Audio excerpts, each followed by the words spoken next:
here in this house, giving us everything we need to 10x our everything. Our mindset, our money, our revenue. Look, we said women, black women, unstoppable black women in the house, 10x. We're talking about impact and revenue. We're talking about marketing and sales. We're talking about the big ideas that'll change the world. Come on, y'all. Unstoppable black women. Let's go, let's go.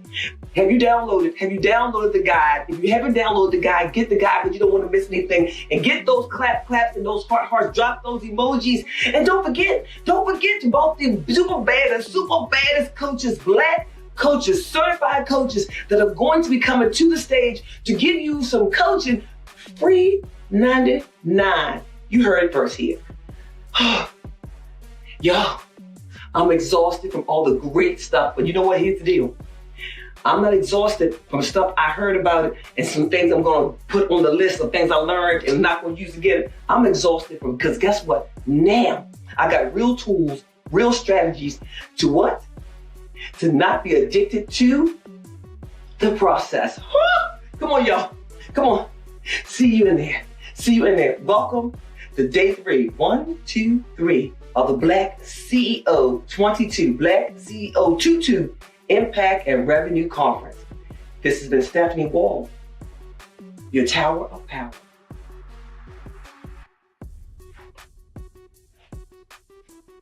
And good afternoon to some. I am super excited about this discussion and to hear from you ladies on it's not over. It's not over until we win, because there are real challenges that are facing today's Black entrepreneurs. And so the best way that we can inform our community about those challenges and how to overcome them is to have a discussion with other Black entrepreneurs who are invested in their business, who are invested in their personal and professional growth and development, and who are shining in their businesses. So welcome. I am Dr. Kreslin. I am located in Houston, Texas. I'm excited about moderating tonight's discussion. My focus is on leadership and women's empowerment. I am the founder of Queendom Connections, the #1 Queendom coaching program in the world. And so I am excited to listen in and chime in and ask the questions tonight and have you all to share what you're doing. So why don't we do this? Why don't we go in alphabetical order? And why don't you start off with introducing yourselves? So I think that means that Amber, you will be first. Let's take 1 minute and allow, 1 to 2 minutes, since it's three of you here, to introduce yourselves. Go ahead, Amber. Hello, everyone. My name is Amber Hawkins, hailing out of Toledo, Ohio. The name of the company is Your Computer Needs of Toledo, LLC. I provide customized on-site, online, and mobile computer training consulting services. I also sell computers and accessories online. Since the pandemic, it has been pivoted to where the on-site has to meet COVID-19 rules and regulations. I provide the type of services and products to small businesses who have 500 and under, who find computers and technology challenging. I additionally do video marketing, audio conversions, form conversions, and also speak on computer topics and trends. Thank you. Thank you so much, Amber, You're welcome. for sharing that. I appreciate that. Okay, Drusella, please introduce yourself. Hey there. My name is Drusella Mugorewera. I'm located in Knoxville, Tennessee. I am the Faith to Faith speaker. I speak about faith, hope, resilience, and leading with empathy. I am also an international income growth and integration coach. I help skilled refugees and immigrants struggling with low-paying jobs increase their income so they can comfortably live in any country in the world. After losing everything I invested in more than 40 years and relocating to US, I have been told several times that I am overqualified.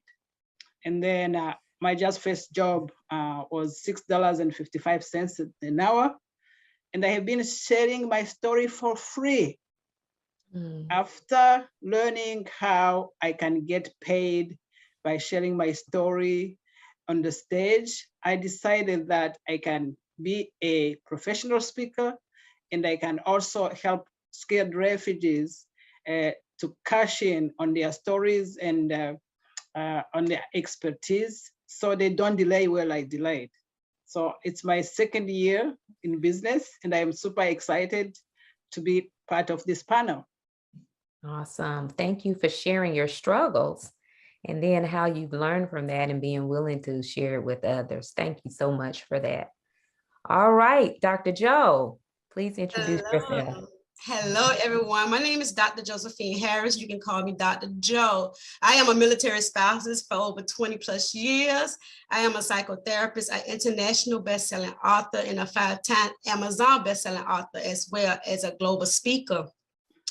I am also the founder of Common Minds LLC and a certified mental health wellness coach and advocate, where I am committed and voting on women, particularly military spouses, where I facilitate for them and providing them opportunity for hope, whether it's through empowerment, a transformational message, through personal or professional growth.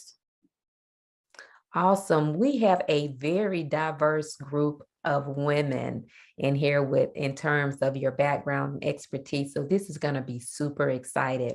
And so again, our topic is it's not over until we win. Okay. So this is about real talk. So I want you to be authentic, honest, and just really pour forward, all of your knowledge and your understanding about the questions, because we know as African-American and Black entrepreneurs, we all have challenges. So let's really give the audience all that they signed up for in this discussion. So first of all, let me say, Amber, let me ask you, what does winning as a Black entrepreneur look like to you? To me, winning means everything from you're having the recognition of your expertise as far as the business that you are conducting. You also have winning as far as doing what you can to help in whatever population you are serving, your best service and your best product. You are being recognized and respected as a business owner. You are recognized and also respected as the person that gets a nice flow of compensation coming your way.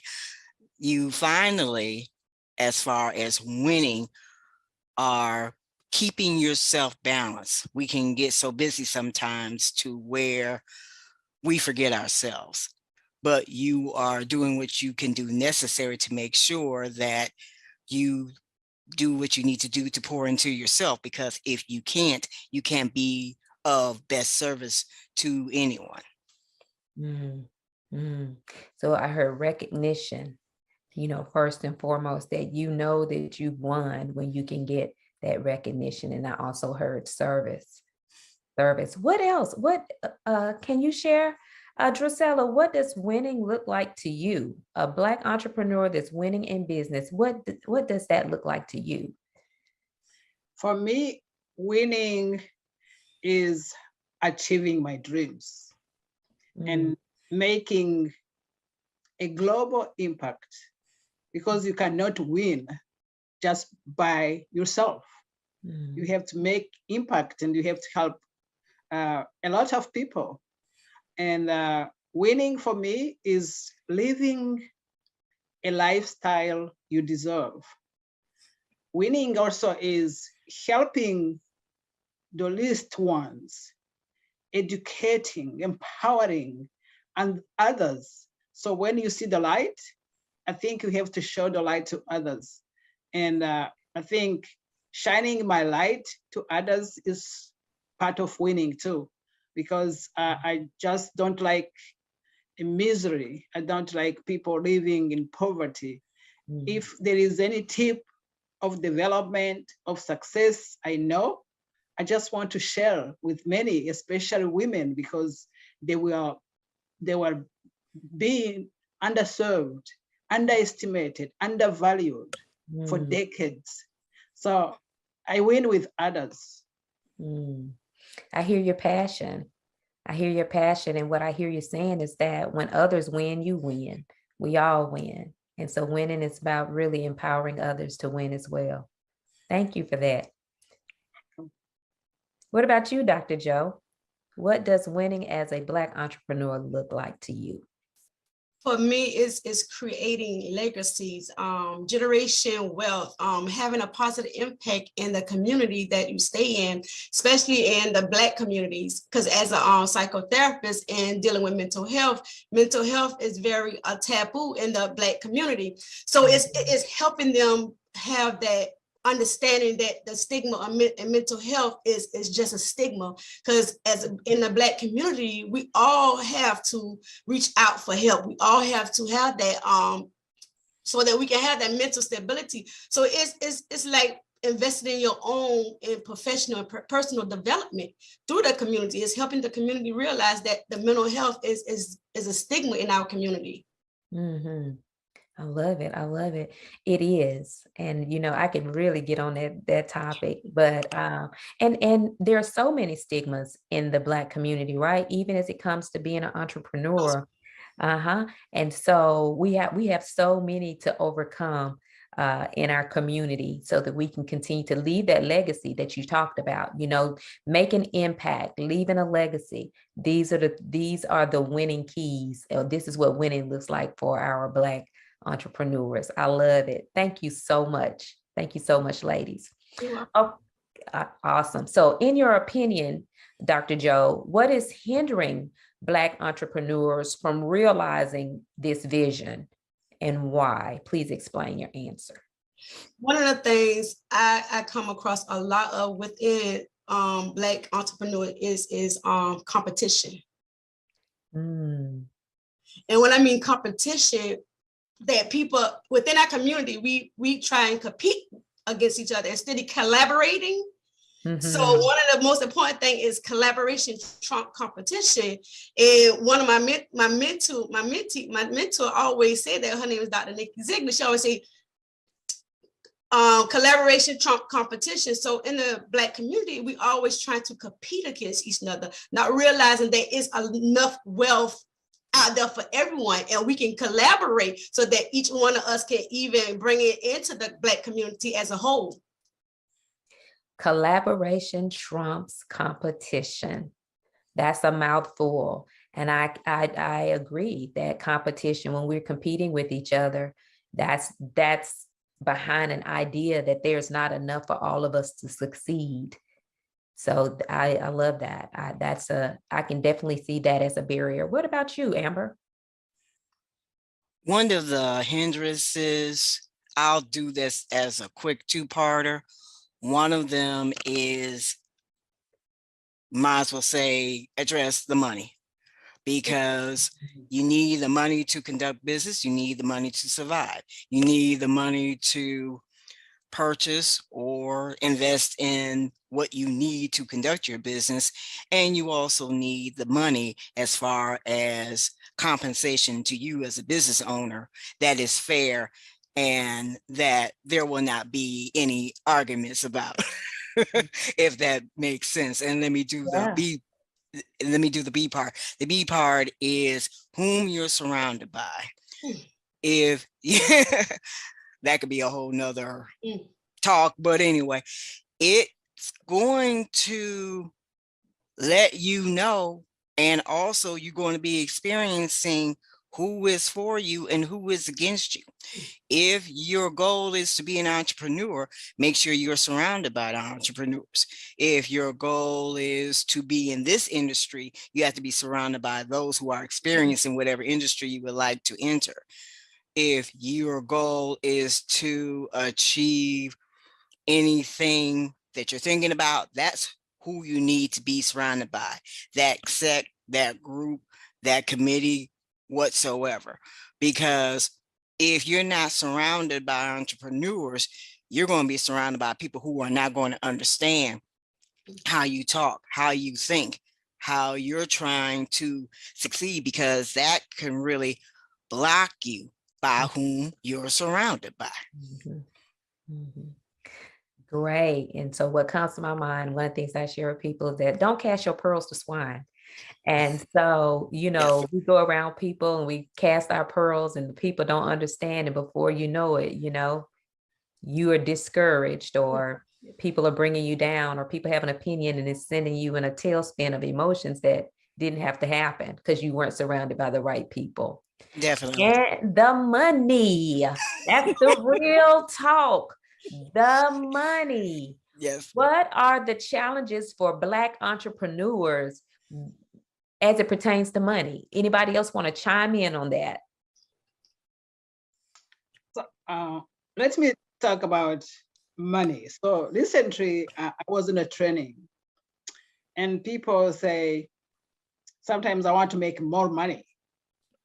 So we cannot make money because who make money is the government and the agency attached to the government, but we can have more money. Personally, I think that there is enough money for everyone. And we have to know how to get access to money. And sometimes I like Robert Kiyosaki, how he explains assets and liabilities. Sometimes we think that we have money in the bank, but it's a liability for us. It's an asset for the bank, but it's not for us. For example, I want to tell you that after learning that, I went to the bank. I don't have enough money there, but I have my IRA. Why my IRA will be there, not serving me, while I can use it and then they charge me a little bit interest. And I can just go and use it when I need it. And then that little interest will pay off. So I think really one of the problem I wanted to address is the limiting beliefs. Because I think also we have to think our relationship with money. And one of them is like the limiting belief saying that we cannot access money. But if our dreams are bigger enough, if they make us cry, we'll find money. And I want to tell you why, because I lost everything as an immigrant. I came here, I started from nothing. I just had one of clothes on me. I didn't have a house, but I have been in this country 13 years. But now I have a house. It was 110,000 worth. I paid off 65,000. So I'm paying little by little.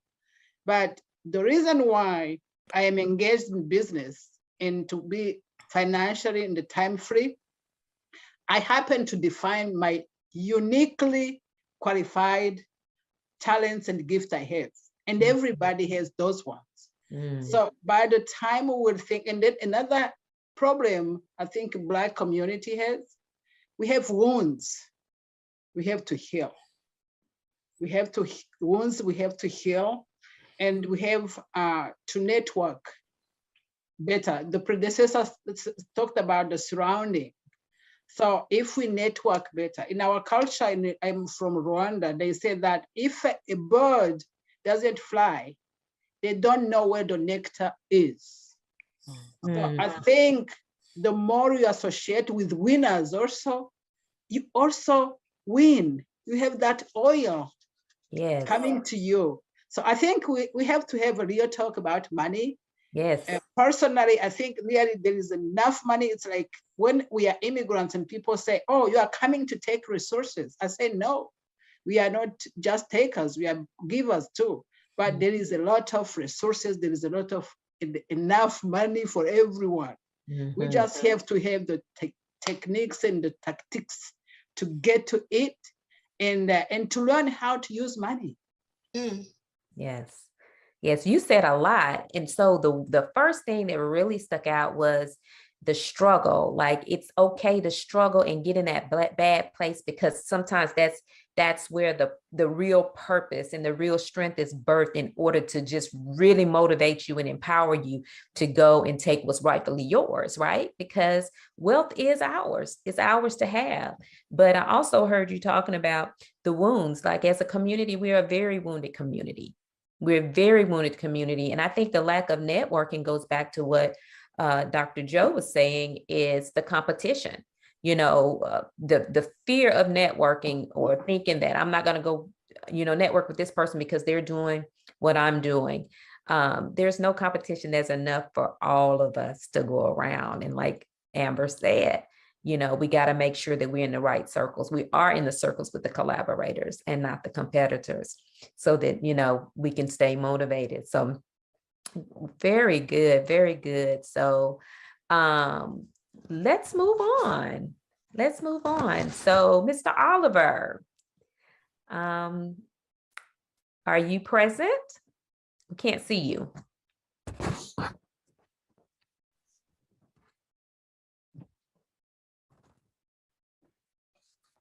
Okay, so what has been your greatest challenge as an entrepreneur, Amber? What has been your greatest challenge? Ooh, out of the many challenges.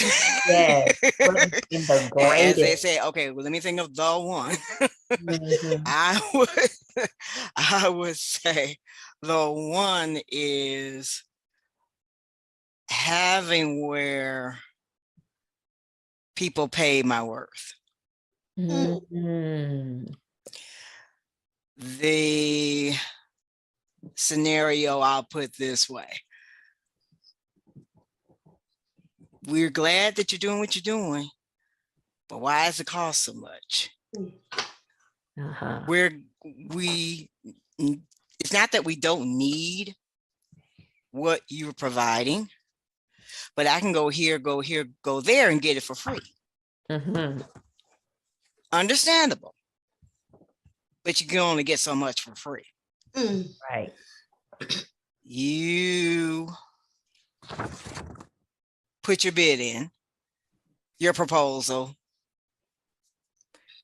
to gain a contract, gain the customer. Mm-hmm. You don't get it, that happens.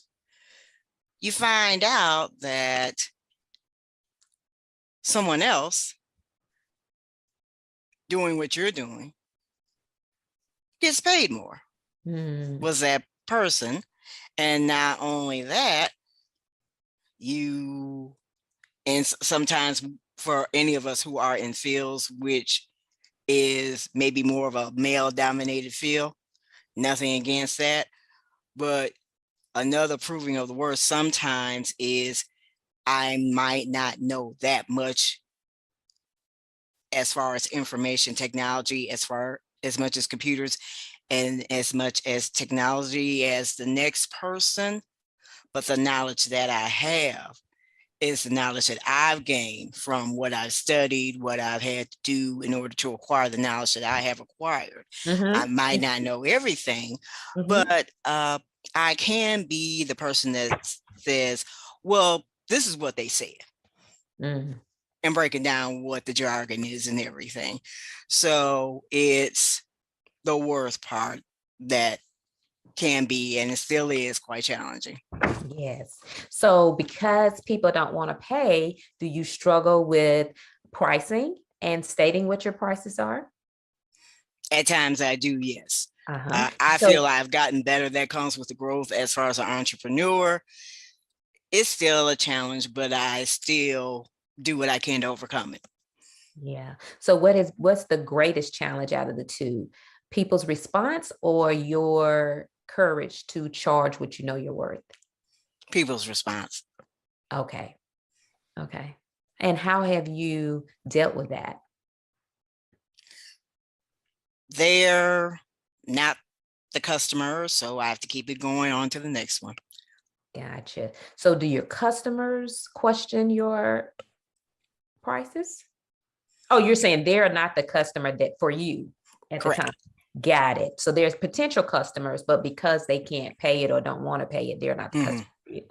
Thank Correct. you. Thank you. Thank you. Had to get some clarity there. Okay, what has been your greatest challenge, Dr. Joe? Wow. As a psychotherapist and an international psychologist, I would say unity.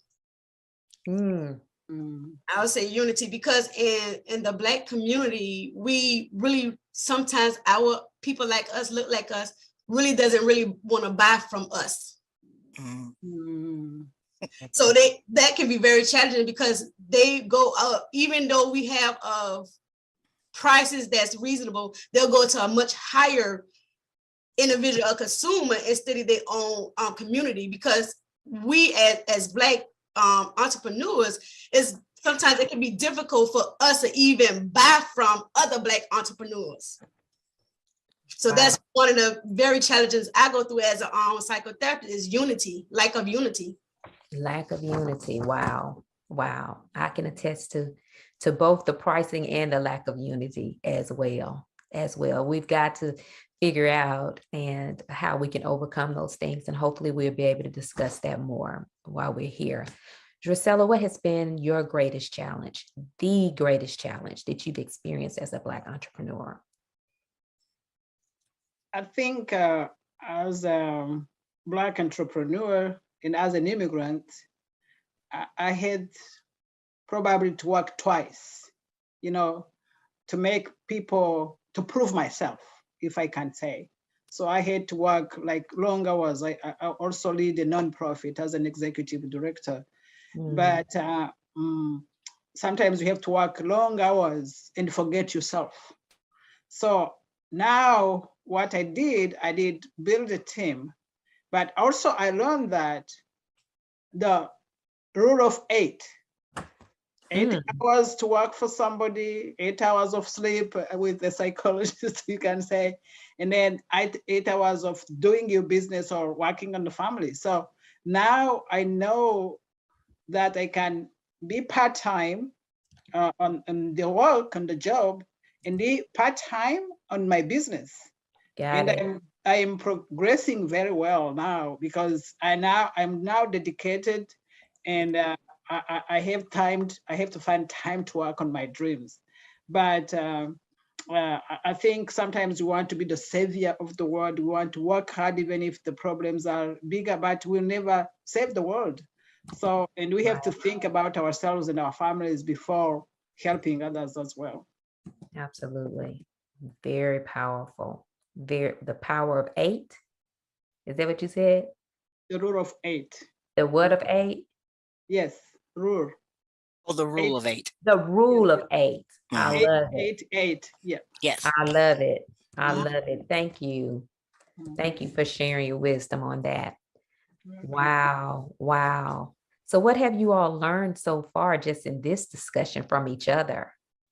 Wow. I would say there are a lot of, I'm sorry, go ahead. No, go ahead. Okay. I would say each of us have many similarities as far as what we had to do to overcome, as far as, problems that we've encountered, that we did what we needed to do to overcome them, what our professions are. But also what's wonderful are the differences, and we can celebrate our uniqueness. I'm unique in my way. Dr. Joe is unique in her way. Drusella is unique in her way. And you, Dr. Crescent, are unique in your way. And so is James. We are all unique. We are all wonderful. And we all have our talents and everything to contribute to help to do what we can to make the world better. I love it. I love it. Anybody else? Anything that you've learned? We're kind of like at the halfway point right now. So I want to do a check-in with you. Like, what are we learning from each other? What are we, what are you wanting to say that I haven't asked you so far?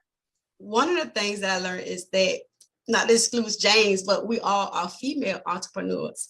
And I know within the Black entrepreneur world, as females, that's another struggles that we struggle with. Being a female, especially with Amber as a computer person, And I know you struggle with that as a female because my husband is a computer guy and he's over a certain amount of people. And one of the things that he was talking about of his females entrepreneur is the struggles with the female getting clients in. So they mostly are geared more towards males than females in the computer world. So I'm learning from us all the different skills and revenue that we have coming in is that we are unique, even though we in the Black entrepreneur world, we all are females. And the difference is that we know that we have these struggles and we try to overcome them, and any obstacles that get in our way, we press through them and move forward. Right. We keep it moving at all costs. I love it.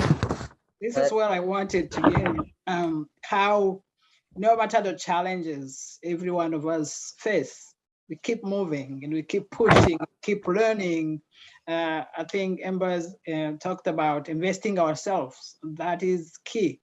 So we keep learning, and I wish also, as Dr. Joe said, that we can support each other, because sometimes you have to see where people are struggling, and if you have a chance to push them up, do not miss that chance. So I enjoyed the talk. I love it. I love it. You know, even, you know, just being an entrepreneur today, we would think that it would be a little bit easier for us by now. But it sometimes it seems like it's harder than it's ever been, especially for our, you know, people are dreaming, we're doing different things than we've done in the past, right? So this discussion is so important, and I know it's going to help so many people just by knowing that these amazing women on here are having the same challenges and struggles. Women and one man, they're having the same challenges and struggles that they're having. So I want to thank you all so much for your vulnerability and for being willing to share. So we've been talking about the struggles, but the second part of this conversation is focused on what can we actually do about it? Okay. What can we actually do about it? So you've experienced some success or you wouldn't be here. So let's really dig in and share some tools and techniques that can help other entrepreneurs and aspiring entrepreneurs to overcome some of these challenges. So what are the tools and techniques you've used to overcome some of your challenges on your entrepreneurial journey? Drusella, let's start with you. I think my first tool is to define my why. What is my purpose? What I want to achieve? What legacy do I have to leave here? Because I'm a grandma. My grandson is 2 years old. And I want to inspire him. I want him to see that even if I am almost 60, I will work. It's not over until I win. So the second thing besides defining my why, I network like crazy. And I want to teach my African American sisters really to network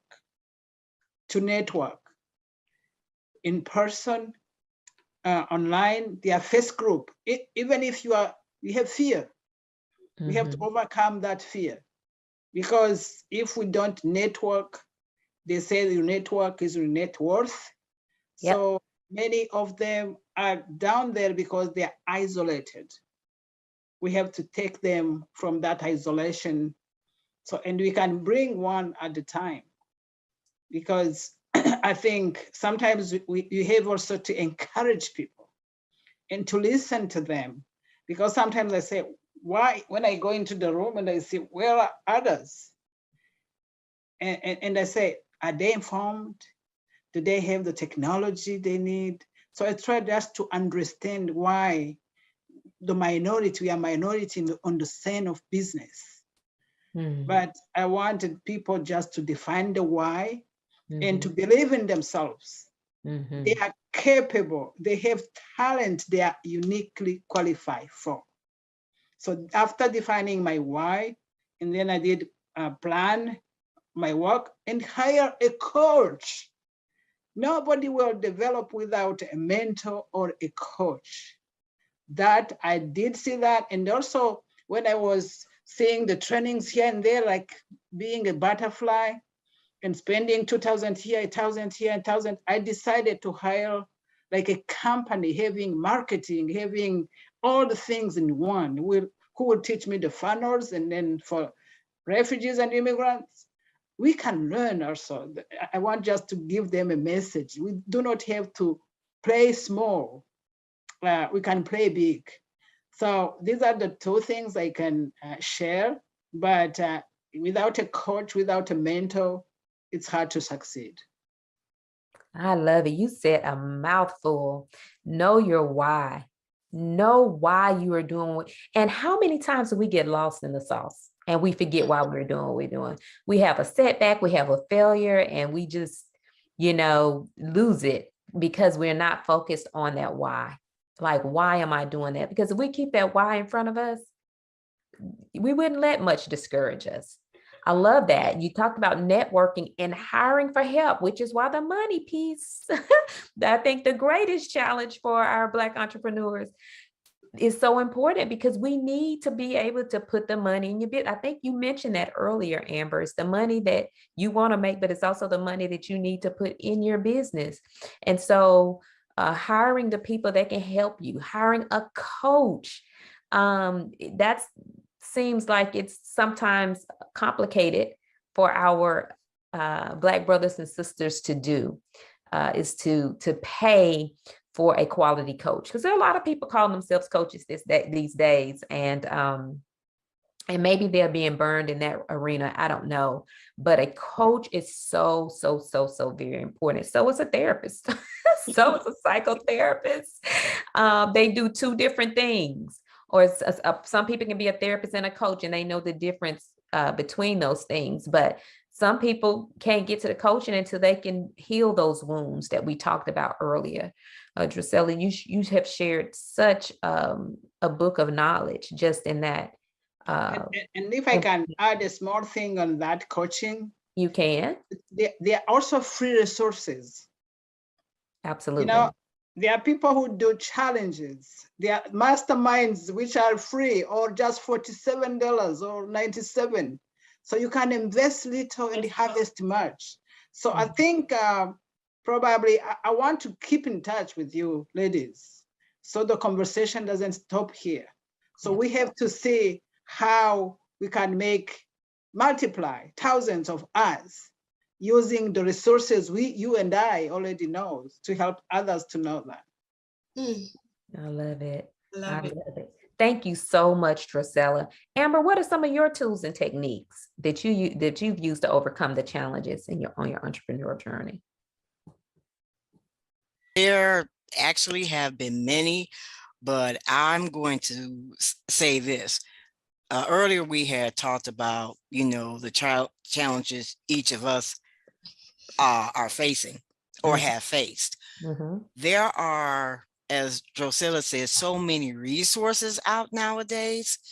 There are some in which I wish were around in I would say the first 3 to 5 years of my business. So I would say greatly take advantage of those, because I'll go back to when the pandemic first started. Here come all of these resources provided for free online about this aspect of business, about this aspect of small business, as far as doing task A, B, and C, and on from there, that were just coming from the woodworks. And you had the opportunities, and you still have the opportunities with a lot of them, as far as gleaning from that knowledge and that information. One of the other things is that I'll touch money in this way. All of these small business grants, usually grants are in the nonprofit sector. But since mid 2020 and on from there, I mean, there had been for small businesses before, but the floodgates opened as far as small business grants are concerned. So anybody out there listening to us, please take advantage of those. Please do not give up on your business. Please find out and get assistance if that is not your forte on applying for them, because they're out there. They are available for different industries, different populations, and on from there. I would say the third thing is, and I'll touch on computers and technology, there is help as far as if you are challenged in that way. Because whatever you do, however you do it, computers and technology is going to be involved one way or another. Yes. And computers and technology, I say this a lot, it is not going to go backwards. Maybe to go back down memory lane and that's it. But it's going to go forward and keep going forward. And you need to make sure you are computer and technology sound. Great. So I'm glad you touched on the resources that we had during the pandemic, because I have to admit, I was one of those who was skeptical when they first started giving away money. The government, I was like, oh no, they want something from me. You know, I just did not trust it. I did not. But I got on board. You know, I got on board. Black people just haven't had a lot of success with the government, and so I was very leery, but I did get on board and I was able to take advantage of that. So I want to share for those entrepreneurs who may have gotten a grant or gotten a loan through the Small Business Administration, that if you did not maximize the amount of money that you could get, they are still loaning money at a very small interest rate. And so use other people's money. If you believe in your business and you know you have something that can be lasting, then use other people's money to really build that for yourself. So I'm glad you brought that up, because that was a powerful tool, and it still is a tool. I don't think if you didn't take advantage of it at first, I don't think you can just start now and get that COVID loan. But if you were a part of the process and you only got a few dollars or what have you, a few $1,000s, if your business is eligible for more than that, you can still go back and get more. So thank you for bringing that up. And also, you're very welcome. Yeah, you're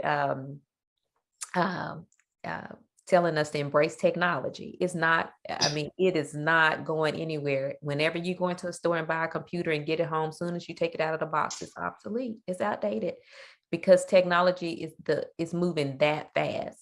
So yeah, I agree. That's one of those things that I'm leery about sometimes too, but it's not going anywhere. So we have to figure out how to use it for good and not get turned off by it, but just because some people are not using it that way. So thank you so much, Amber. That was very valuable. You're very welcome.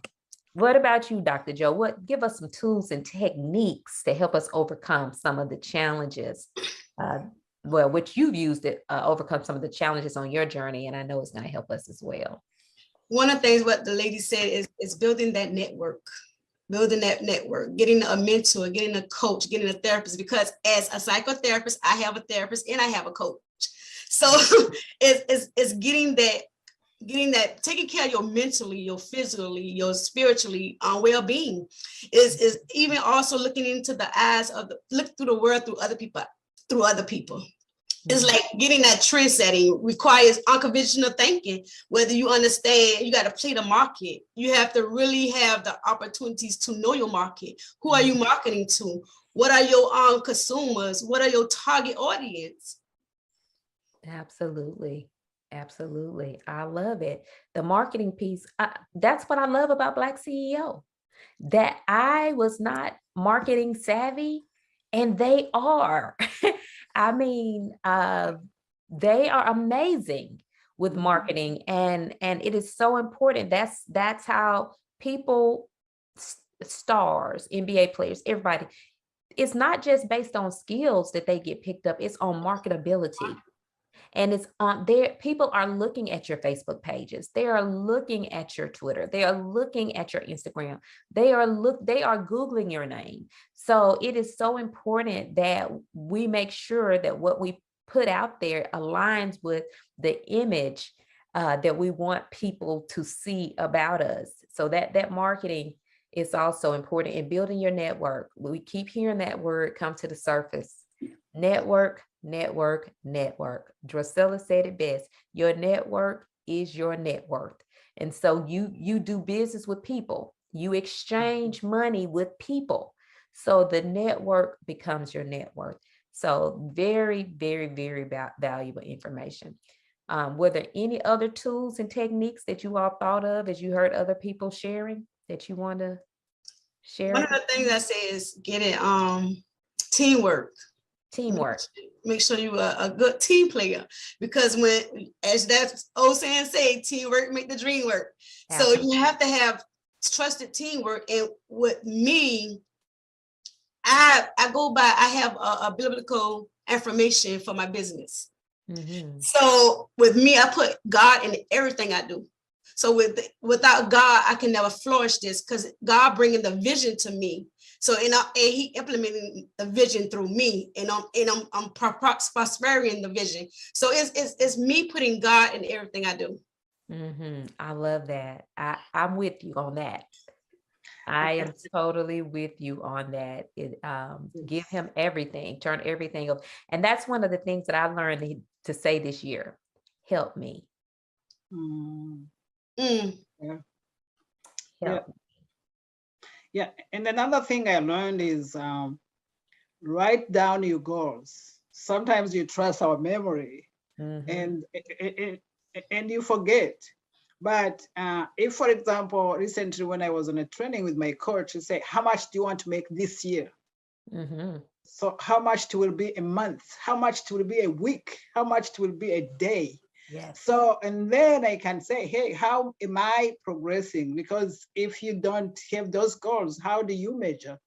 So sometimes you have just a global goal, but you have to be specific and be having those small goals. And another techniques and tip is celebrate small wins. Lisa Nichols, I like her. She's an African American motivational speaker. She said, celebrate the wins.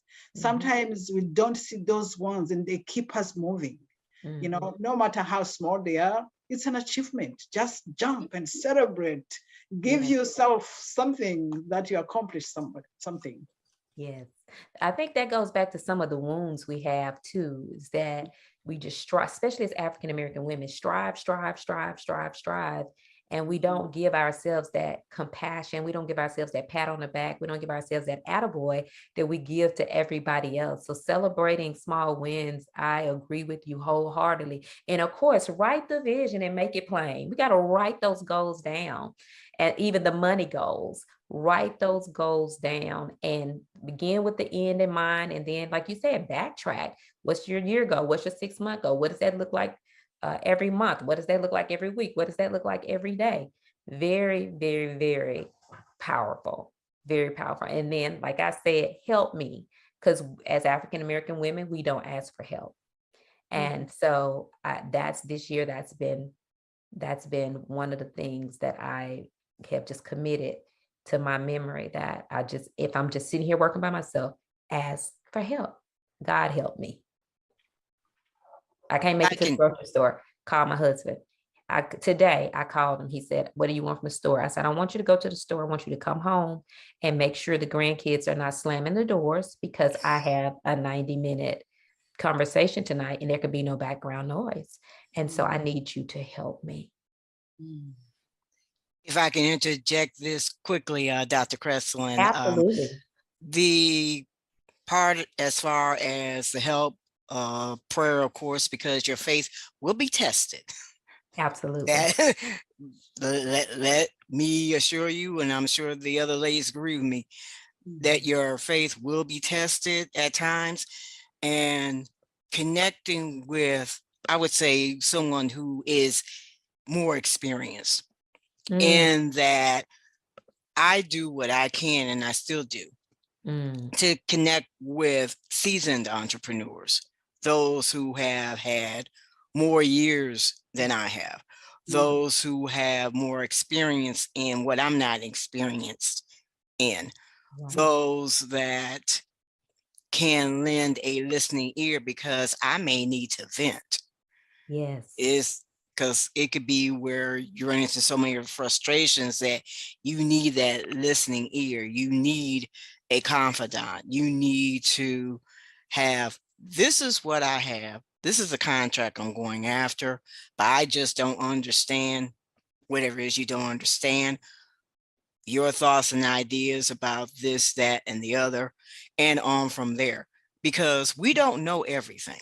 Absolutely. We cannot do everything. We can do all we can.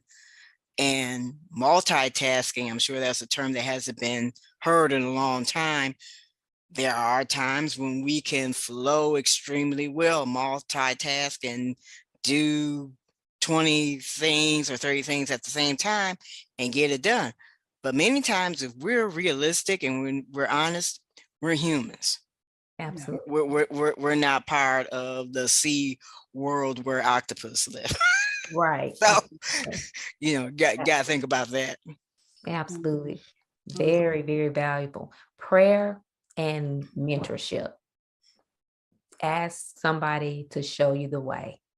And that takes humility, right? And prayer too. Prayer is like, I need help. That's the humility. And so humility is definitely needed on this entrepreneurial journey. You all have been so gracious and graceful in sharing some very valuable tools. So we're on our last question, and looks like we have James present. Can you hear us, James? And I can hear you fine. awesome, awesome. Well, why don't you give us a short introduction of who you are and what you do? I am, well, first of all, the name is James Oliver. I'm from Cleveland, Ohio, or the greater Cleveland, Ohio area. I am an accountant, specifically an enrolled agent, and I also share the title of money coach and proactive tax strategist. Wow, awesome, awesome. So we haven't been able to see you or hear you, but I think you've been able to hear us, right? Yes. Okay, so we have about 8 minutes before we wrap it up, and I have one last question. But before we get to the last question, was there anything that was burning inside of you while you were listening to this conversation of these amazing 3 women that you wanted to share on this topic? Is not over until we win, the real challenges and struggles of a Black entrepreneur? The one thing I was thinking about was value. And so what I mean by value is that when you give yourself enough value, or when your clients perceive you as having enough value, then money is no longer an object. You know, for an example, we all know that a Mercedes and a Ford Escort will get you to the same place at the same time, assuming you're driving correctly. However, people who want to buy a Mercedes-Benz or a Lexus, they know that because there's so much value, money's not as important to them as, let's say, someone looking for an Escort or a Kia, you know. And so the more value you can project within yourself, or that your clients see you, then money becomes no longer an issue. So with me, in terms of accounting, my specialty is taxes. And so I had to try to differentiate myself from H&R Block, Jackson Hewitt, those places. And so becoming an enrolled agent was one of the things that I did to differentiate. And then also in terms of tax planning, that was another big thing that I was able to get people to understand, that just doing your taxes is one thing, but if you're trying to save taxes in the long run, and also in terms of building and becoming financially independent, those are things that I could help people with that H&R Block can't. Gotcha. So. Gotcha. So you said a mouthful in that first statement, that when we see ourselves as valuable and others can see us as valuable, then money is no longer an issue. And so how is that created for the Black entrepreneur? How, what are the elements of value that a person needs in themselves in order to get other people to see them as valuable? Well, you've got to probably be the orange amongst the apples. You got to be the different person. You got to be, like I said, you got to be the Mercedes-Benz or the Lexus among the cars. And so, and what you have to show is that you do more than just, instead of, one of the things, for an example, someone says, what do you do? I say, I help business people save money on their taxes versus just saying I'm an accountant, because everybody, accountant is an accountant, CPA, whatever. But if you say something like, my business, I'm in a relationship business, and my goal is to help business owners to save money on their taxes, that then catches sometimes people's eyes and ears and say, okay, well, how do you do that? That leads to a conversation, and then sometimes I can get, it's a way to get business. And so you have to think of things that you do that you uniquely are you're in terms of your strengths and weaknesses and how you service people. And so people see that uniqueness, that's something different than what everybody else is doing, then they will tend to gravitate towards you that way. Great advice. Great advice. Dr. Joe, I see you lighting up. Yeah, let me piggyback off what he said with the value, because I'm a psychotherapist, and there's many psychotherapists out there, there's many international psychologists out there, but I am a military spouse with a PhD in a psychotherapist. So when I put value in a mental health coach, where I help the military spouses through challenges with their mental health. So you see the difference. What he's saying is the value that I put on myself. I love it. So you put your money where your mouth is. You said that you were something, and then you went and got the credentials to back it up, which adds value, the letters behind the name. So I totally get it. So listen, y'all, we have 4 minutes before we not finish the conversation, but we wrap up this part of the conversation. Okay, so I want you all to take no more than 30 seconds each to, if you had just one game-changing recommendation to share with other Black entrepreneurs or those aspiring to be one, what would it be? One game changer. One game-changing recommendation, what would it be? Amber. Don't hold back what makes your business unique. Everybody does this, everybody does that. But make sure you even rehearse whatever makes your business unique. Because if you rehearse it, you're going to have the confidence to say it without stumbling and letting it flow like water. That's my analogy of it. So for instance, yes, there's computer training, there's consulting, but what makes me unique is that it's customized, because not everybody learns the same. And I'm still one of the few computer trainers, if the house is big enough, who still specializes in coming to your home and training you on your own equipment, training you on your own computers. Again, got to meet COVID-19 rules and regulations. I love it. So don't be afraid to identify what makes you different from the competition and putting it out there and rehearse it, know it, so you can share it with confidence. Wonderful. Correct. Dr. Joe, one game-changing recommendation. One of the things I would say, your professional and personal development, the power of connection and entrepreneurship. Invest in yourself. Okay, I love it. We've been saying network, network, network, and then also invest in yourself. Thank you. Drusella, one game-changing recommendation to share with other Black entrepreneurs. You are worthy and deserving. Know your gifts and monetize them. Love it. Know that you are worthy and deserving, and monetize your gifts. Awesome. All right, James, what's your one game-changing recommendation? I'm going to maybe piggyback off of Amber a little bit and say, have a 30-second elevator speech that you can, that has some power to it, some zing to it. So when people ask you what you do, in 30 seconds, you can tell them and have them, and obviously practice it so that you can feel confident when you say it, and people will see that confidence in you. Awesome. I love it. You all are great. It is 6:15, and my one recommendation is that they will connect, that Black entrepreneurs out there and aspiring entrepreneurs connect with great people like these that's on this panel, and also to connect with BlackCEO and other organizations that can help monetize your gifts, as Drusella said, and really help you market your business. Okay, this has been wonderful. Thank you for joining. Thank you for the moderation. I'm just stopping recording.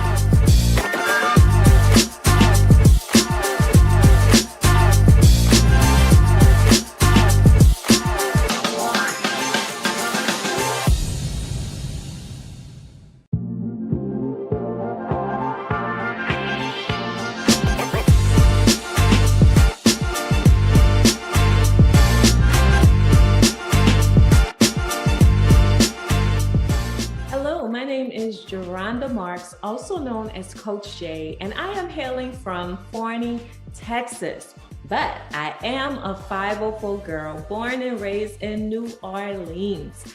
So I thank all of you once again for tuning in and sharing with us, and I'm going to actually do an extensive workshop, just some things that I think will be helpful for you around the topic, the upside downs of being a successful CEO. The reason why this particular topic is so dear to my heart is because, you know, in my own life, I can attest that it hasn't always been a bed of roses. It hasn't always been easy. Success didn't come easily to myself or my husband. We both have several businesses, and it's been a rocky road. It's been challenging, but God has been faithful. And I believe it's because I stayed the course. And when I say stay the course, I mean that I'm consistent. And so consistency is the key for you to be able to experience the full manifestation of what you dreamed of, what you've been believing God for concerning your business, to be the CEO of your own life, to be the boss. And so there's a process. It doesn't happen overnight. And you have to be willing to what? Stay the course. And so that's what we're going to talk about on today. And I'm going to delve a little bit more in this subject matter because I want you to have the right tools on the journey. I want you to have the right mindset as you are pursuing your business, building your empire, leaving a legacy for your family. So I'm going to share my screen and we're going to go through some things, and I'll pause and I'll share my own story, and then we'll work through a few of the questions. And so I hope this blesses you. I want you to be steadfast, immovable, always abounding in this great call, this great work that God has called you to in the marketplace. So go ahead. We're going to go ahead and get started. I'm going to share my screen even now. All right, so let's talk about this whole notion of the upside downs of being a successful CEO. All right. So the question becomes, do you have a dream? Come on, let that sink in. I hope you do. I hope you have a vision for your family, a vision for your finances, a vision for your business. Do you have a dream? What are those dreams? And I want you to take time and list them. You see, the word tells us in Habakkuk, I'm not here to preach to you, but it may come out of me, this is normal. But in the book of Habakkuk, it says, write the vision, make it plain, so those who read it can run with it. Come on. So you have to write the vision. You have to write down your dream. What is it that you want out of life? And so if you need to pause, I need you to take a moment and list that. It's nothing like seeing it written. It's nothing like affirming it with your mouth. Okay. So do you have a dream? And I bet you do, because you would not have attended this conference if you did not have a dream of being successful, a dream of being your own boss, right? A dream of leaving a legacy and building a legacy for your family, okay? So let's visualize. Visualization is so powerful, man. When you can see it, you can have it. Yeah, if you can see it, you can have it. And so I want you to take out some paper and imagine your life as a boss, as a CEO. And remember it, I'm not sure if you remember in the keynote address, I shared with you, what does being a CEO look like? And for me, I summed it up in 4 words. I said freedom. Oh God, that word, freedom. I said flexibility, right? Being able to what? Do what you want, how you want to do it, when you want to do it. Financial security. Man, having enough money, not just to be a blessing to you and your family, but to bless others that are in need. That's what I live for. I don't want to just be blessed. I want to be abundantly blessed so that I could be blessed to be a blessing. And so then we said what we said: freedom, flexibility, financial security. And then the other one was fulfillment. Man, I am living this half of my life very fulfilled. Yes, yes. I worked in corporate for 8 years. I worked in nonprofit for 24 years in ministry. And God knows I love doing things that fulfill me. So I visualized my life. I mean, literally where I am now, I visualized this almost 22 something years ago or more. And I'm here. And my daughter's like, did you ever think you would get to this point where you're able to build your own business full time? Because it wasn't always like that. It was a process. And so I told her, I said, I visualized this. I saw this. I wrote it. I did the vision board parties. I wrote in my journal. So I want you to take some time out and I want you to do it. What does that look like? Being your own boss, being the CEO of your own life. What does it look like? Ooh, write that. And not only write it, but I want you to get a picture, a mental picture, and then hold fast to that mental picture, okay?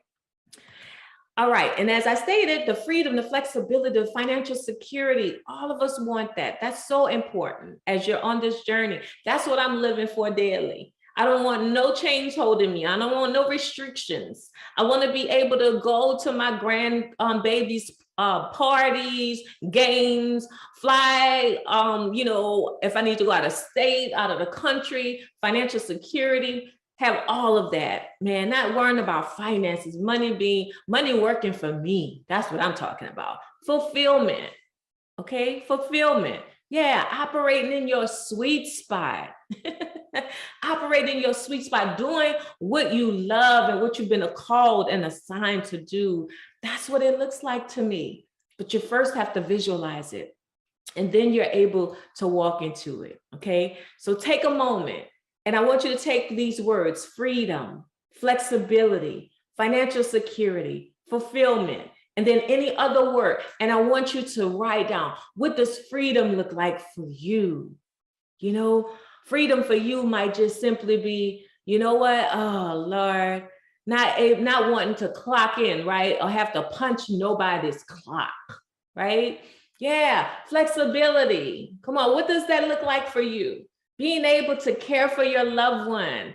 And no matter how many days you have to spend in a hospital with them, don't have to worry about fear of getting fired because you have been out of work a matter of weeks, right? Oh, that's freedom. That's freedom and flexibility. Financial security, going to Greece. That's for me. Going to Greece, whatever it is, what that looks like, your retirement, having $10,000 in your emergency fund. No, $50,000 in my emergency fund, able to invest over $200K in some rental property. Come on, you got to see this and you have to write it. And I'm just trying to trigger some things. Fulfillment. Being able to wake up when you want to. People like, what time? Some of my friends be like, on Clubhouse, asking me to get on Clubhouse at 6 in the morning. Nah, on Mondays, I'm not waking up at 6. And Mondays, I'm waking up at 10:30, 11 o'clock, because I do what I want to do. I wake up when I want to wake up, okay? But I'm living a fulfilled life I love what I do. If I didn't get paid, I'll still do what I'm doing, helping, adding value to people's lives, serving people. And then what else is there that you desire to do? So I want you to take some time and I want you to fill that out, okay? Remember, success. What does success look like to you? Now, we know what the world deems success, right? And you could just blurt out some words. You could just blurt out some words. When the world talks about success, they talk about money, money, money, money, money. And you need money. Yeah, you do. You do. You need money to survive. All the likes. We have all of these influencers that have like what, millions of followers, likes, and because of these likes, they're getting paid. Because of their subscriptions on YouTube, they're getting paid. That's success in the world's eyes. People who are gracing stages and you know, have the cars and the houses and all of that is great. That's the world's way of defining success. So I want you to know that's the world's way of defining success. But what is success for you? What is success for you? That's a good question. And I want you to pause and I want you to think about that. What does success look like for you? For some people, they may not want to necessarily quit their full-time job. They might want a side hustle or a side job to bring in some additional income. If they just had what, $3,000 extra income, man, that would be success for them. Seeing your children graduate from college or high school, that may be success for you. Yeah, and being able to afford to pay their tuition, not necessarily having to take out loans, that may be success for you. Retiring your parents, that may be success for you. Retiring your husband, so he won't have to work as hard. He could get off the road and now he could do his own thing and start the business. That may be success. So what does it look like for you? Don't allow the world to dictate to you what success looks like, okay? So be mindful of that. There's too much pressure that the world puts on us, and we allow the world to put on us and people to put on us on what success looks like. God wants us to be successful. He wants you to accomplish great things. But like I stated before, success is you finding and following the will of God for your life. Okay, that's the right way to view success. And you still have the acronym RIGHT. And I don't think I put it in here, but I like to say the right way because there's a real intentional growth. This is what success is all about. Real intentional growth happens in time. Real intentional growth happens in time. It doesn't happen overnight. That's success. Success is not an overnight wonder, right? You have some people, they win the lottery, yeah, and they become successful, or just they become rich, put it like that. I ain't gonna say wealthy, because when you talk about wealth, it's a legacy. Some people, they become rich and it's what, 1 year only, okay? But you want the right way to view success, okay? So success is you finding and following the will of God for your life. Say that with me. It's what God says concerning your life. That's why you don't have to compete. That's why you don't have to compare. That's why you don't have to complain. That's why you don't have to, pull people down, but you can walk in this calling. You can walk in this assignment freely because what? It's the will of God for your life. So no matter what other people say, this is the will of God for my life, for my family, for my marriage, right? Success in your marriage. Some of us, for success for them may be to have a thriving marriage, a healthy marriage, a peaceful home, okay? So that's success, all right? So the right way to view success is so very important. So even as you're on this journey, there's some things I need you to commit to. 4 things you must do, okay? I need you to choose to trust God. And I'm not trying to push any religion upon you. You may not believe in God. You might believe in the universe. I don't know what you believe in, but I'm a woman of faith. So I'm going to say this, you have to choose. All right. The reason why I say you have to choose, especially on this road, because there's so many things that are going to manifest and you're going to need some help. You're going to need some support, and you're going to have to be able to realize that you must partner with God on your next journey. You're on this journey and on your next level, okay? You need to choose to trust God. Then I need you to commit to the process. No, upfront, you got to commit to the process. Why am I saying that? Because if you don't make an intentional decision to commit to the process, you won't last. You will not finish. You will start, but you will not finish. You got to be committed that even when life hits you with arrows and darts and you're under fire, there's so much hell going on in your life, you're committed to the process. So not only am I choosing to trust God, I'm gonna commit to the process, and then I'm gonna collaborate with God. Do you know that you're in partnership with God? Yes, you are. You are in partnership with God. He needs you here on earth to fulfill your assignment. So you got to get your directives from him so that you guys can partner together, right? Nothing like being in partnership with God. I know we're looking for all of these external partners, but I dare you to partner with God and then watch how your business will begin to have some traction and some momentum. And then consistently keep showing up. You know, when people look at my life and they're like, how could you have stayed in ministry for 24 years? God has blessed me in leadership. I've been training thousands of leaders and doing workshops and seminars. And I was consistently doing that. I was consistently showing up on the job in the right position, you know, regardless of how life was hitting me and the things that I was going through. I was consistently smiling, consistently loving, consistently serving, being present. You know, man, it goes a long way. And so whatever you sow, you're going to reap. And so I need you to be consistent. Don't be in one moment and out one moment, showing up on social media, giving good nuggets and tips and strategies. And then next thing you know, they don't see you no more. No, be consistent. Show people that I'm going to be there. Whether you show up or not, I'm going to be there. If one person show up, I'm going to be there, right? So consistently showing up. Those are the 4 things. And when you begin to commit to these 4 things, you say, I'm choosing to trust God. I'm committed to the process. I'm going to collaborate with God, and I'm going to consistently show up. Guess what? You will be and see it. You will be the CEO, and the people will see you showing up as a CEO if you do these 4 things, okay? So as we begin to talk about those 5 areas that you need to safeguard, I'm telling you, I feel this so strongly in my spirit that if you safeguard these areas and pay close attention, you know, there's power in being self-aware. And so self-awareness to me is the superpower. You know, when you're able to look at yourself and analyze yourself and assess yourself and begin to see what things you need to change or do differently in order to get different results. And so this whole notion of safeguarding, that means that you're being intentional about positioning what? You know, Holy Spirit or real guards to guard your life. You gotta do this. You have to do this. So those are the 5 areas right here. These are the 5 areas.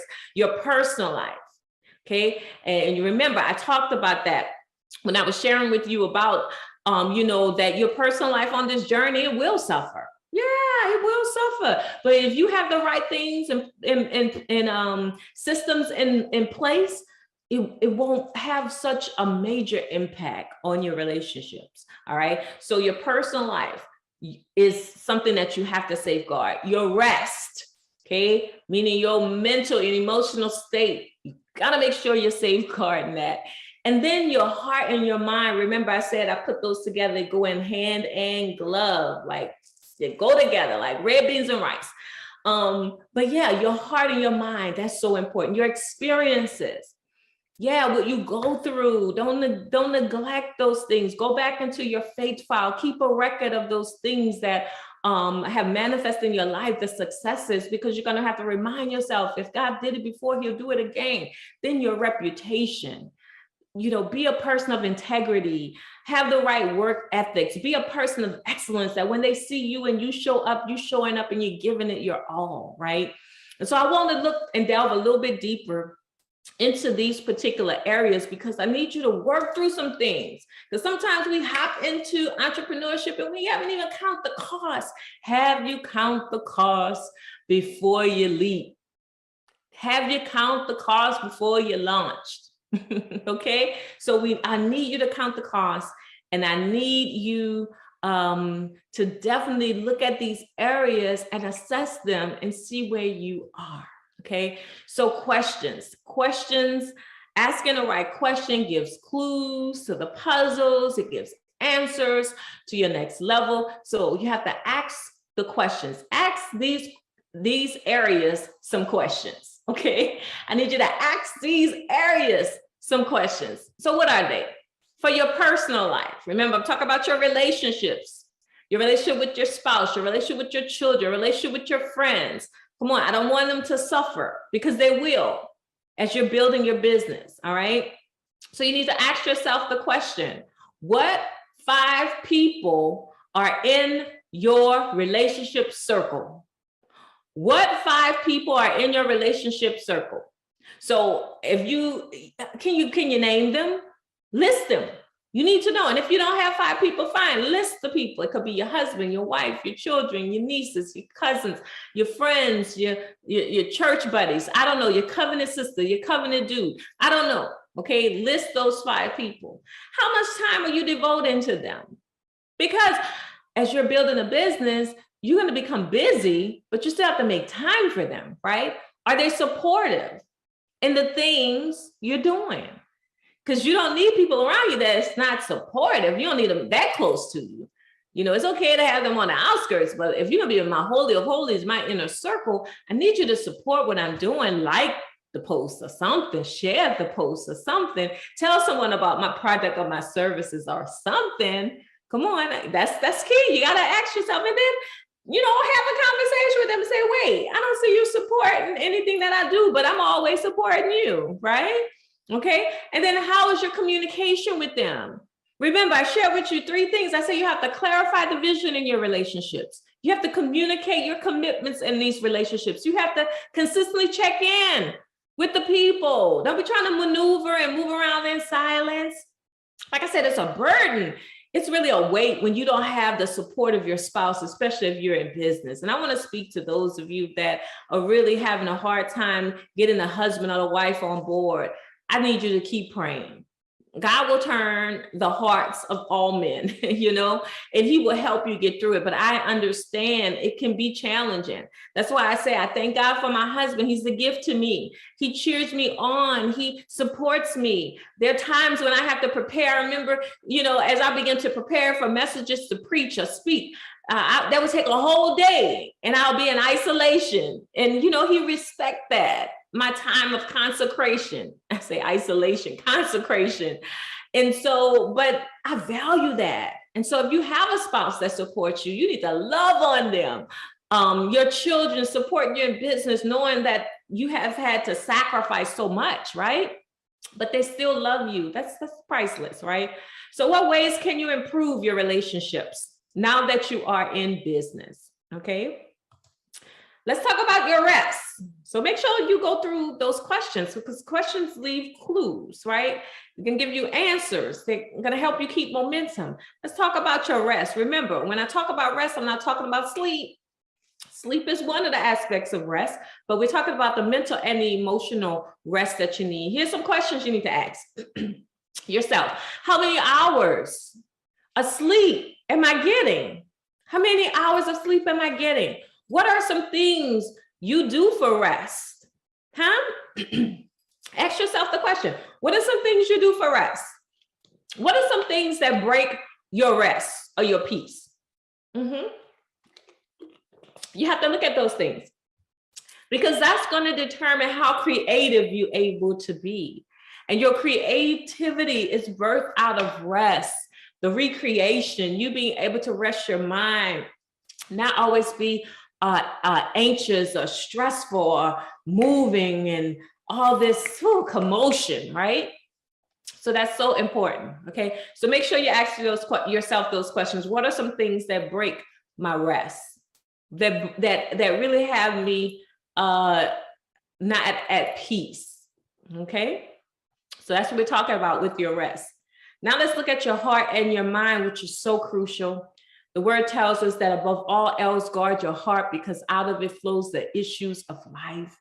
So you have to make sure your heart don't have no toxic emotions, bitterness, unforgiveness, all of that in your heart. You got to cleanse your heart and cleanse your mind, because your mind is a battlefield. All right. So ask yourself some questions. Is your heart healthy?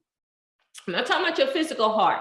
I'm talking about, you know, like I said, right in here. That's what I'm talking about. I'm not talking about your physical heart. I'm talking about your spiritual state, right? Is your heart healthy? Are there toxic emotions eroding your heart space? What are they? List them out. How are you handling them? And then what are you doing daily to keep a positive mindset, to stay in a positive mindset?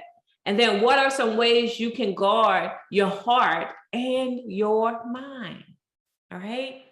All right, now we're talking about your life experiences, because sometimes we like to ignore our life experiences as if things didn't happen. Lord, if I could erase. No, all of that. You need the dark streams and the light streams. You need the dark streams and the light streams. All of that is woven into the fabric of your life. And God, all of that tells a story of who you are and how you're able to handle what you handle. Don't you know people are wondering that about you? How are you able to withstand what you're going through or what you've been through? How is it? Because of my ups and my downs, because of my bad days and my good days, because of the pain, you know, and the joy in my life? Yeah, I had to have that. So here's some things to ask. Name at least 3 defining moments in your life that you pulled through. These are successes because you made it to the other side. See, sometimes we neglect to look at these defining moments, and it doesn't have to be grand or big moments.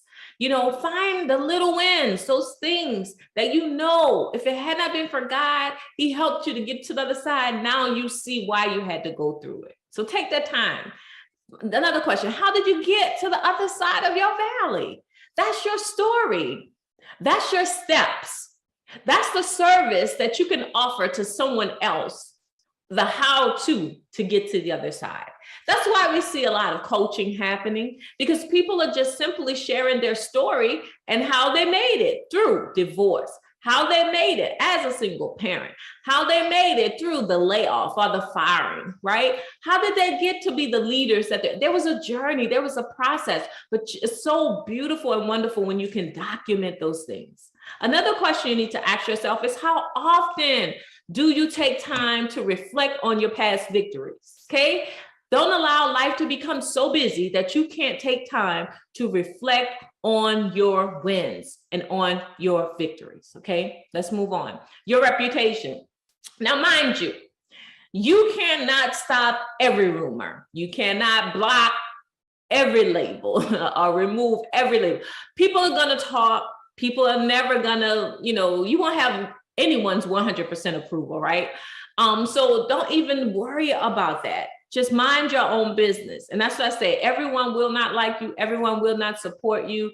You just have to keep it moving. Okay. Keep it moving. And this is what I want to echo. I want to echo. You cannot control what people say about you, but what other people think of you is none of your business. Keep it moving and mind your business. Okay, that's what I wanted to tell you. All right. So do understand that there'll be fiery darts that are going to come, right? But just make sure that you're not giving people ammunition to kill you. And what I mean by that is, be a person of your word, a person of integrity. Don't just be living any kind of way. And now you're giving them the ammunition to kill you, to slaughter your reputation. You're not perfect. You're progressive. Right? I'm not perfect, but I'm progressing in every area of my life. But make sure that you're being kind. Make sure that you're being generous. Make sure that you're being true to your word and you're showing up authentically you. Okay. So your reputation, here are a few questions you need to ask. Just 2, are you easily offended by what people say or do to you? Because if you are, you're not going to last on this journey. I remember when I first started out in ministry, you know, you sometimes think that when you work for the church or you work in ministry, that everyone's going to be nice, everyone's going to be kind. No, they have some devils, some demons, sitting up there in the church, working in the church, and they're hateful. And my heart was so heavy because of just some of the attitudes, the mindsets, and the ways and behaviors of some of the people that was working. And I was like, I don't like this. But I remember my spiritual father, he shared with me, he said, Geronda, you got to have tough skins. So I had to grow up, and I had to realize it's not personal. To them, it might be personal. This is business, and it's spiritual, and it's the enemy's way of trying to keep you from moving forward. So you need to ask yourself the question, if you are easily offended, you need to deal with that offense. Now, offense is going to happen, so you just got to prepare yourself. I like to say, it's these attacks, it's like water on an oily duck.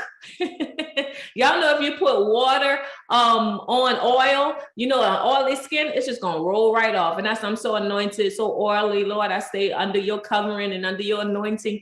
It's just rolling off of me. As an entrepreneur, that's how it has to be, because you got to keep it moving. And so even when people put negative and insulting comments on your posts, just delete it. Don't be going back and forth or telling a piece of my mind. Just delete it. Just ignore it. Just understand it all comes with the success. It all comes with your increase and your upgrade. The other thing is, how do you handle the offense? Do you always want to go tit for tat? Or do you take it to God in prayer? Or do you act mature enough to sit down and reason with one another and really talk to the person you have the issues with? How do you handle it? Come on, let's talk about it, because we're talking about you moving to your next level, okay? So as you're maneuvering through this entrepreneurial journey, I know it gets hard. It does. It gets hard. But God, okay? God is with you, so you're not alone, okay? And Coach Jay got you covered. As I said, there's ups and downs of being a CEO, but you're going to make it to the other side. So my desire for you is for you not only to survive as a CEO, but to thrive as a CEO. And as I say, keep showing up. Don't stop showing up. People are waiting on you to show up authentically yourself. And then keep your word. If you say you're going to go to the meeting or you're going to sign up for the course or the class, be present. If they can't count on no one else, they can count on you for showing up. And then I want you to finish strong. Got it? I want you to finish strong. I love this quote that Les Brown says, because on this journey, there's so many things that come and block and stop us, and we allow these fears to hinder us from moving forward. And this is what he said, too many of us are not living our dreams because we're living our fears. No, I'm not gonna live my fear. I'm gonna be a successful CEO at any cost, man. I'm gonna do the work, whatever it is that I need to do, I'm gonna do it so that I could see and leave a legacy for my children, my children's children. And so I'm not going to quit. I'm not going to give up. I'm not going to let my fears block me or stop me. And that's what you have to say to yourself as well. Okay. So remember, go out and add value to every room because it's in you. Add value to every table because it's in you. And add value to every life because it is in you. Okay. Well, of course, thank you all for sharing with us for the upside downs of being a successful CEO. I do want to remain in contact with you, so you can follow me on all the social media platforms at Geronda Marks. Let me go ahead and end the show and stop the sharing. You can all reach me at Geronda M on Instagram and on Twitter, and I'm also on Facebook. All you have to do is just put my name in, just Google it, Geronda Marks. But also, if you want to send me an email directly, you can. I would love to hear from you and just share with me how this particular workshop has helped you, what sort of transition that you're in, and that this has helped you to really make some good decisions and to really evaluate your life. I want to hear your story. So make sure you send me an email. You can send it to Geronda, Geronda, Geronda@youareunique.org. Geronda@youareunique.org. So remember to follow me on all social media platforms. I'm on Instagram, I'm on LinkedIn, I'm on Twitter, as well as TikTok, all of those different social media platforms. And I look forward to meeting you and to also connecting with you. So have a wonderful day and keep showing up.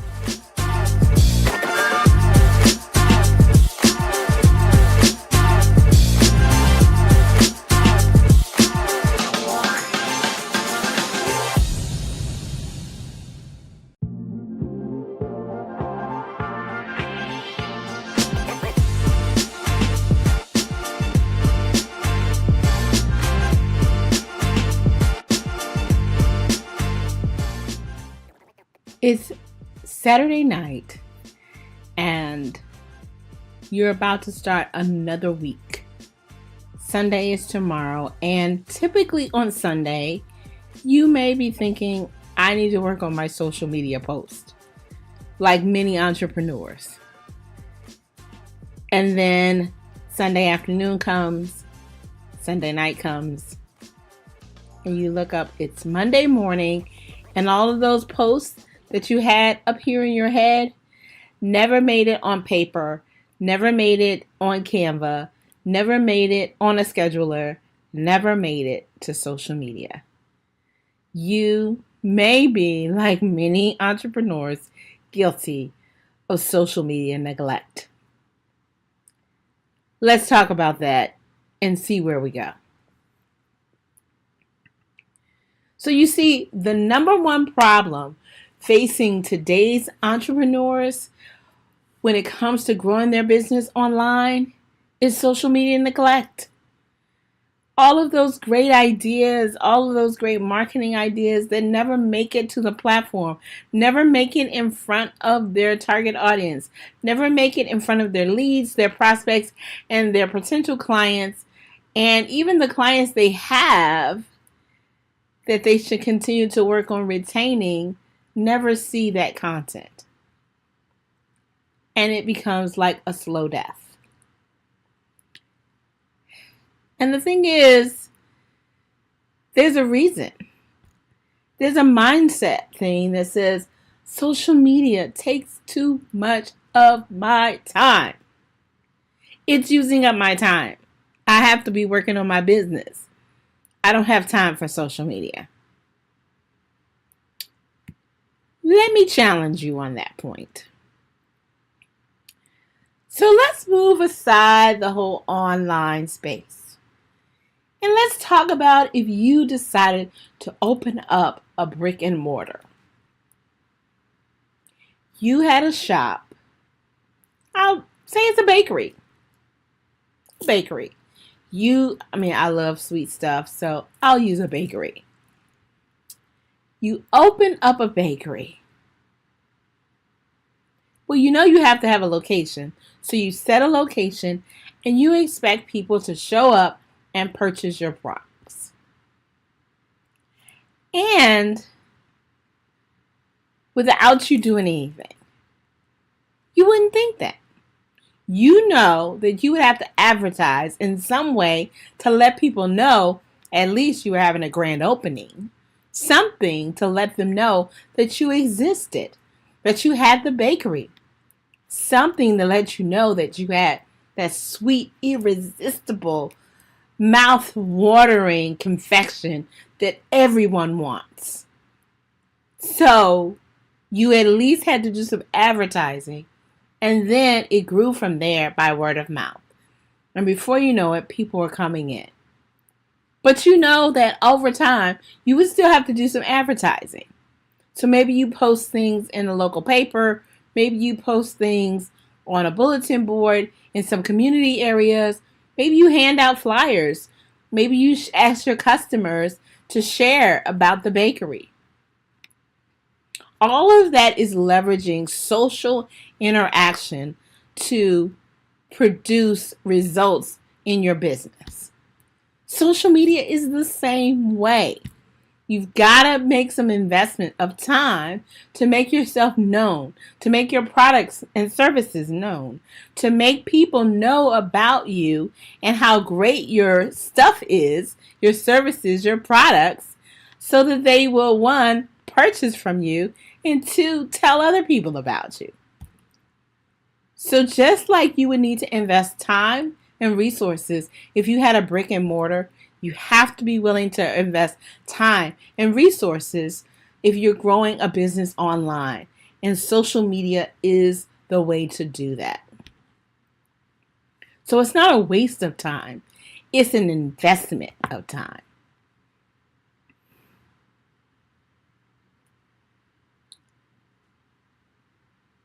But maybe you already know that. Or maybe not. And you may be wondering, well, am I guilty of social media neglect? If that is the vehicle I am using to help grow my business, have I been neglecting it? Have I been inconsistent in posting? Have I been inconsistent in my messaging? Have I been not engaging with other people in my community or in other communities I'm connected to? Have I just kind of showed up, stood in the back of the room, and then walked back out the door? No one knew I was even there. Have I been ignoring prospects? Maybe I do a post and somebody responds and they show an interest in my services by even getting on my email list, and I do nothing with it. So I have leads, which are people who are interested in my product, services, brand, or mission. And I have prospects, which are people who have indicated by their actions that they are interested in my product, services, mission, brand, or mission. And I'm still not doing anything with either one. I am guilty of social media neglect. And then, of course, I don't want to leave off the table, and this is probably not you, just the straight MIA. Missing in action. Totally off the grid. Totally disappeared. I'm out of here. You don't even remember my name until I come back because I have something to sell. Not a good look. So, these are some of the symptoms of social media neglect. Right? But what happens? What's missing? Why does this happen? Typically, it's missing is a strategy. When you start thinking from a business perspective, you should have a strategy. When you have a strategy, social media is not a hindrance. It is a springboard. The strategy helps you understand how you want to leverage social media to grow your business. How do you grow your business from here, from point A to point B, and then C, D, E, F, G? There is a process. But without a strategy, you're just randomly posting and you're going to get random results. So what's the first thing? You want to set your social media goal. And so your social media goals will evolve over time as your business evolves over time. If you're starting out, your first goal should be all wrapped up in awareness. How do I get as many people as possible to know about me, my business, my product, my services, my brand, my mission? That's my goal. Because what I'm clear about, and what you should be clear about, they can't buy if they don't know you exist. They can't buy from you if they don't know you exist. Awareness is making sure they know you exist. Some other goals is engagement. Not only do I want you to know I exist, but I want you to interact with me. I want you to show a behavior, by your behavior, that what I am sharing has meaning and value to you. That's engagement. Other things such as conversions and obviously clients, all of those are part of the roadmap for your business. And there should be social media goals associated with moving your business along that roadmap. So that's the first thing you need to do, is to set your social media goals. And remember, SMART goals. Goals are, specific, measurable, actionable, or achievable, result-oriented, and time-bound. So as an example of that, I want to grow my Facebook group by 10% by the end of Q1. I have a specific thing that I want to do on social media that is in alignment with increasing my awareness. So my group, I want to see it grow by a specific percentage within a time-bound space by end of Q1. Those are the kind of goals you want to be able to set on social media. So once you set your goal, then you want to figure out, or as a part of setting your goal, pick a platform. Now, many people are on many platforms, and you can be on many platforms. However, I encourage you to pick one primary platform. The primary platform that will get you access to your target audience, the right access to your target audience. It could be Facebook, it could be LinkedIn, it could be Instagram, it could be Twitter, it could be TikTok, it could be Clubhouse. You decide. But pick one and stick with one. It's okay to be on multiple platforms, but if you are already being inconsistent, that just spreads you even thinner. So I encourage you to focus and follow through. Focus and follow through.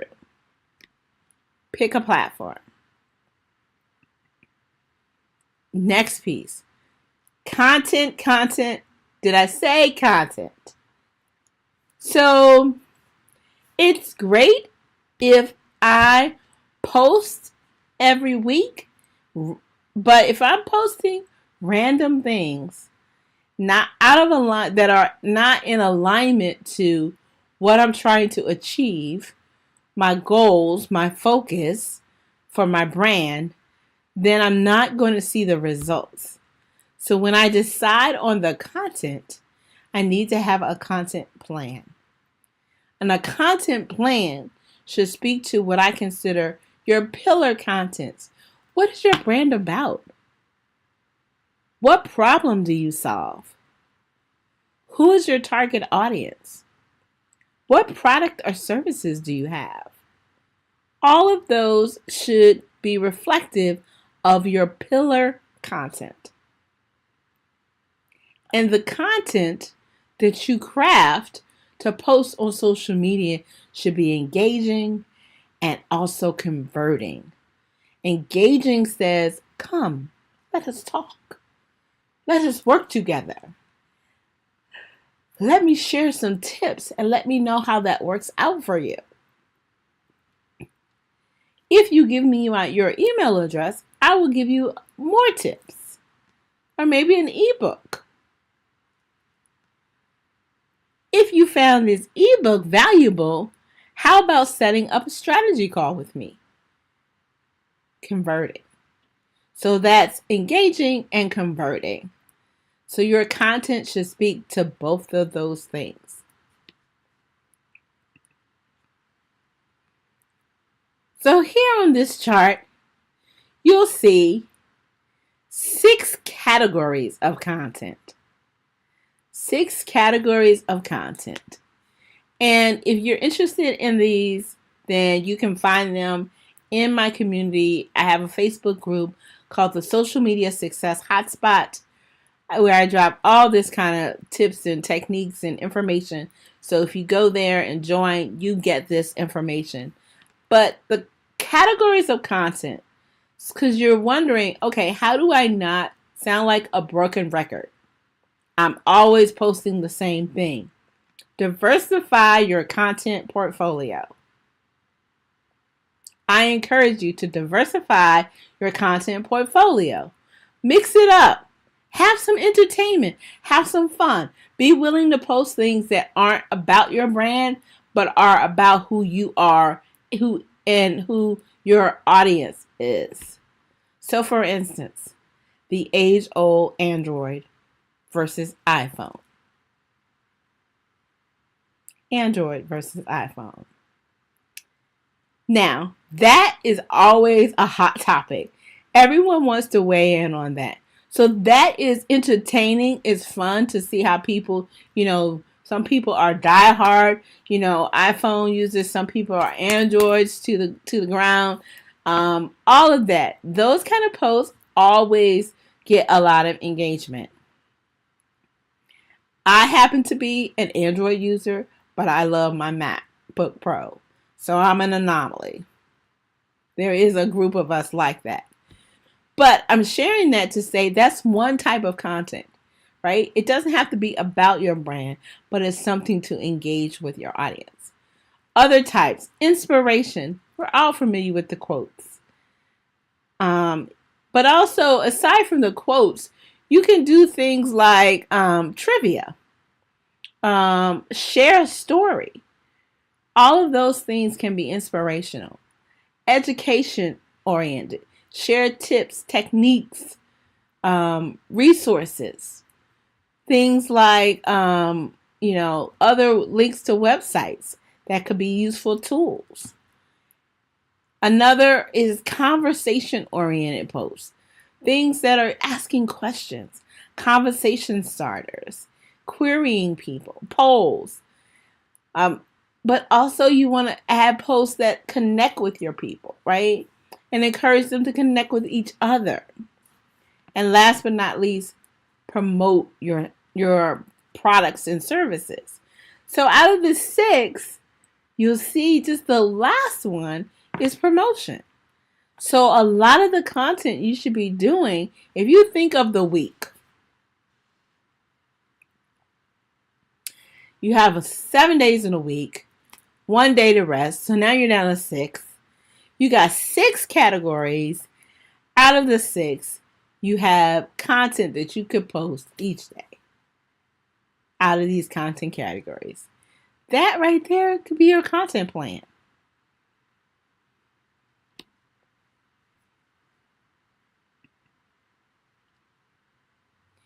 Once you lay it out, you must have a calendar. Map it out to a calendar. Know what is being posted on what day. You could use a Google Calendar. You could use a Google Sheet. You could use a Google Doc. For common things that people use are things like Trello, Asana. There's a lot of different ways you can manage your content calendar. But having a calendar allows you to put for the day what you're posting, what is the information, your caption, hashtags, what platforms you're posting it on, all of those kind of things, so that you know you're on track. And if you have a team, it becomes a resource for you to use for your team. Your team should be able to go to the content calendar and know what should be happening at a given point in time. Calendar is a must.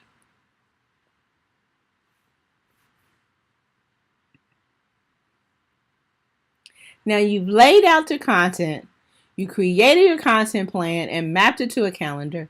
Now you just have to execute it. Execute it. What does that mean? So you've got all the information, but you want to create the imagery or the creatives associated with the content. So you want to, maybe you're using something like Canva. You want to make sure you have compelling captions. You want to make sure you're using hashtags, and different platforms have different guidelines around using hashtags. But at the end of the day, hashtags help you extend the reach of your content. So you want to have that as a part of your plan. And you want to execute it by setting it up either to post manually on the platforms or to set it up with a scheduling tool. I happen to use socialchamp.io as the scheduling tool I use, but there are many tools out there, and you can set them up ahead of time and literally set it and forget it. Okay? There are tools that will post on the different platforms at the same time. You can set them up to randomly post. All of those functionalities depending on the different tools. But having a tool so that if you pick a particular day of the week to set up your schedule for the week, you can literally set it up and forget it. Okay? So that's executing on the content plan. Creating the content plan and then executing on it. 2 different steps, both equally important. And last but not least, how did I do? How do I know that I am making headway? This is when it comes to measuring the results. You want to measure results. So what does that look like? Well, if you have a Facebook group and your content is driving people to your group, then you should see growth in your group. If you have lead magnets and your content is driving people to sign up in your email list, you should see growth in that list. You should see growth in your number of connections or friends or whatever it is that you're trying to drive to measure success. If you have a group, you may want to look at the insights and see levels of engagement increasing. So those are measurements that are trackable. But at the end of the day, with SMART goals, you want to make sure that you have measuring criteria so that you can see that your work is working for you.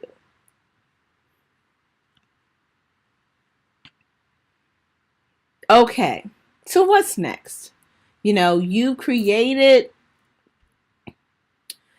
this roadmap, this strategy, social media strategy, right?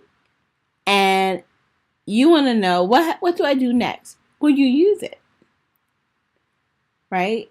And then typically people set it up for a quarter, and you revisit it for the next quarter, and you tweak and tune it, and you continue to evolve it as your business evolves. And maybe there's some new things you need to do or new things you need to learn, and you need some help. Well, I invite you to join my community. My Facebook community is the Social Media Success Hotspot with Miss Nina B.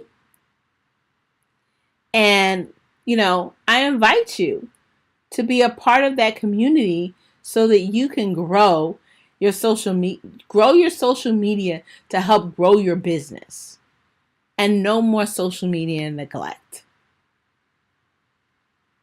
You can simply join by going joinmissninab.com. It'll take you straight there.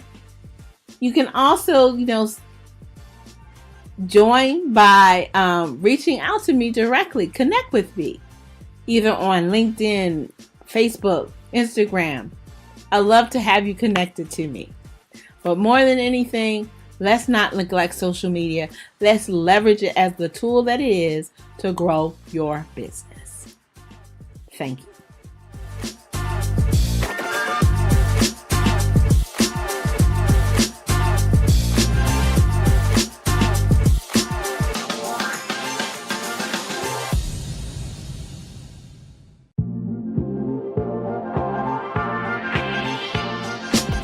So, how many of you have ever heard that song, Step in the Name of Love?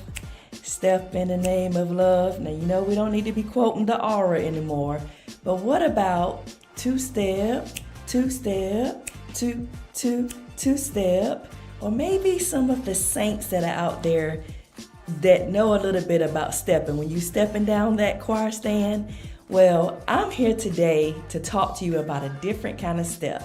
Because maybe some of you have also decided to join a sorority or fraternity where you're going to step. You got the Qs, the Omegas, the Deltas, the AKAs, so that's a different type of step. And then maybe you thought about, for the saints, like I said, that's out there, if you take one step, he'll make two. But today I'm here to tell you about a different kind of step. That is step up, step out, and step in. That's right. Step up and step out and step in. But before I do that, my name is Dr. Jennifer Harris. I'm the CEO and founder of Purses, Pumps, and Power. And I am so thrilled to just be talking to you today about how you can step up, step out, and step in. So let's start with the first step. Step up. Have you ever thought about stepping up to the plate, or have you ever heard that term, you need to step up your game? Well, in today's entrepreneur, especially as women, as business leaders, you really have to step up your game right now because it is so competitive. But not only that, you are in a league of your own. And when you step up to the game, you start stepping up into what it is that you desire to have in your business, what it is that you desire to have for your family. So step up, okay? Step up and step out and step in. Now let's talk about stepping out. Have you ever thought about what you're going to step out to?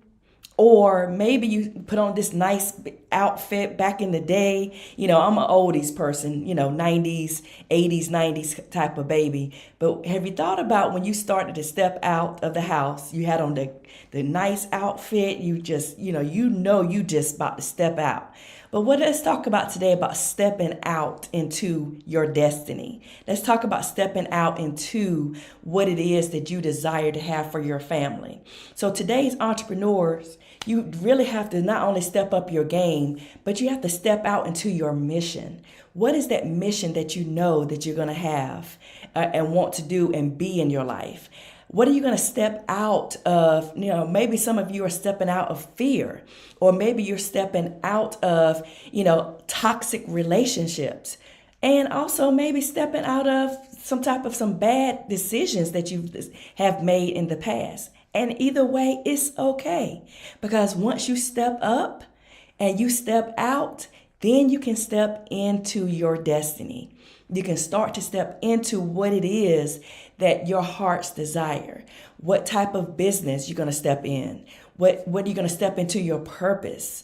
Are you going to step into the wealth and the desire and the finances? Because one of my mentors often told me, wherever you are in life, your mind got there first. But you have to step out of what it is that you think that's holding you back and step into and make that jump, make that leap. And today, when we're talking about entrepreneurship, we know it's not a simple thing. We know it's not a simple task, but entrepreneurship is something. And as a business leader, you can do that. You can step out of fear. You can step out of your comfort zone.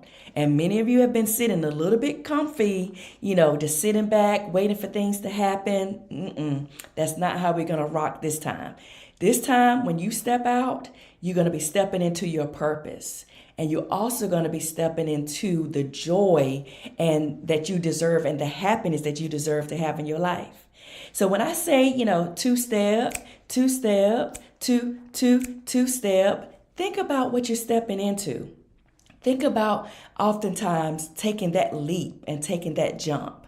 But not only that, what have you just held yourself back with?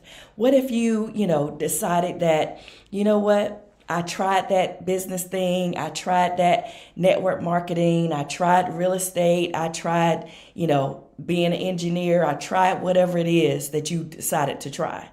But now it's time for you to really step up. And I want you to step up your confidence. I want you to step up not only just your confidence, but I want you to step up your belief. Because many times we may not have all the backing that we want, but when you believe in yourself and you believe in your dream, you can make things happen. And I just tell you just a quick story. When I was growing up, my dad, he made me play sports, okay? He made me play sports. I was like 4 or 5 years old, but he made me step up to that plate as a 5-year-old with that little T-ball. And I was like, okay, Dad, really, I was fearful. But what he was teaching me was to step out of my comfort zone. And also, he was teaching me to step into being a more confident little girl or more confident woman. So now when I'm in doing business deals or I'm traveling around the world, I have that self-confidence to not only just step up to whatever my dreams are, but you can also do the same thing. So think about what may have held you back over these last, 12 months, maybe 24 months. Think about what have held you back even in your business. What have you decided to step away from, knowing that you needed to step into and apply more pressure onto that business or apply more pressure onto your finances? So step up, step out, and step in. I want you to leave here just thinking about a different type of step. But now, not only that, for those of you that are believers, when you make one step, yes, he'll make two. And wherever you are in life, your mind got there first. So don't discourage and don't get discouraged. Don't stop from what it is that you're desired to do. And I'm just a country girl from, North Carolina. I am a real estate broker, entrepreneur. And I remember when I was stepping out of being a network engineer, I hated it. Of course, I was on weekend nights and I said, you know what? I have to step up my game because my mentor also told me repair your roof while it's sunny outside. And when I did that, I jumped and stepped into real estate, which has been phenomenal as far as my destiny. I have been doing that close to 2 decades now. But think about what it is that you may have put on the back burner. What are you willing to start to step into? I want you to write that down. I want you to write it down. What have you stepped away from? Now, it's great to step away from toxic relationships. It's great to step away from, frivolous debt and just endless spending. But you can never step away from your mindset. And you can never step away from your imagination because your imagination is the preview of life's coming attraction. And as a business owner, an entrepreneur, someone that maybe travel in the world or whatever, maybe some of you are just starting, but stepping into that. You have to see it before you see it or you never see it. And I just feel so passionate about that part. But step up into your destiny. Step up into your mission. Step up into your purpose. And not only that, you may have to leave some people behind. You may have to step out of your comfort zone and leave those, that are trying to hold you back. Some people may call them haters.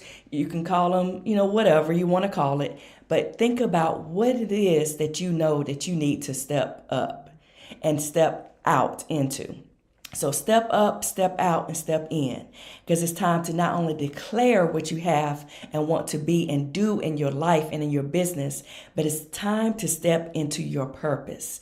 And it's time to step into your destiny. Because no matter where you are in life, your mind got there first. So for those of you that may have just decided, you know what, I'm going to put this dreams or put this business on a back burner, I'm challenging you today to step up, step out, and start to step into what you know is rightfully yours. Again, I am Dr. Jennifer Harris, the CEO and founder of Purses, Pumps, and Power, and I just delighted to talk to you about two-step.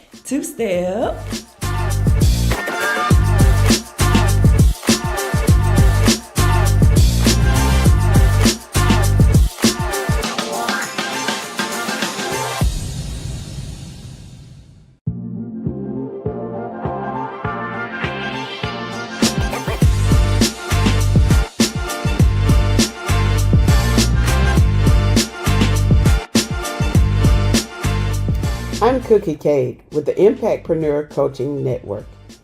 This workshop will help you through your journey, and I'm here for your success. Let's get started.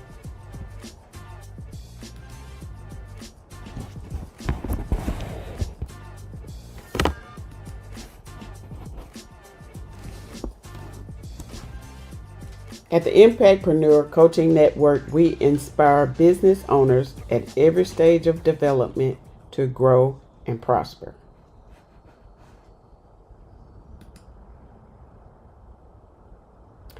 The agenda for the course is an introduction and course overview, self-analysis, characteristics of successful entrepreneurs, small business failures and success, finding your space, risk, thinking like an entrepreneur, time management, and planning.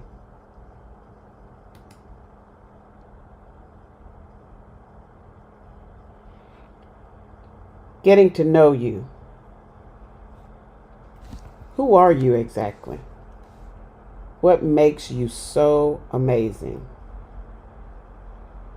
that you would like to create opportunities? What is your business idea and how did you come up with it?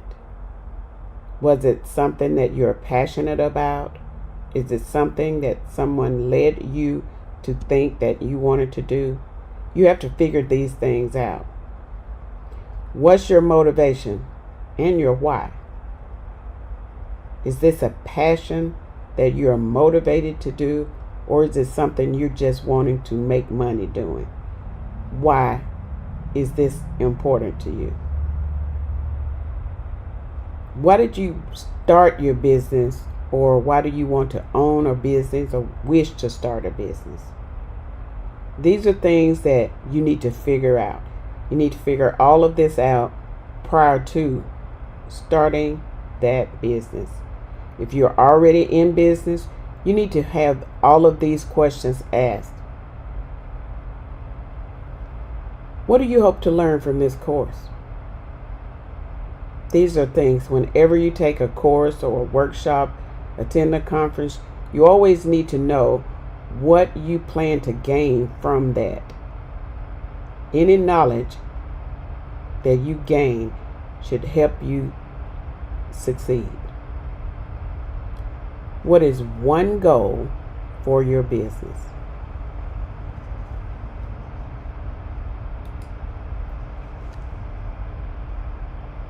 This course is about finding your niche. Success depends on finding, developing, and refining a niche. Filling a need that is not being met. You have to create opportunities for whoever your customer is, whatever the business idea that you have. What are you trying to do that's different from someone else that's trying to do it or have already done it? You have to investigate the feasibility of this business idea. Just because you come up with a plan does not always mean it will work.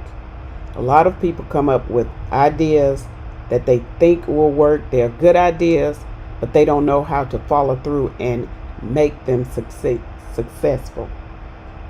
That's what you need to try to accomplish. You have to complete your business plan. If you have not already done so, ask yourself the crucial questions. All questions need to be answered. Why are you doing this? Who are you doing it for? When do you plan to start? What are you doing?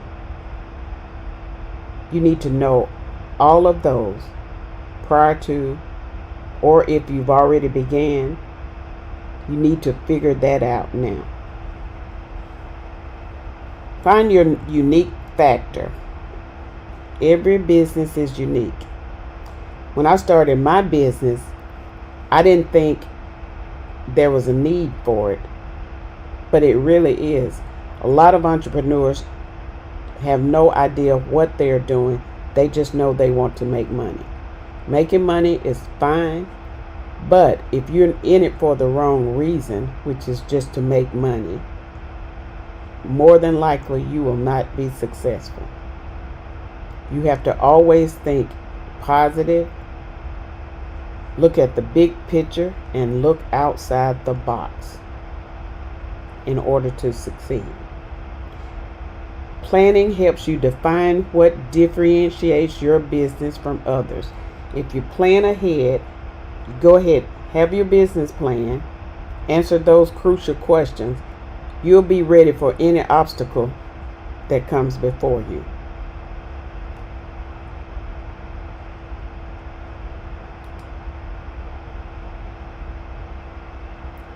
your most important asset? What is the one thing that your business has that no other business has? Think about it. You must think really hard about whatever you plan to do. Or if you've already started, what are you doing so different from everybody else? McDonald's and Burger King sell hamburgers. They're the same entity. However, McDonald's has the Big Mac, Burger King has the Whopper. They're basically the same thing, but the taste is different. You have to figure out what you're doing that's different from the other business if you're not creating something so unique.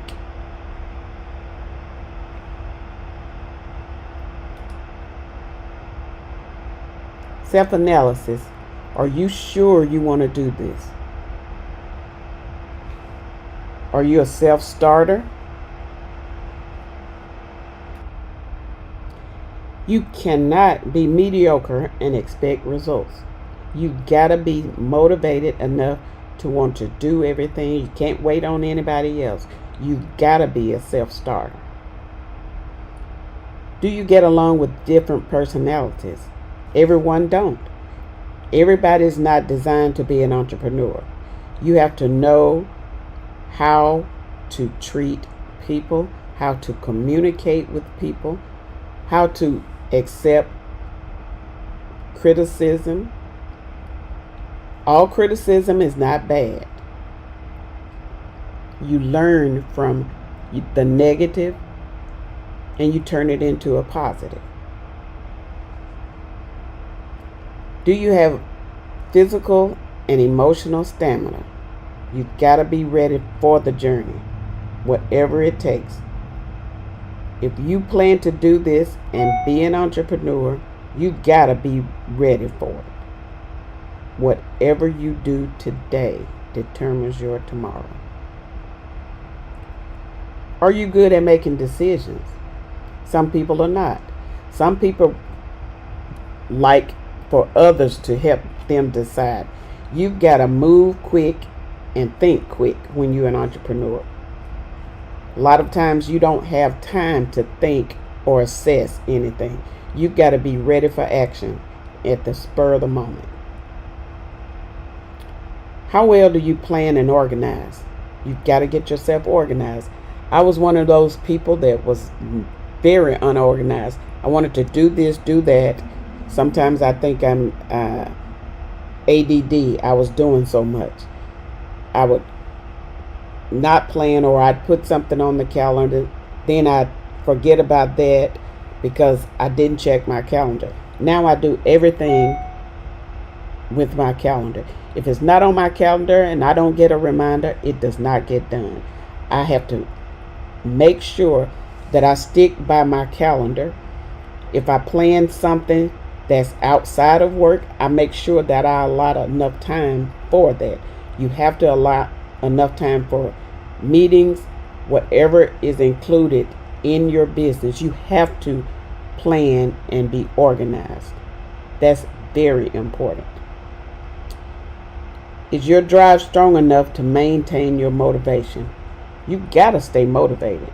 No matter what you do, you gotta stay motivated. If you plan to be successful, you gotta commit to that idea and stick to it. No matter what happened, no matter what's going on, you never allow anything to steal your motivation, because this is something you want and you've got to do it. How will the business affect your family? That's a biggie. You have to plan for family time. You have to plan for your business. You always commit to whatever you're doing. If you tell your family that you'll be off on a Saturday and something comes up, if it's very crucial and you cannot afford to miss it, schedule around it. See if you can schedule another time. If not, take the time, plan out a quick meeting, take care of that, and get back to your family. Family is very important. You don't want to lose your family because of some idea that you had and you think you can make this money. Money is not everything. Family is important.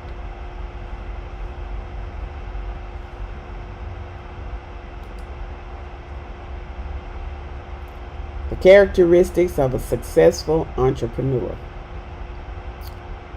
Passion. You have got to have the passion for this idea. Whatever you committed to, you have got to have the passion for it. You always think, I'm committed, I'm going to do whatever, and I'm going to devote myself all the way. You've got to be persistent in doing this. You've got to always strive to make things happen no matter what. Good health, high energy. Take time and exercise. Take time and meditate. Whatever your good health habit is, make sure you take time for it. I'm one of those, I'm an early bird. I don't get a lot of rest, but that comes from when I had my job. I go to bed late, but I'm an early riser. I'm up early, so I try and get a little exercise in. If it's no more than 30 minutes, whatever it takes. Even if I'm at the office, I'll stand up, walk in place, whatever it takes, as long as I can get a few minutes to keep myself healthy. I try to eat healthy, but that doesn't always pan out. Whatever it takes to keep your high energy level up, because you've got to be ready for whatever you're doing in your business. Creative and innovative. Now that's an area I'm not good at. I'll tell people, I let people do what they do. I'm not a creator, so I know this. I already know this, but I don't mind asking for help when I need it. I'm very independent and self-motivated. I don't need a lot of people to help me decide if this is what I want to do. I'm very independent. And sometimes my husband tells me I'm too independent. But I guess I was brought up that way, and I don't know any other way. But it's a good characteristic for me.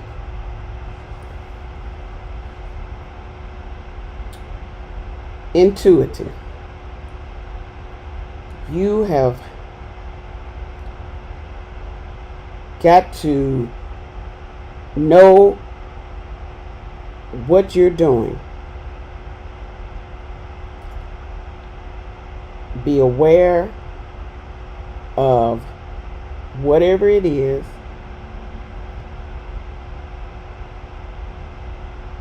and get immediate understanding. Self-confidence comes from knowing what you're doing. If you decide you want to make widgets, make the widgets. Know in your heart that you can make those widgets and be good at making widgets. If you're confident and believe in yourself, if you're selling a product, you can sell that product because your confidence is so high that people will believe in your product. And you have to make them believe. If you don't believe in yourself, nobody else will. You have to have the desire to work hard. Hard work has never hurt anybody. If you plan to be successful, you wouldn't mind working hard. Resourceful. You've got to be resourceful. I always tell my clients, if I don't know, I know somebody that know. I have a large network, and it really doesn't matter what it is. 9 times out of 10, I know somebody that can help with whatever the issue is that come up. Build your network so you can have the resources. It doesn't always mean resourceful as far as money. If you have someone that you can count on to help you out with whatever the issue is, that's a good resource.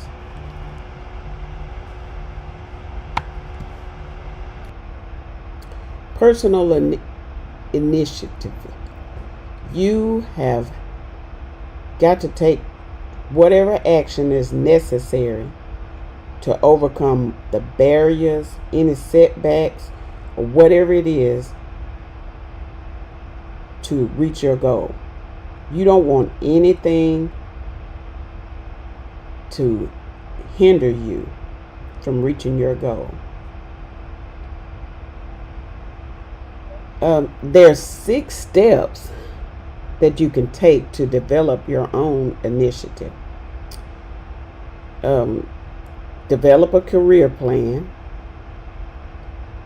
Build your self-confidence. Spot opportunities and potential improvements. Check your idea. Develop persistence and find balance. All those will help you with your personal initiative. Are you a calculated risk taker? I am. I have always been that way. I just figure you can't get anything done if you don't take risks. My sister would always tell me when I was younger, and I think that's where I got it. Scared money can't make any money. She was big on investments, and every time she would tell me about something, I would say, I don't know about that, or I'm not, I don't think I want to do that. But she would always say, scared money don't make any money. And that's true. If you're not a risk taker, how do you know your idea is going to succeed? Everybody's not going to be on board with you. So you've got to take a chance on your idea. Because like I said, if you don't believe in your idea or your business, nobody else will. A lot of times you need to assess whatever the pros and cons are. But in the long run, most of the time, it ends up being very good. Vision. Do you have a vision for growth or success? You've got to decide, is this something I want? Do I see it? Can I see the big picture?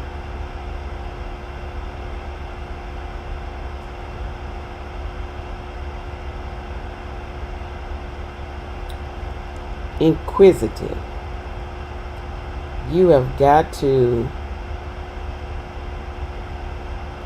make sure you are positive.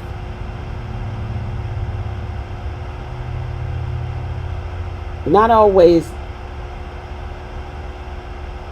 curious, but you can be neutral, but always show interest in what you're doing. If you're high energy strong and you want to really make people believe in what you're doing, you'll ask questions, you will get all the training, you will do whatever is necessary with confidence to be successful. Strong driving to achieve. When I was 12, I wanted to learn to type. Someone gave my mom an old typewriter, and I picked on it. I learned to type on that typewriter, but I wasn't doing it the correct way. My mom said, unless you learn that keyboard, you won't learn to type. So I had a drive to achieve typing. I really wanted to learn because that was something I didn't know anything about typing then. And it was an old typewriter, the kind you pick.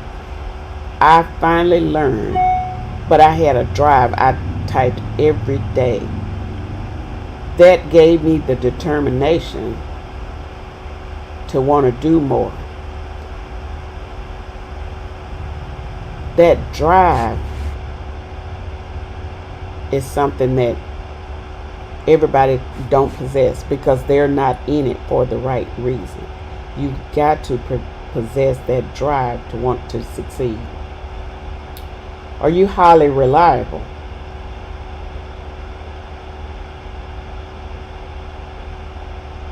You've got to be trustworthy,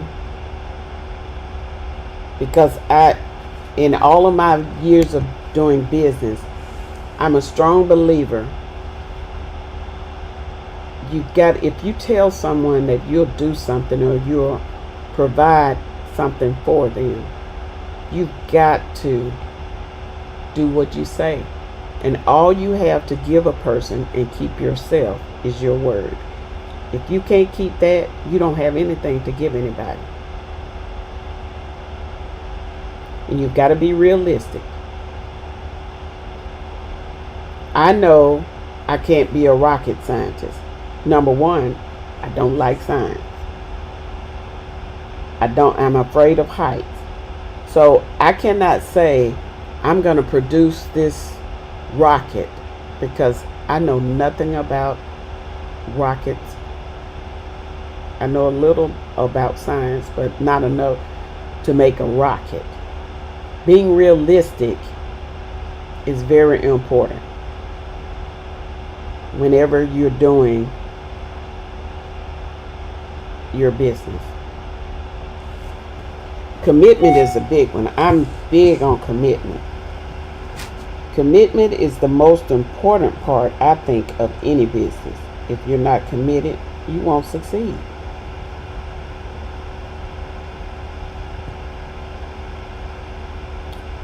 Problem-solving skills. You must be able to solve problems. Solving problems is easy, but it's hard. The only thing hard about it is what you make it. And nothing is hard unless you make it. A lot of people don't know if they think that way, they can accomplish anything. No problem is ever too large that it can't be solved. It may take a while, but it'll eventually be solved. Tolerance for ambiguity. You've got to be tolerant for really anything. The entire business, you need to be tolerant for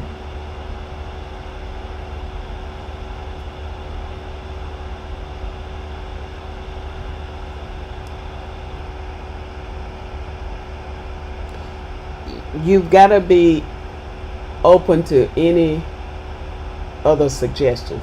My way may seem right to me, but someone else may have a better idea, and it may not take as long. You've got to be tolerant to those that may want to help you, but you think your way is the best way. You know,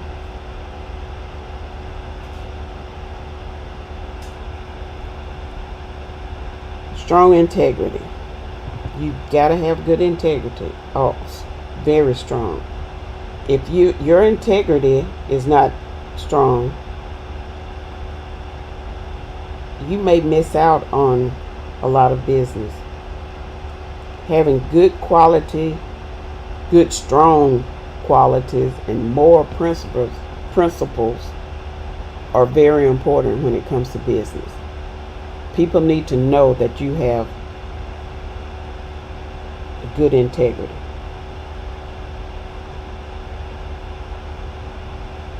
The ability to consolidate resources.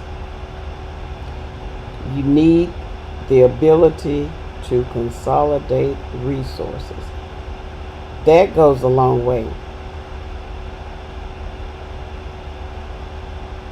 Being able to put things together and get them done, having products or services that your customers need to consolidate is really a good characteristic. You have to have strong organizational skills.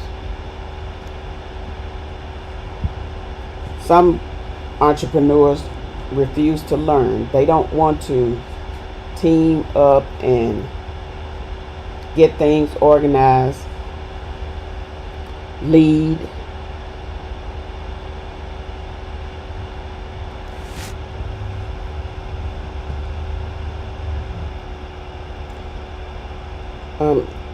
You must have the ability to stay focused on different tasks.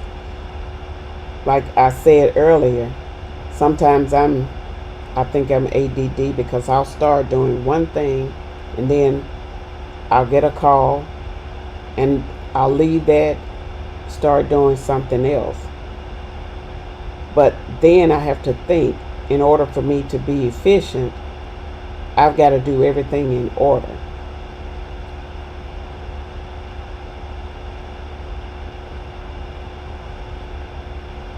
Competitive.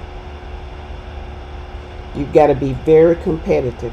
If your business is one that competes with someone else, you've always got to be planning how you can make your business better. Always. In order to achieve the outcome that you want to get, you've got to stay steady. You've got to focus on what they're doing. Know your target. Know what they need. And be able to give them what they need. You've got to have a tolerance for failure. Remember, all bad things happen for a reason. If you fail at one thing, try and figure out how you can make it better. Do it again. If at first you don't succeed, try and try again. Never give up. You never lose until you quit. You've got to have a sense of humor and fun. Everything is not always so serious. I'm one of those happy-go-lucky people. Even when bad things happen, I can find the humor in it. Because if you don't find humor in some things or make it fun, you'll stress yourself out. And you cannot allow this business to stress you out. That's how you just stay calm and be ready for the next day. Nothing is so bad that you can overcome it. You have to have a sense of urgency. If you have a product for sale and you have a delivery date, I look at Amazon Prime. If they tell you you will have something in 2 days, you have it in those 2 days. Sometimes I order things and I get it early, but it depends on what it is. If you have a product for sale and you don't think you can deliver it on time, at least communicate with your client and let them know there's a back order in shipping or something, but don't ignore. Always treat your clients as urgent. That's how you maintain your business. You always do this for your client. Emotional stability. You've got to be stable. You can't be a basket case walking around waiting to go off on people when things happen. I'll never forget, I had a client. She was a nurse, and she wanted to talk to me at like 11 o'clock at night. I said fine, because that was her hours. I had to be there, and I always tell my clients, if I can't be there when you need me, you don't need me. So I always make it a point, if someone need me after hours, I'm there, because I'm trying to be there for my clients, and I have the desire to want to do whatever it takes to make them satisfied.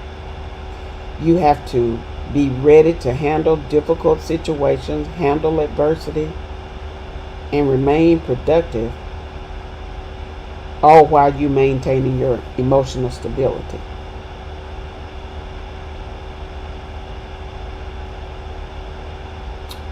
You can develop emotional stability by getting sleep. You got to get good quality sleep. Practice self-care.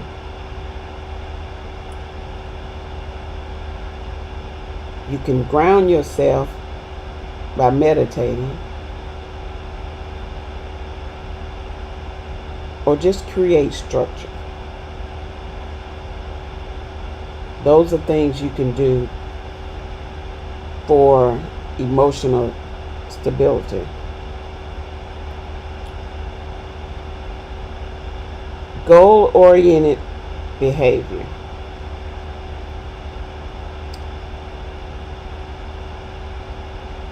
This actually falls in the range of motivation.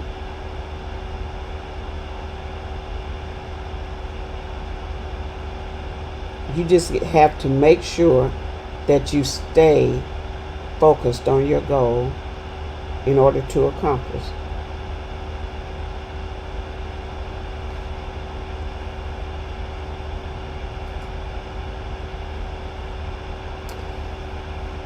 What successful entrepreneurs are not.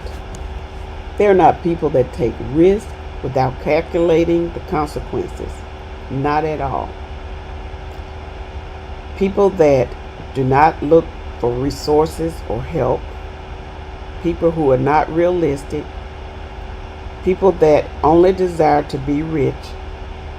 People that don't have a life outside of their work. These are a lot of things entrepreneurs don't think about, because all they can think about is, I have this product or service and I need to make money. And at the time, that's all that's important to them. But that's not a plan for success.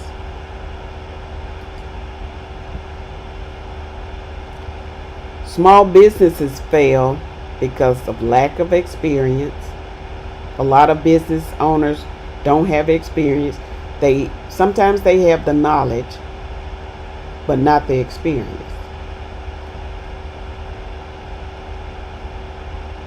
Insufficient capital, no money. That's a lot of small business problems. Poor location. A lot of time, and I call it cheap. Being cheap is not the best way. Just because a location is inexpensive does not mean you will really gain any customers. It has to be a good location if you plan to be a real business. Because if people don't know you're there, they're not going to patronize you. Poor inventory management, poor internal controls.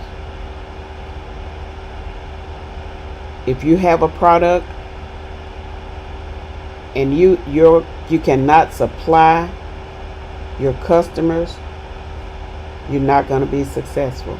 You can't buy 1 or 2 widgets and expect to sell them to 5,000 clients.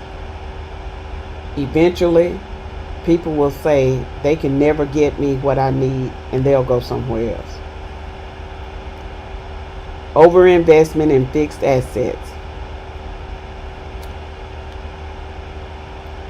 Just like you're in a poor location, if you invest in the Eiffel Tower and you know rent at the Eiffel Tower is $25,000 a month, but you only get $1,500 a month, you already know you won't succeed. You may stay in business long enough to get a couple of clients, but at that rate, it's too expensive for you. So you know you cannot sustain success if you go that route. Poor credit arrangements. That goes a long way. You can have bad credit, but poor credit arrangements, you need to order something, you can't get it because of your credit. Your supplier is not willing to extend you any more credit. So you don't have the widgets to supply your clients. Personal use of business funds and poor record keeping. You shouldn't commingle your funds. I tell all entrepreneurs, you need a business banking account. Most clients or customers are not willing to write a check to Jane Doe because you did work in the business of whatever you're doing. They don't like that because they like to keep good records, and you cannot run your household and your business on the same account. I have my account. My husband is an entrepreneur. He has his account, and we have our personal account. We don't mingle our businesses together.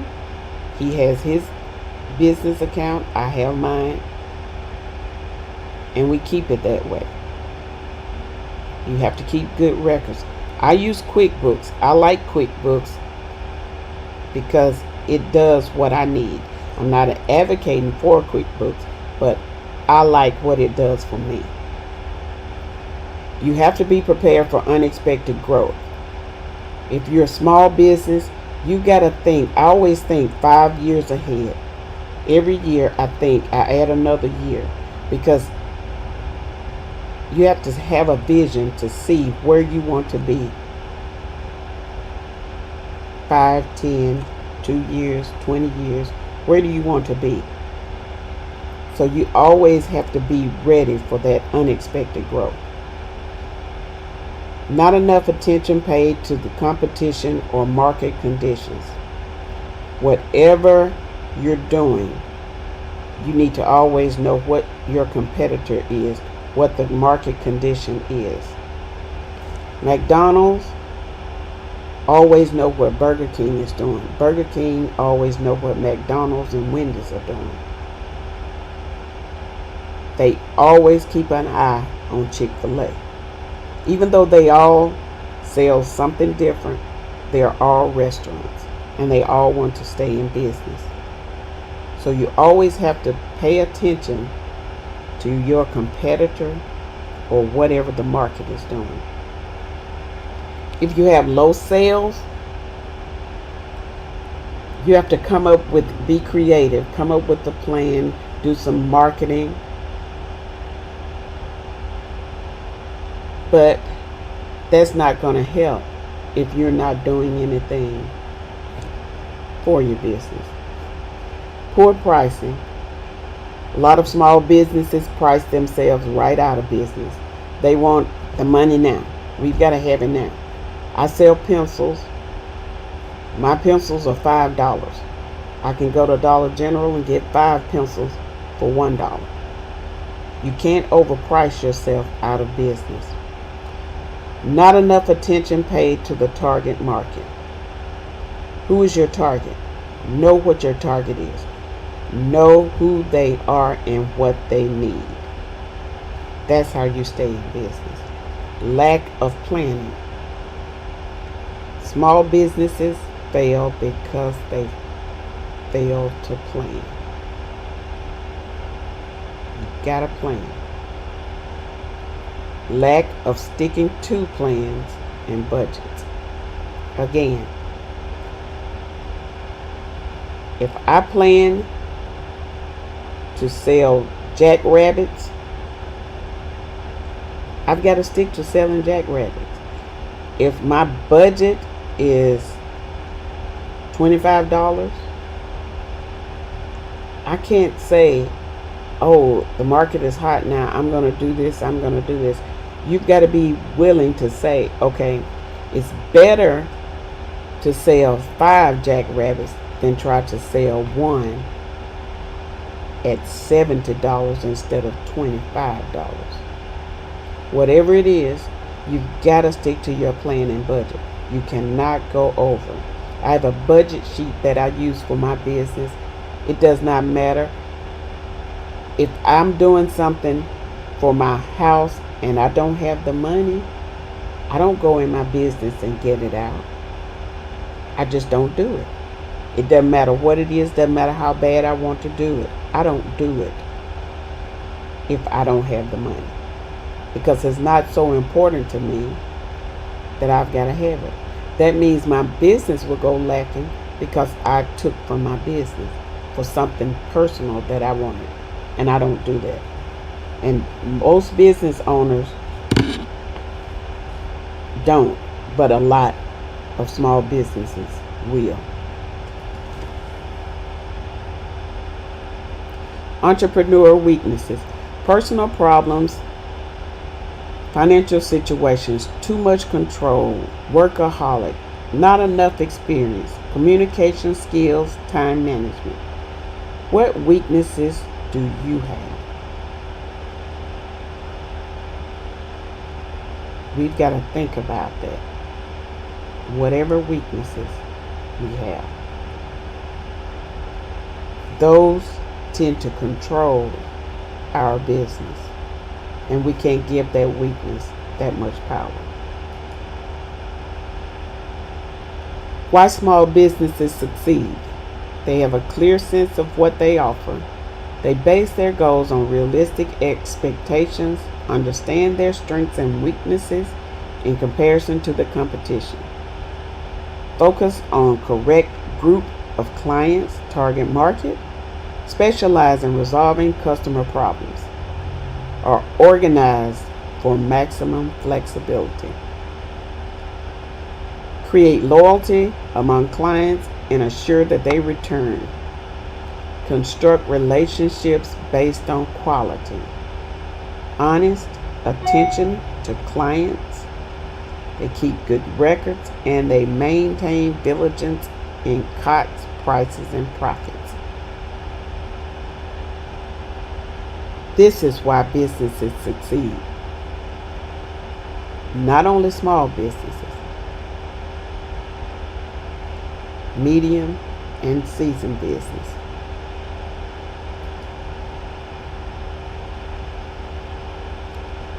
Entrepreneurs take a lot of risk. They risk failure, loss of their own money, because when you start, most entrepreneurs start with their own money. They have many long, hard hours of work. Family problems: if your family don't understand what you're doing, if they're not on the same page, that will cause family problems. Bad timing. The timing has to be right. If you do everything right, your timing will be right. On the upside, reasons people become self-employed because it helps you control your destiny. You can be your own boss. You can do the things you want to do, go places you want to go, spend time with your family.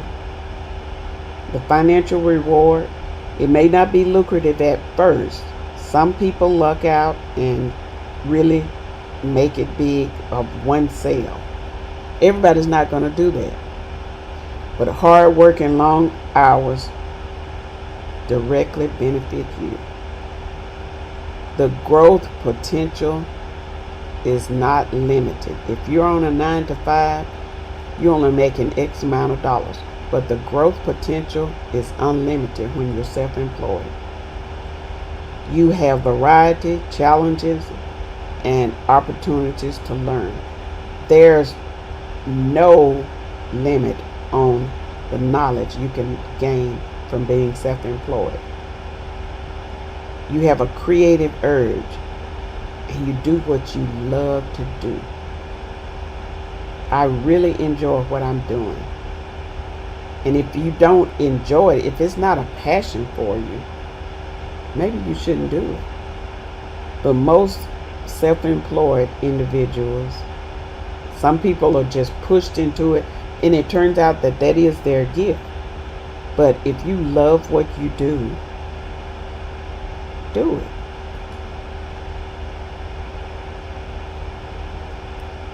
Think like an entrepreneur. How does an entrepreneur think and act? They understand and pay attention to profitability, manage time effectively, behave ethically, distribute scarce resources effectively. They plan, have a balanced personal life, is creative and innovative, and they brainstorm. Always thinking. My mind is always turning because I think of things, I can do this a different way, or I talk to somebody and they give me an idea of something I can do, or something they say will click.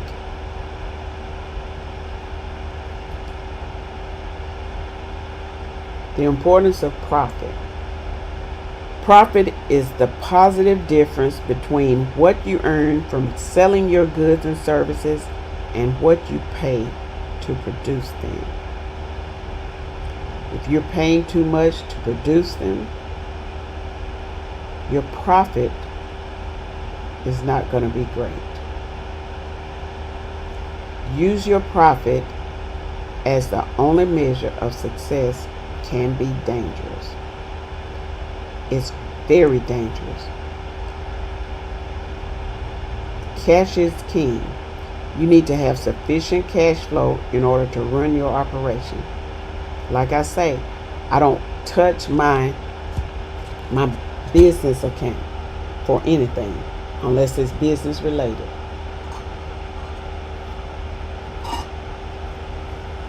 Businesses should do regular profitability calculations. Understanding profitability makes it possible to administer your resources most efficiently.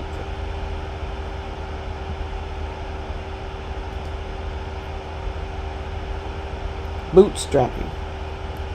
Getting by with as few resources as possible and gaining the most possible with what you have. Utilizing all of your skills and abilities to make your business viable. To finance a new business, you might need to have 3 jobs, take a loan from a friend or family, sell stock or valuable possessions, take a second mortgage on your house. Bootstrapping also means to look for non-conventional ways to to generate income, to minimize cost and maximize your earnings.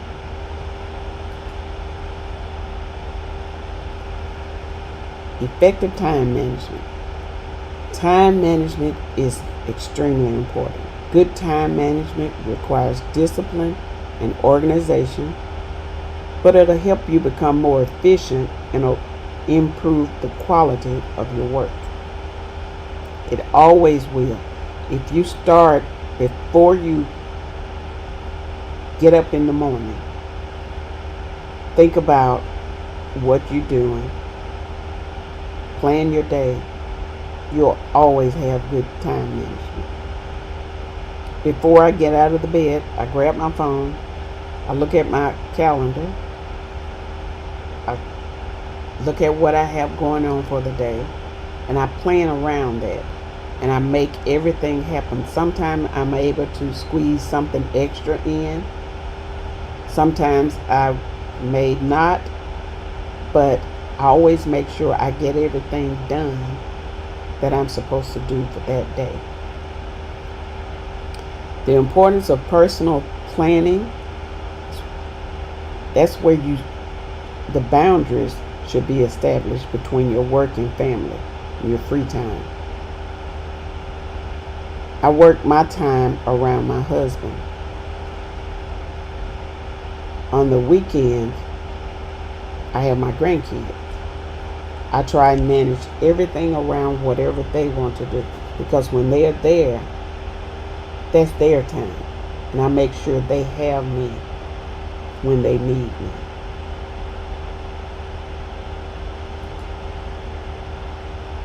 The importance of planning.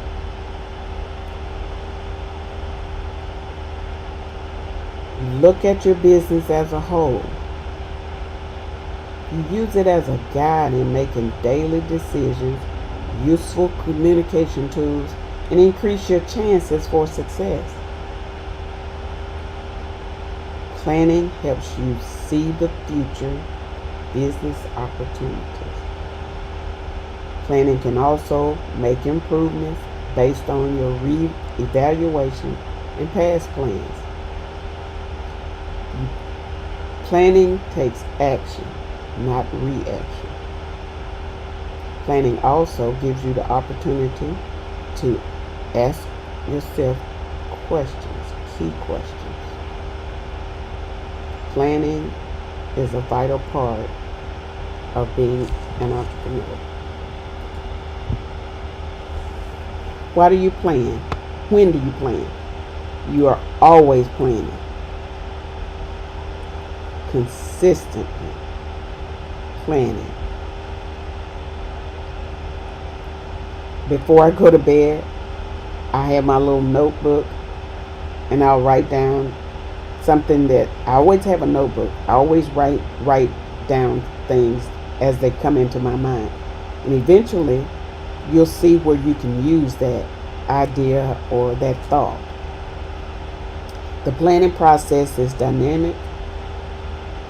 It is not only a reaction to a critical event, it needs to be integrated into your daily administration of your business. It's the key to success in guiding your business through both difficult and easy times. When the pandemic hit, I thought I was just not going to have any clients. I think I picked up a few because people were at home and they started thinking, how can I do this? How can I do that? And they called. It was really, even though the pandemic was bad, it was good for me because it helped me help them. Planning should be flexible and reflect reality, always. You have to plan for it. The pandemic gave a lot of people clear perspective in what they wanted to do. Even though we didn't know it was coming or it was going to be as bad as it was, we had to plan around it. We had to be ready and be realistic about the effects.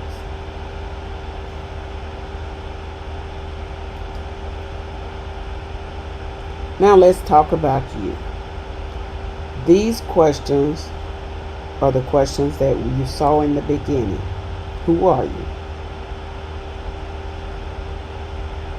What is your business idea? How did you come up with it? What's your motivation and your why? Think about your why, not the how, the why. What did you hope to learn from this class? And what's one goal for your business?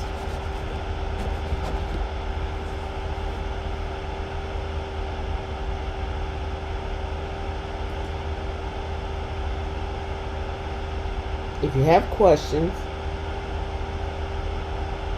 please send an email to support@impactpreneurcoachingnetwork.com.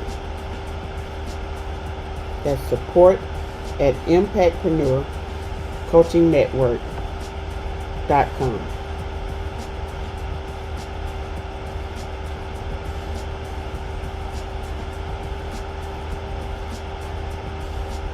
Let me help you help you. What? I sat there and tears just started streaming down my face.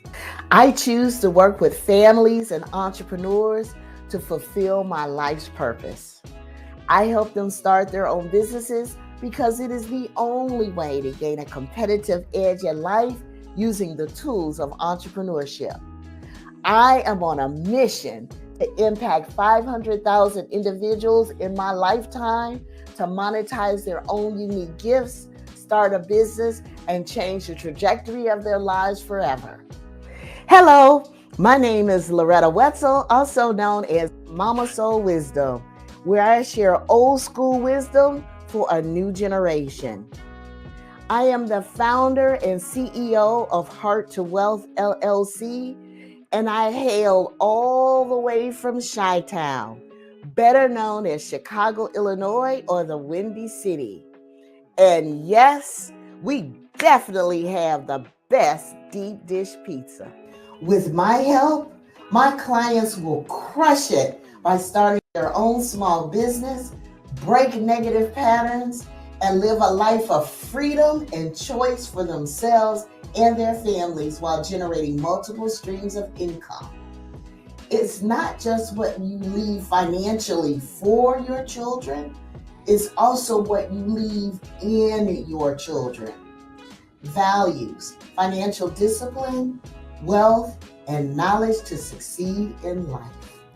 Education through exposure will create a better world. There isn't much positive news in the media these days, and exposure is the key to what's possible for yourself and your families to live a life you've always dreamed of. You can do it. Don't fake it until you make it. Faith it until you make it. Take consistent and intentional action, and your wish will be fulfilled.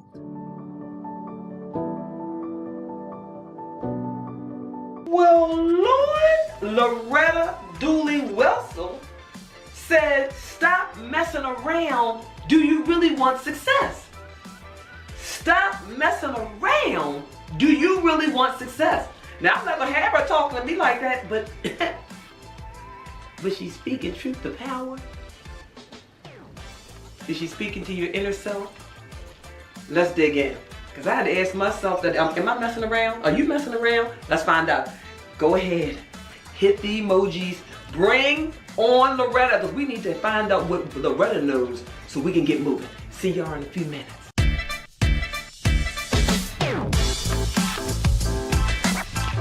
What if you could do right by your family? You want to live in good neighborhoods and have access to extracurricular activities for your family, don't you?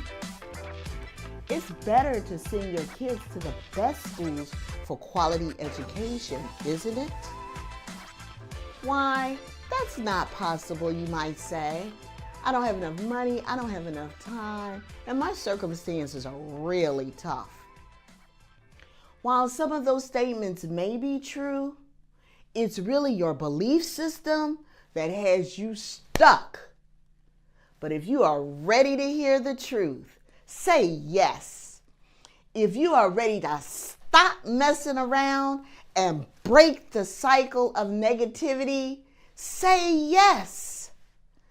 According to a published 2020 study on 233 millionaires, over 75% of those millionaires were self-made, meaning they didn't inherit their money. 51% of them were entrepreneurs, and 41% of that population came from poor households. People, we have no excuse. With technology available at our fingertips today, it is easier than ever to start your own business. My name is Loretta Wetzel, also known as Mama Soul Wisdom, where I share old school wisdom for a new generation. I am passionate about families and entrepreneurship. Why? Because it is the only way to gain a competitive edge in life for yourself and your family. Business ownership develops multiple streams of income and eventually points toward passive income where you begin to build true wealth. I am on a mission to impact 500,000 individuals and families to monetize their own unique gifts and start their own business using the tools of entrepreneurship. I've had the privilege of helping families to change the trajectory of their lives by guiding them in starting a small business, everything from hair salons to real estate investing. My promise to you is to help individuals and families become financially independent through entrepreneurship. But first, you gotta stop messing around.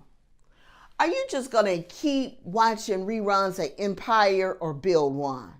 Are you gonna keep watching Power or claim your own power? I'm from the Chi, and I choose not to get caught up in that drama. If you want your family involved in your business in whichever way you define family, your children will imitate you, period.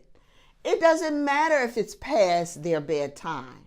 They will pick up your behaviors through adult conversation or worse yet, in the street. Let me share something with you that might be shocking. I remember being a kid, about 8 years old, and my mom would put me to bed at 9 p.m. She thought I was going to sleep. Instead, I had a small flashlight hidden underneath my covers, and I would read for about 90 minutes. Then I would flip my pillow from my headboard to the foot of my bed, crack the bedroom door open just a teeny tiny bit so I could see the kitchen TV. I remember sneaking and watching The Tonight Show with Johnny Carson when adults could still smoke on TV and I could hear grown-up conversations. Here's some old school wisdom for you. Little pitchers have big ears. It's your choice how you spend time with your family. But choose wisely, grasshopper, because you are being watched and imitated. If every man you bring home you sleep with and you think your sons and daughters aren't going to grow up and do the same thing, you are sadly mistaken. And ladies, just because a man takes you out to dinner doesn't mean you have to have sex with him. It had to be a man that created the phrase hit it or quit it. But I won't go there so we can keep this G-rated. So, how do I start my own business? I don't know.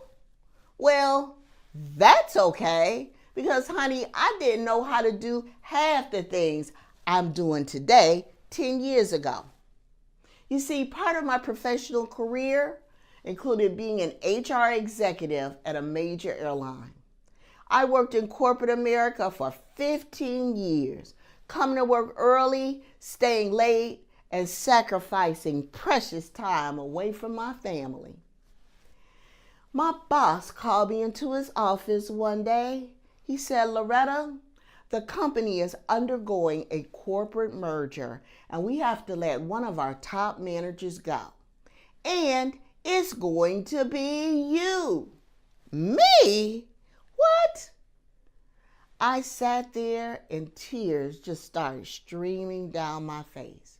Me, the dedicated employee who showed up for 15 years. Me, the employee who lived and breathed the corporate culture. Me. My boss had just yanked the rug out from underneath my feet, and I was angry. Talk about an angry black woman. Woo-wee. But after I calmed down, it really hit me. I was terrified. I had 3 strikes against me. Number 1, I was literally unemployed with no potential job interviews in sight. 2, I'm graced with age, and companies were hiring millennials straight out of college and giving them 1/3 of my 6-figure income salary. But number 3 was the kicker. I thought I was going to have to break a promise to my 2 children in college with out-of-state tuition. Hello, baby. Mama lost her job. So that means you're going to have to come home from college and leave your dreams behind. Now, I don't have time today for the full story, but what I will share with you is that I transitioned into becoming a successful entrepreneur. And I used the tool of real estate investing. When I generated $80,000 net profit on my first real estate deal, results not typical, I never looked back. Moving forward, I've expanded my business as a prominent family entrepreneur expert using my 6P system that I have developed over the years with powerful results. Parents have personally thanked me for transforming generations to come. Here's what I want you to know. 99% of success is built on former failure. In my workshop, I'll reveal the first steps to legitimately start your own business. But first, you gotta stop messing around. You must be willing to take a risk on yourself and create what you want in this world. Write this down. The acronym CREATE stands for the following. C is for creating your why. If you don't know why you want to start your own business and achieve success, when times get rough, you won't have anything to anchor onto. R is for reading books.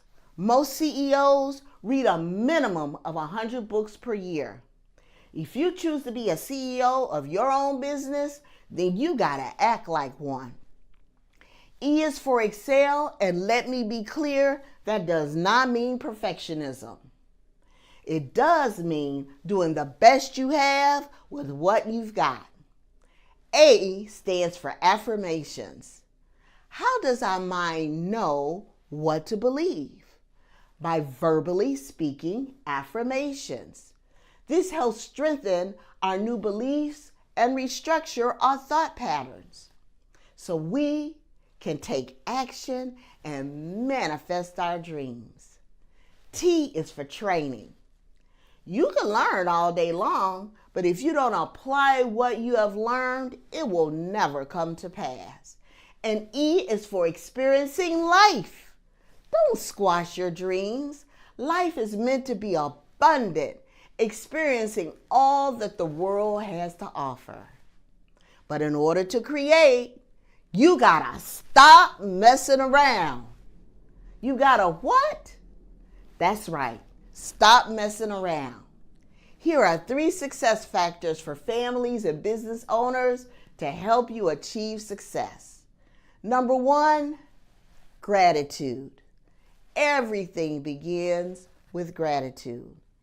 It can transform common days into holidays, turn routine jobs into joy, and change ordinary opportunities into blessings. Gratitude is not a challenge, it's a choice. 2, raise your vibrational frequency. It's the difference between action and reaction. Action produces results. It may not be the results you're looking for, but you can adjust and do it again. Reaction usually starts with a trigger and you stay in a negative emotional state, producing no results. There are many ways to raise your vibrational frequency, and dancing to my favorite music is one of them. 3, self-esteem. When you have high self-esteem, you are willing to take calculated risk necessary for an entrepreneur. You don't allow people to place you in false frames, meaning they are defining who you are instead of you defining who you are. Remember, there is a purpose for everyone that you meet. Some people come into your life to test you. Some come into your life to teach you. Some, they come to use you. And then there are some that bring out the very best in you. Don't wait. Take action. Text the keyword START to the number listed below and begin creating the life you've always wanted for yourself and your family. I can guide you to business success as long as you're willing to take the action. It all starts with saying yes to your life, saying yes to the ones that you love, and saying yes to what's possible. Walk with me on this journey and I will not let you down. Remember, the opposite of fear is not love. The opposite of fear is empowerment. Create your dream business and start taking baby steps today. If you can dream it, you can achieve it.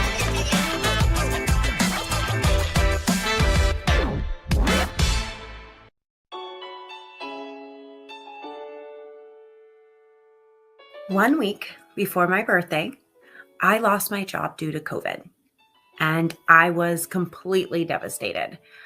I'm a single mom. I had no idea what I was going to do. And I remember just sitting there thinking that I was just lost. I had nothing.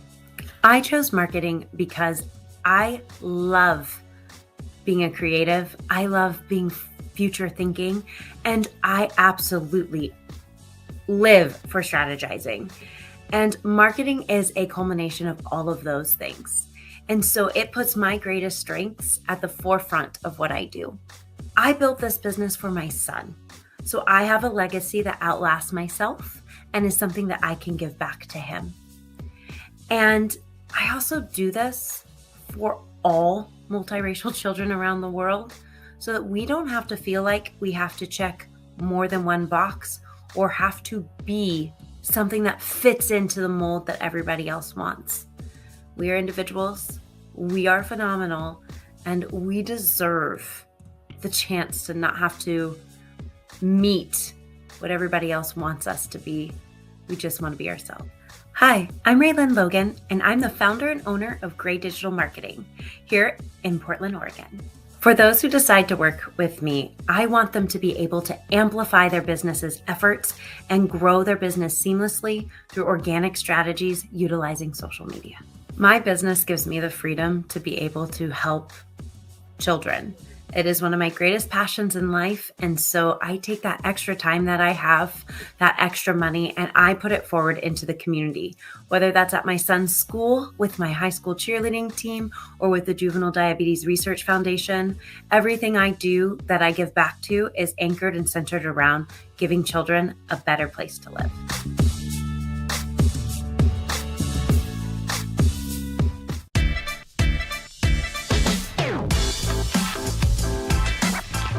Hi. So I just wanted to share a quick story with all of you. And I'm going to take it back into time.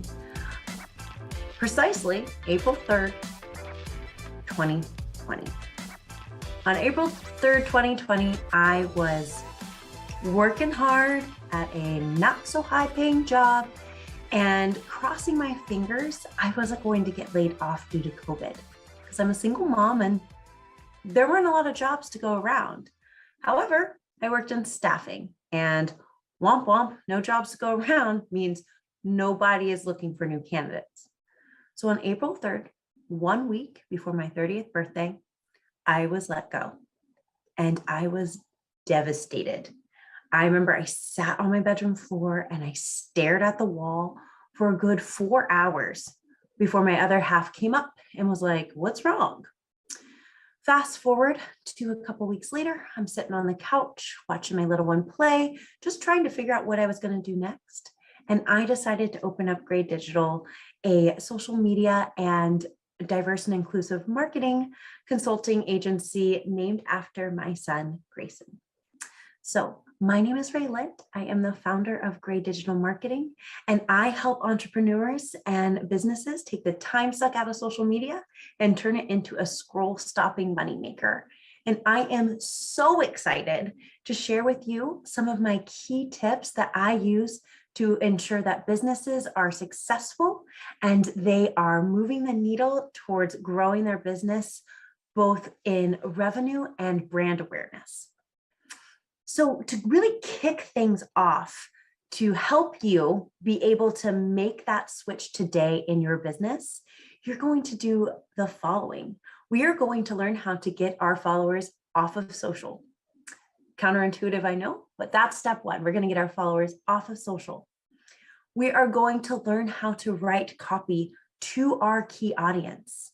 And we are going to learn how to make sure every post has a call to action. So I'm going to cover again, just in case you were looking down and trying to write notes. We're going to learn how to get your following off of social media. We are going to learn how to write copy to your core audience. And we are going to learn how to write a call to action every time. So step one, how to take your social media following off of social media. You do not own social media, full stop. If Facebook, Instagram, LinkedIn, Twitter were to disappear right now, however many followers you have will be gone. But if you can get your following off of social media and onto your email marketing list, or in some place where they are interacting with you, in a place where you own that list becomes yours. That following becomes yours, and you have better control over how to own your revenue stream. So our goal is to be able to take our following and get them onto an email marketing list and or some other group that you own that is not owned by another entity. One of the very best ways to do this is in your bio, in your header image, in any way where people are immediately seeing your brand. Your goal is to, instead of having a link that just goes to your website or goes to a link tree with lots of options, we are going to work to just get it on a landing page that is a lead magnet to get folks onto your email list. Some of you might be like, well, I have a link tree, so I'll just make it my first one. No, we want a very clear and concise way to get people onto your email list, because a confused mind always says no. So give them one option. By giving them one option, They had two choices subconsciously to say, yes, I'm willing to give your information because I really want said lead magnet, or no, thank you, I'm not going to fill it out. So give them one option to make the choice between yes and no. Number 2 is writing copy to your core audience. I'm just here to just like throw a wrench in everything these days, but you're going to write distinctly to 2 different type of people while writing to 1. You want your copy to resonate with those who know you and those who don't. So you have your current following. They know you, they like you, they trust you. And because they know you, like you, and trust you, they probably are following along with everything that you're saying. They know that your dog's name is Coco. They know that your son's name is Gray. They know you. But somebody might not know you and be walking along the imaginary Instagram train and find your page. And when they find your page on this very first post, they need to feel like they're a part of your group too.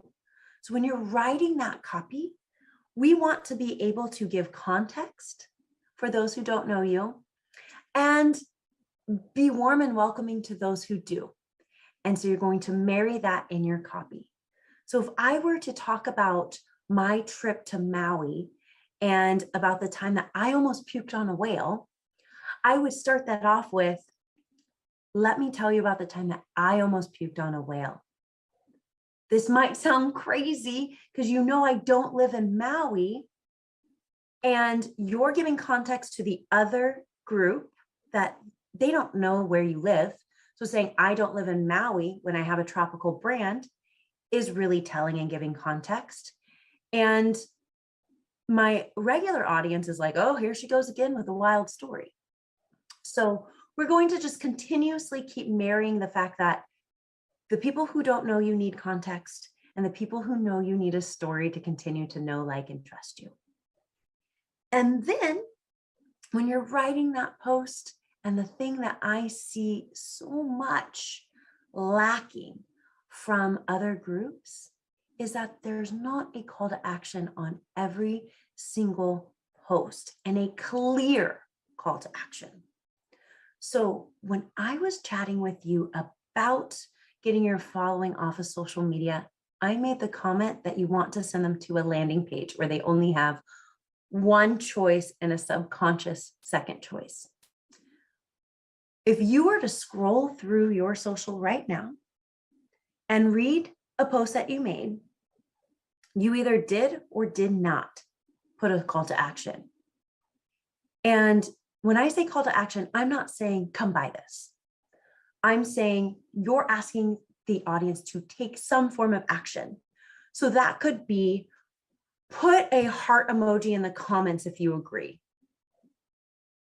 Share with me your favorite type of coffee. When you went to recess as a little kid, did you prefer Foursquare or did you prefer the monkey bars? Tell me in the comments below. Was this information helpful? Tag me, tag a friend who this might help. Those are all very clear call to actions without saying, hey, buy the new thing that I'm selling. And by doing that, people continue to interact with you, and then you start to show up on their feed because the algorithm recognizes that they take action when looking at your posts. And some of you might be like, oh, I have a call to action, no problem. But you have too many call to actions.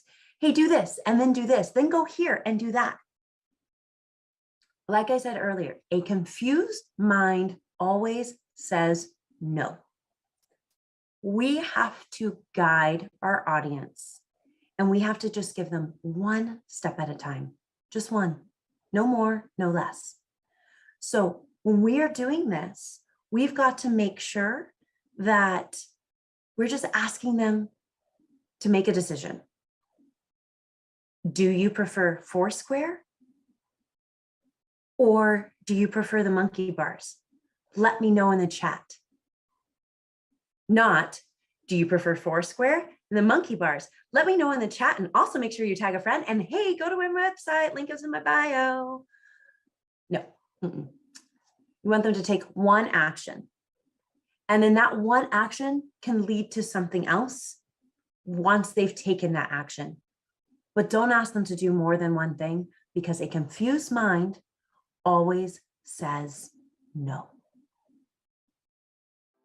So I really hope that those 3 takeaways are going to be beneficial to you.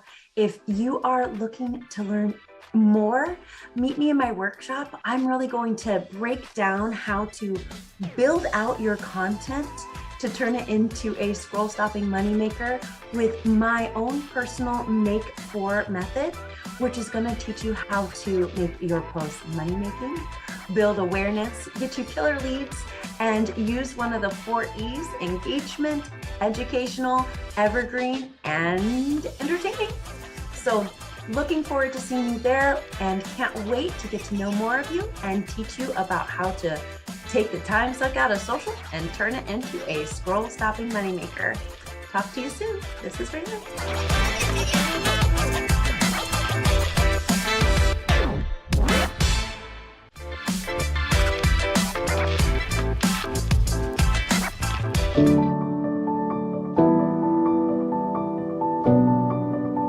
My biggest challenge was trying to find my essence in a toxic marriage that I had been in for 13 years. It was a roller coaster journey of feeling depressed, feeling not confident enough, not good enough, feeling less than. I lost all hope in myself. I stopped believing in myself.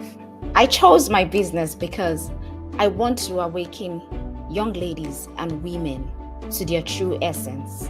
I'm on a mission to ensuring that every young lady or woman that crosses my path works in her purpose, embraces her essence, and literally works in her power. What's important for me is to see the lives of women transformed. What's important for me is to see that women are able to have a balance. They're able to create this balance between their marriage, their career, their personal lives, and at the same time, walk in their essence. Hi, my name is Femi Ayodele. I'm from Maryland, and the name of my business is Your Essence Life Coaching. If you decide to work with me, what I really want for you is your ability to put your life in focus, your ability to create a balance and to create boundaries wherever possible, your ability to stand tall and be able to say, I found my purpose, I'm walking in it, and I have found my power. I intend to make the world a better place, one woman at a time. I believe that if every woman could have a mindset shift to the point where they are able to embrace their uniqueness, embrace their power, embrace their essence, and they are able to flourish and blossom in any capacity that they find themselves. I strongly believe that this woman will be able to share this with their children and influence the world at large. You know what they say, teach a woman, teach the world.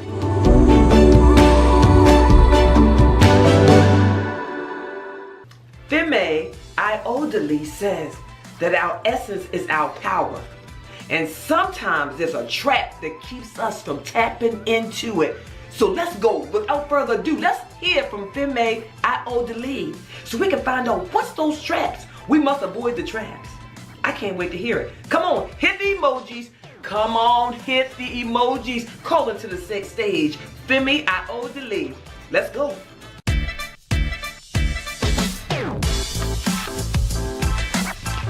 Hey there. Your essence as a woman lives inside of you. It's not only the most attractive force within you, but it is your life's force. And it's a gift that no one can ever take away from you except you let them. A lot of times, as women, we lose our essence by letting the story of our lives take over. We forget that we are the main actors in our life story. And this is a classic trap. This is a trap where your job becomes more important than you living, where a relationship overshadows your own needs, where we allow expectations rule our emotions, and we cannot pace life at our own style. This is a trap. I say this because it is my story. It was my story, has been my story. My name is Femi Ayodele.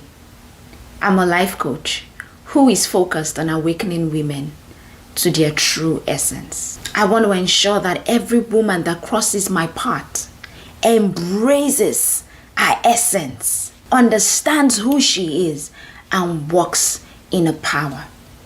I do this because I was that woman few years ago who got into a toxic relationship, which ended in a toxic marriage.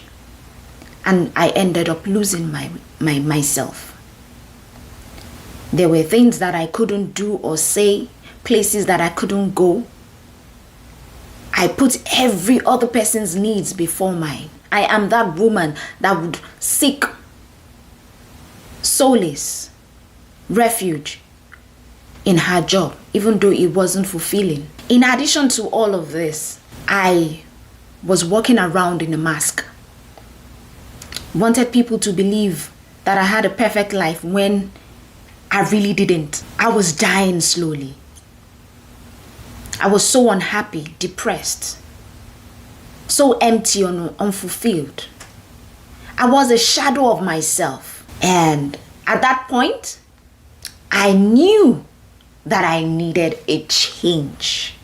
I knew that I needed to make a change. I knew that I needed to get myself back. I knew that I needed to have a voice in the scheme of things. Above all, I knew that I needed to be good for myself first before I could be good for any other person. I had to set myself on a journey towards finding me. I'm saying this because a lot of times we lose our essence by allowing the situation to tell our story. Meanwhile, we are supposed to allow our essence tell the story, irrespective of whatever circumstances that we find ourselves in. You are the star in your own movie. Hence, your essence is the power of your presence. Your essence is that power that you carry that touches people wherever you go. Your essence is the heat and light that comes from your burning log. Your power is only as strong as you believe it to be. The way you see yourself is how the world is going to take you. So the first step to take for you to start to live in your essence and embrace your power is you first need to ask yourself, what do I love about myself? Do I really love myself? What are those things that I love about myself? I found myself in a team building exercise, and the question was asked, what do you love about yourself? List 10 or 15 things that you love about yourself. I couldn't. At that point, I knew that there was trouble. I had to begin to write my affirmations and begin to say these things to myself. Another question that you need to ask yourself is, what makes you unique? What makes you different? In as much as situations will make you want to hide and fit in and blend in and hide yourself, your true self cannot be hidden. You are a wonderful woman with several wonderful qualities. There will never be any woman like you. Your habits, your idiosyncrasies, your values, your experiences. These are the things that make you unique. Are you able to articulate them and say, these are the things that make me unique? Another question we need to ask ourselves is, what are your strengths and weaknesses? Your strengths are those skills of yours that are supported by experience. What are those things that you are good at, that they naturally come to you? Some common strengths that we have as women is attention to detail, ability to be resilient, the ability to nurture, patience, the ability to be calm under pressure and all of that. However, there are some individual traits that you have that are unique to you. They are your own unique set of strengths. And your weakness are those things that you're not good at, and they sap your energy. If you can identify those. Now, I would not say you should waste your energy on your weakness, but work on it to the point where it doesn't rub off on your strengths. Another question that I began to ask myself was, what and who inspires me? When I was able to answer those questions, then I was able to understand where my interests lie. What motivates me? What sets me on fire? What gives me the passion? What keeps me burning? Having done that, another thing that you need to ask yourself is, how do I want to be remembered? Maya Angelou said, people will never forget how you made them feel. They can forget what you said to them, but they will never forget how you make them feel. How you made them feel is the legacy that you leave behind. How do you want people to remember you? Do you want people to remember you as the praying mother? Do you want them to remember you as the woman that does not stand for injustice? Do you want them to remember you as the woman that has strong moral values? Do you want them to remember you as a businesswoman, as a high-ranking professional? What do you want them to remember you for? Do you want to be remembered as that woman that takes good care of herself and has a high level of self-love? Whatever you want to be remembered as will help you craft your essence. It will help you craft how you walk in life. It will determine the things that you decide to do. So it's one thing for you to have passion for something. It is another thing to say, okay, I have a passion for this thing. It makes me curious. I have a passion for it. What vehicle can I use to move it forward? And if I'm moving it forward, how do I want to be remembered? In that way, you have been able to actually find your essence, embrace it, and walk in your power. So what I would like for you to take away from here is, number one, your essence is the power of your presence. Number two, the first step to living a powerful life is understanding your essence.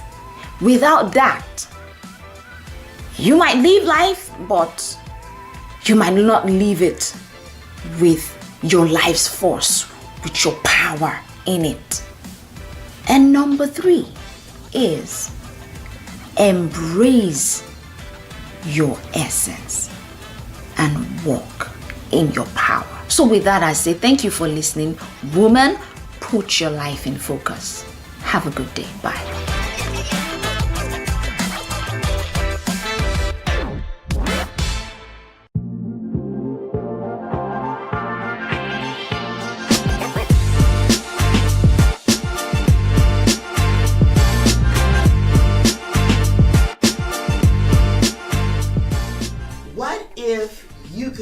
Right by your family, to live in the best neighborhoods, to have access to the best schools with quality education, to travel both domestic and internationally with your family. Well, guess what? It's totally possible through business ownership. Welcome, everybody. My name is Loretta Wetzel, also known as Mama Soul Wisdom, where I share old school wisdom for a new generation. I am passionate about families and entrepreneurship. Why? Because it is the only way to gain a competitive edge in life for yourself and your family. I am on a mission to impact 500,000 individuals and families to monetize their own unique gifts and start a business. As a prominent family entrepreneur expert, I've had the privilege of helping families start their own business, everything from hair salons to real estate investing. My promise to you is to help individuals and families become financially independent through entrepreneurship. You see, business and entrepreneurship helps to develop multiple streams of income, and that eventually points toward passive income for true wealth. Now, if you enjoyed my keynote speech, then you know you gotta stop messing around. Are you going to keep watching reruns of Empire or build your own? Are you going to keep watching Power or claim what's rightfully yours? So, how do you start your own business? I will reveal the necessary steps you must take when starting your own business. Be sure to download the workbook associated with this training first and then follow along. We must review, and first it all starts with mindset. Now, during my keynote speech, we talked about the following. Mindset.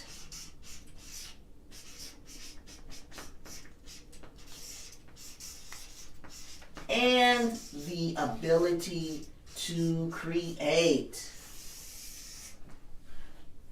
This is important, okay? Because you must believe that you are powerful and unstoppable beyond imagination.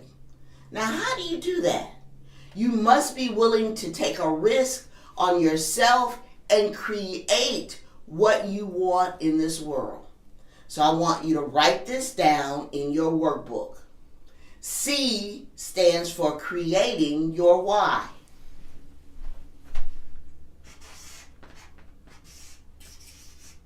Create your why.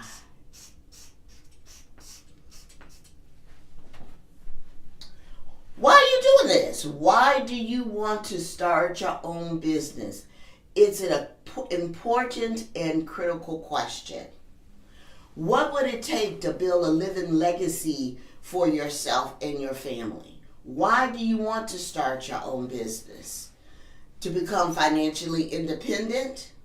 Be honest with yourself. Choose this for yourself and nobody else. Why? Because when times get rough, and they will because that's life, you must anchor on to your why.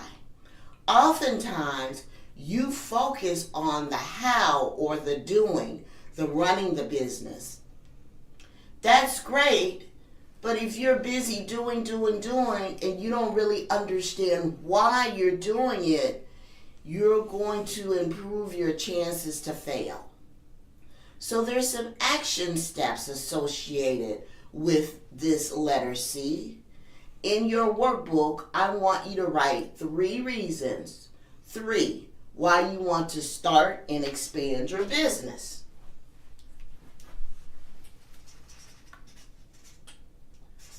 Three reasons why.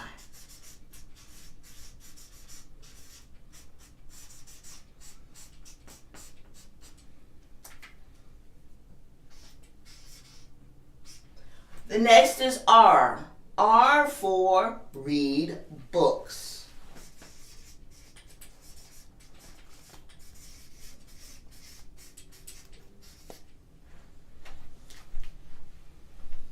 Okay, some of my favorite books are The 4 Agreements by Don Luis Miguel, The New Psychology of Winning by Dennis Waitley, Loving What Is by Byron Katie. Let's see what else. The Noticer by Andy Andrews, Let's see what else. Profit First by Mike Michalowicz. These are just some of my favorite books. Now, they're mindset books, they're business books, and they're spiritual books. But all of them are personal development books. So here's your action step.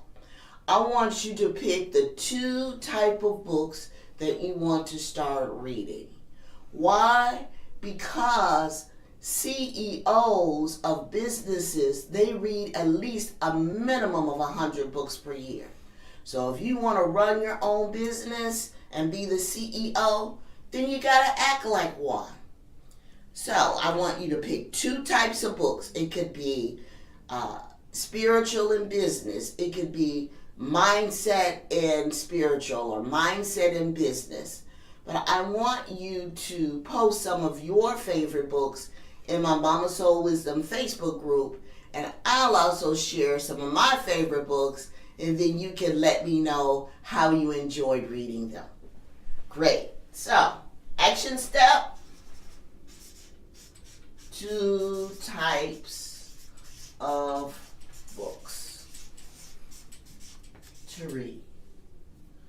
What's next? E is for excel.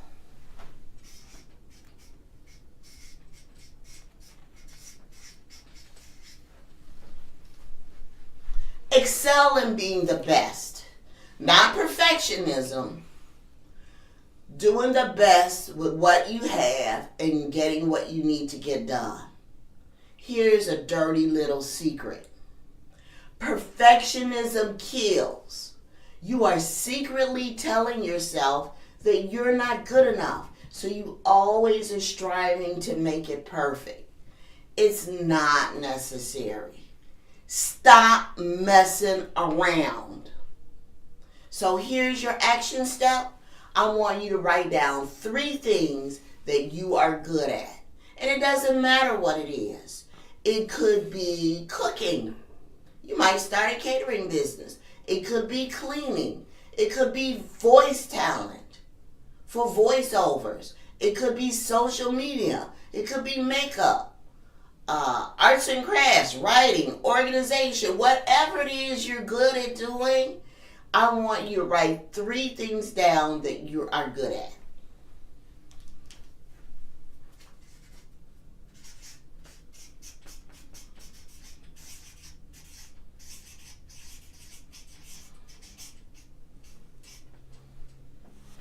And then I want you to consider turning what you're good at into a business. Okay, the A is for affirmations.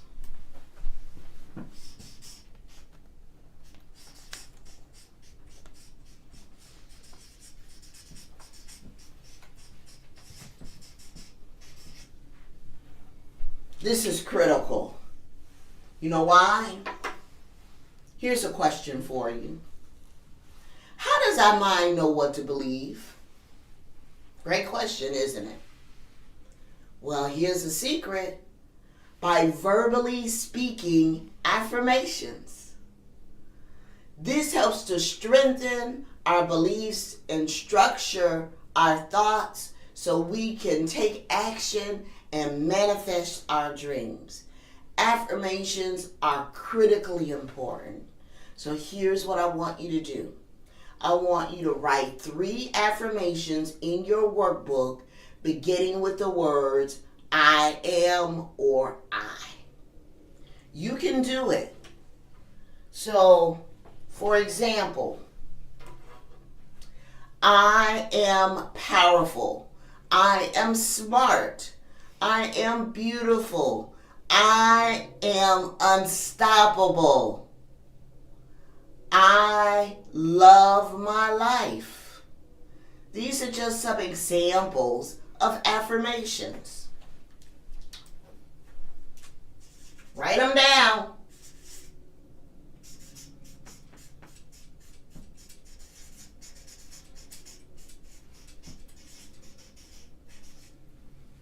You must tell yourself every single day your affirmations. It is critically important.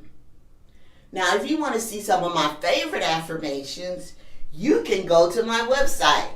So it's www.mamasoulwisdom.com/free-downloads.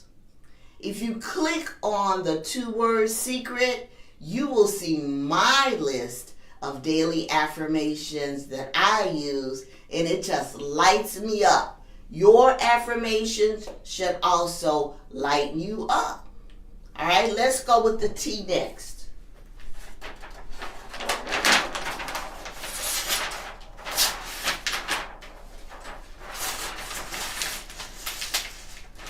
Yeah.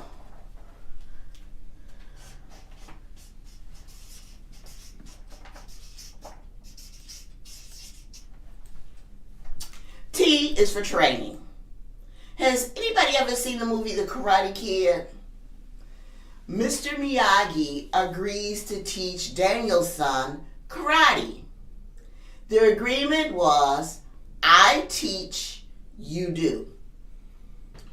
When Mr. Miyagi asked him to do various chores around the house, including wax the car, paint the fence, sand the floors, Daniel's son thought he was being taken advantage of for free labor. But he was really in training for foundational karate moves. Until you train with what you know, the full manifestation of what that knowledge is supposed to be and do in your life will never show up. Action step.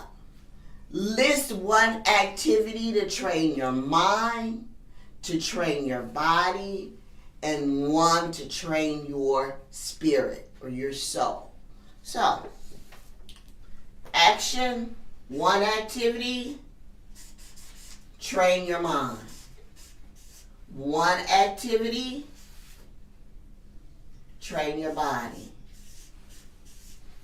One activity, spiritual.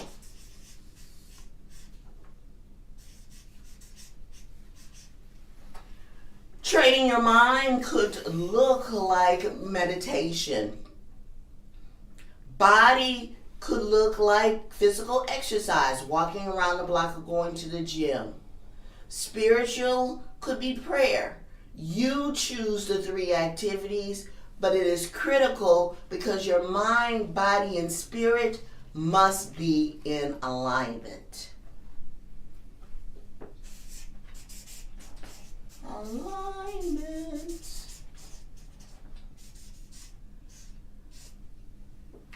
And then the last letter in create is experiencing life.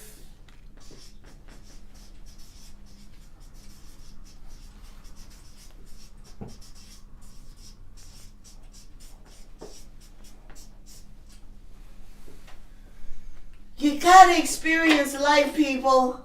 Life. Don't squash your dreams. Life is meant to be abundant with mindset first and then experiencing all that the world has to offer. So oftentimes we don't take a moment to pause and say, oh wow, I've always wanted to fill in the blank. So that's your activity step. List 3 things you've always wanted to do. It could be going to New York for a Broadway play. It could be traveling to Beijing to walk the Great Wall of China. Whatever it is, maybe it's taking your family to Disney World. Whatever it is that you've always wanted to do, I want you to list 3 things.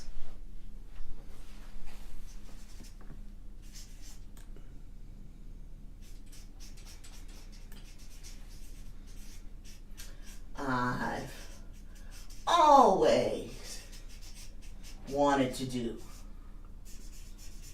And you know how life gets in the way, right? I don't have enough time, I don't have enough money, it's never the right time, this. Stop. Put it in the universe. 3 things you've always wanted to do. And there you have create. Create your life. Now, as a prominent family entrepreneur expert, I want you to understand that 99% of success is built on former failure. So you must be willing to keep creating, to keep taking those action steps over and over and over again. And I want you to do it in the context of 3 success factors. So here are 3 success factors for families and business to keep you in action.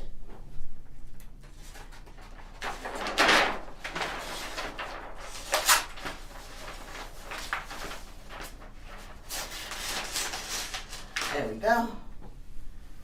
3 success factors.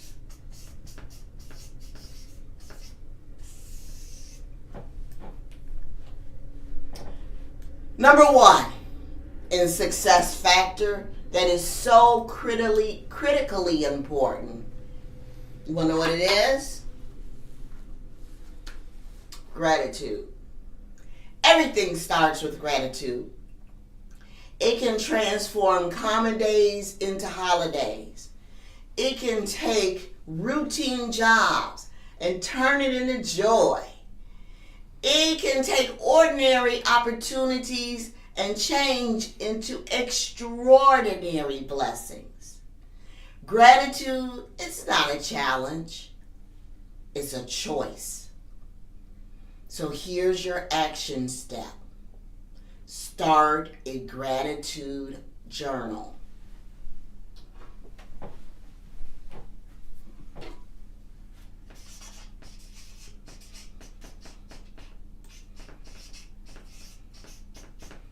Everything starts with gratitude.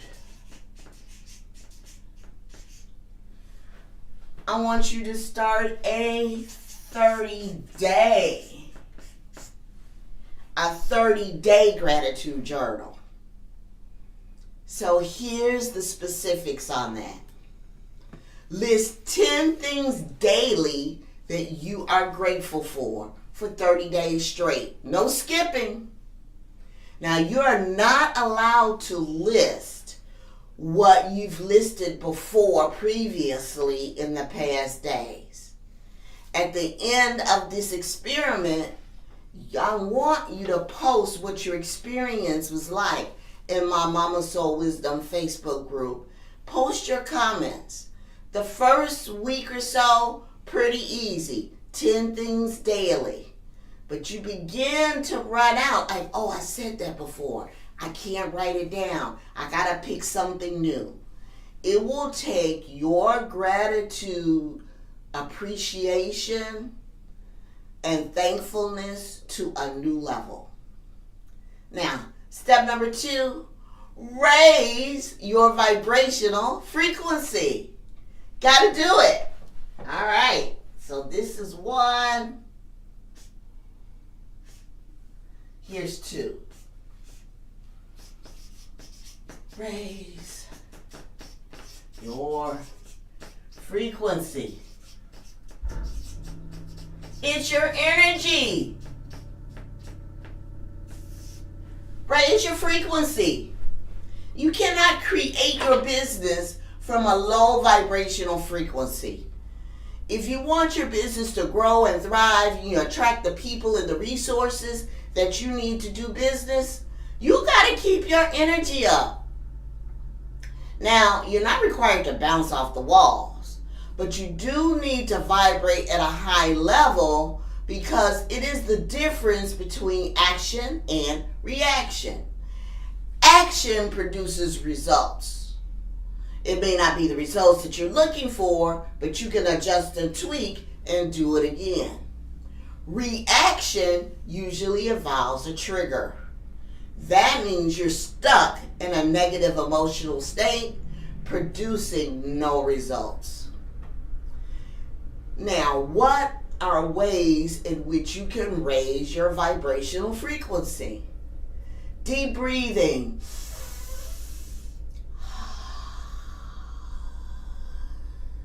In through the nose, out through the mouth. Whenever you get in a panic in the middle of the day or you're just not feeling your best, pause, take a moment, and take 10 deep breaths. And that will help reset your nervous system so that you can create in a high vibrational energy. Here's another one of my favorites, dancing. You could do that. You could do exercising, meditation, journaling. They're just some of the few ways that you can raise your vibrational frequency. Also, during meditation, light a candle if that helps you to focus.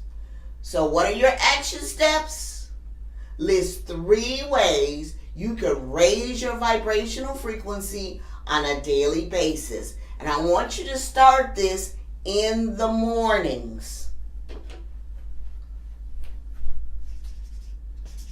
3 activities. And 30 minutes max. It will require you to get up a little earlier in the morning. It's okay.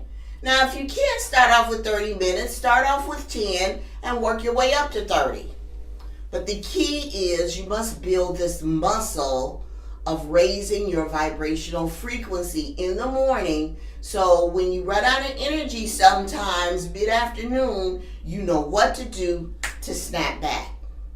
3, build your self-esteem.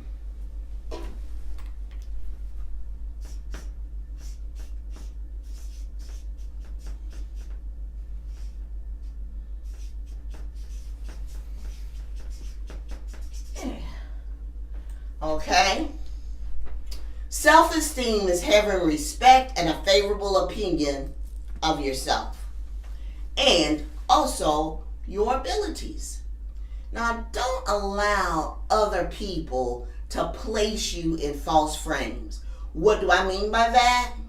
That means other people are defining who you are instead of you defining who you are. Self-esteem is critical. You must love and appreciate who you are in this world and what it is that you have to offer. So what's your action steps? Well, instead of watching the movie 10 Things I Hate About You, how about if we list 5 things that you like about yourself and how these attributes can be used in business? You can do it. 5 things you like about yourself.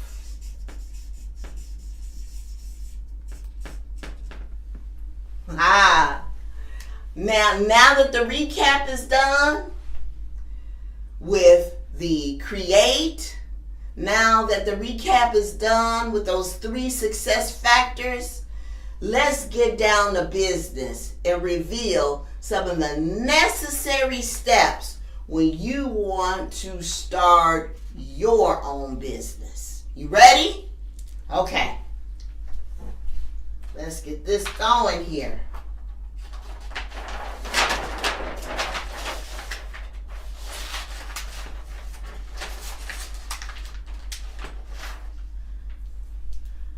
Starting your business.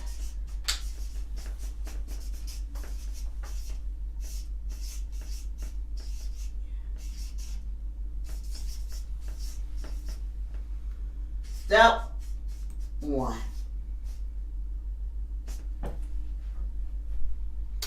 Step number 1, set your goals. Determine whether starting your own business is going to look like starting it from home and starting a home online business, or whether or not you want to do brick and mortar. Having your own business has its own unique challenges, So you better be clear on your big picture goals. Part of that is preparation, okay, and understanding before you start your business to make sure you have enough reserves in the bank to prepare your friends and your loved ones that you might be tied up for the next 6 months or a year because you're starting your own business. That's part of your preparation. But when it comes to setting goals, they will help you to focus when things don't go quite like you expect them to.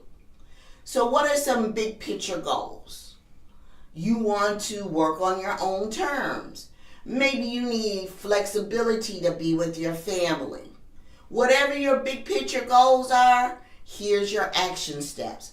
I want you to list 3 big picture goals for starting or expanding your own business, and I want you to attach a feeling to those goals.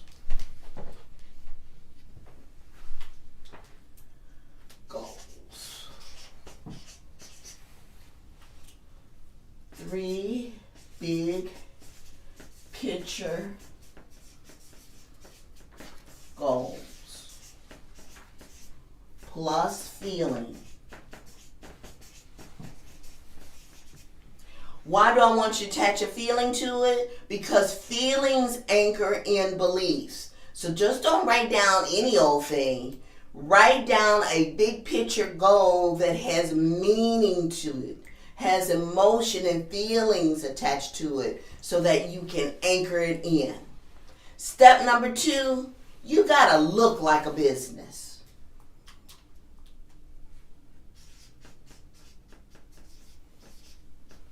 Look like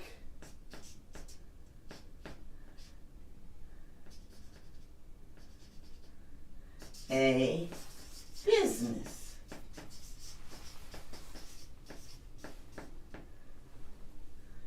You know what? You can't just say you're in business. You gotta look like a business. Now here are a few tasks for you to complete. Number 1, you want to create a customized URL. It's a link for your business. Too many people have great business ideas, but they never really actually start a business. You can't have a business without having a link or a customized URL because you need it for your website. You need it for marketing materials. You want to be able to attract your target customers. Now, GoDaddy is a common service that you can use to go and get your customized URL link. But there are other vendors. You pick out the one that works best for you. Customized URL. Okay, what else do you need to do? You got to create a business email address. I like to party 24/7@gmail.com. That's not going to work. Or hotpants66@hotmail. That's not going to work. You want to be able to create a business email address because otherwise sometimes your personal emails are inappropriate for doing business. Now, usually individuals will often use their business name at gmail.com, and that's perfectly acceptable. However, if you have flexibility in your budget, consider securing a business email which looks like your name at bcs.com or whatever the name of your business is. So sometimes it's a small monthly fee, but it looks professional if you have a business email address. Business email. The next, business phone number.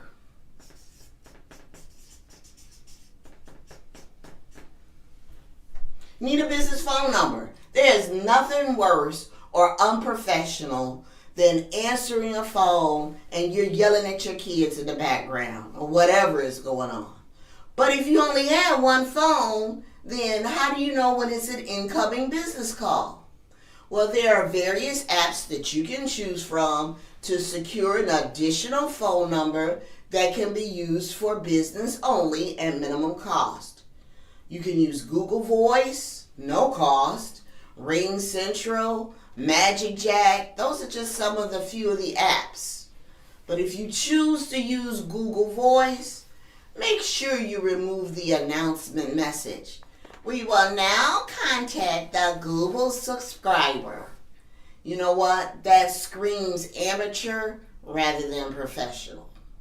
Next task, form a business entity.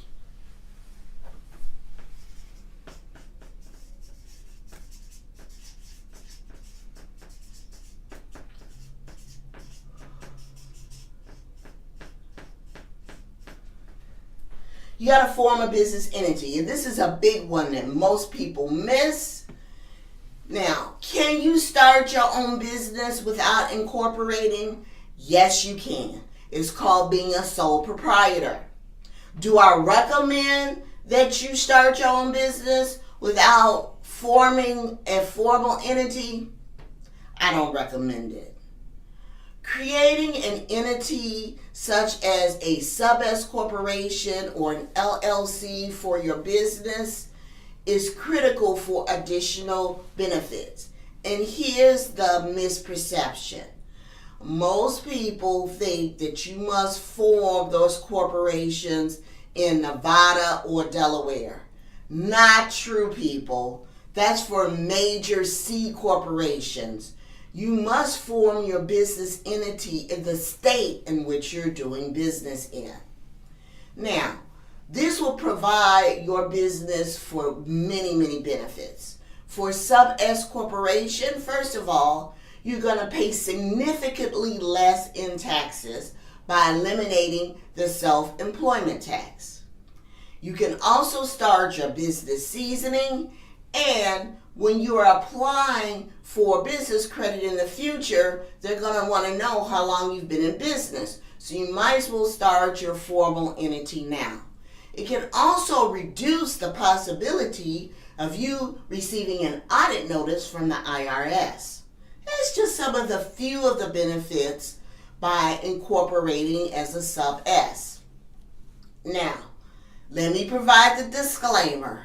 I am not an accountant or a financial advisor, but I'm here to tell you, being in business for myself for over 10 years, my business partner over 40 years, this is what you want to do. So I want you to write this down. Go to pgwetzel.com to set up an appointment. The consultation is at no cost. You can have a conversation and say, I would like to set up a business entity. Can you support me? Now, the consultation is no cost, but to set up the business entity itself for incorporation, there is a fee, but the prices are reasonable. So I want you to write this down and go to pgwetzel.com. pgwetzel.com. Go to the website to set up the appointment. And if you mention BlackCEO22, you will receive a 15% discount.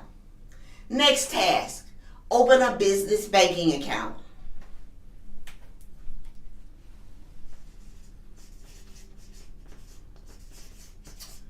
Banking account.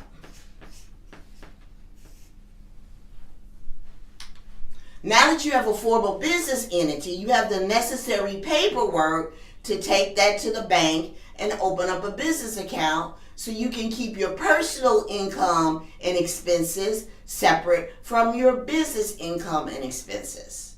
This is critical for filing your taxes with the IRS and taking advantage of those business tax write-offs. Step number 3, set up your financials. let me flip to another page here.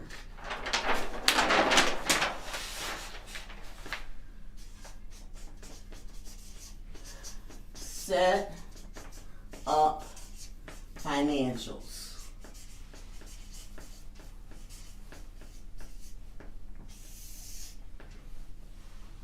This is a critical step, and it is important to keep it simple. Sometimes people freak out when it comes to numbers. Now, there's a lot to do in this area, but we're only going to cover 2 action steps today. Number 1, you want to set up a budget.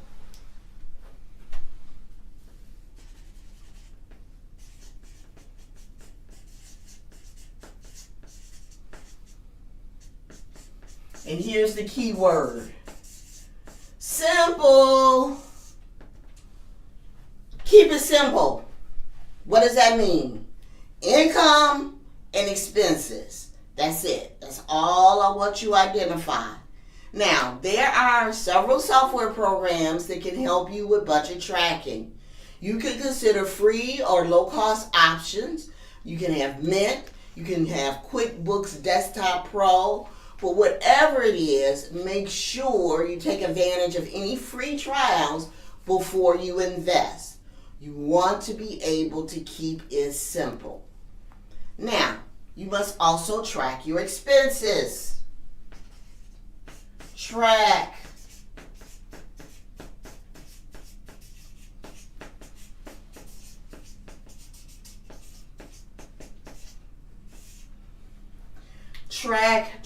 Track. This is the biggest mistake most entrepreneurs make because they don't want to track.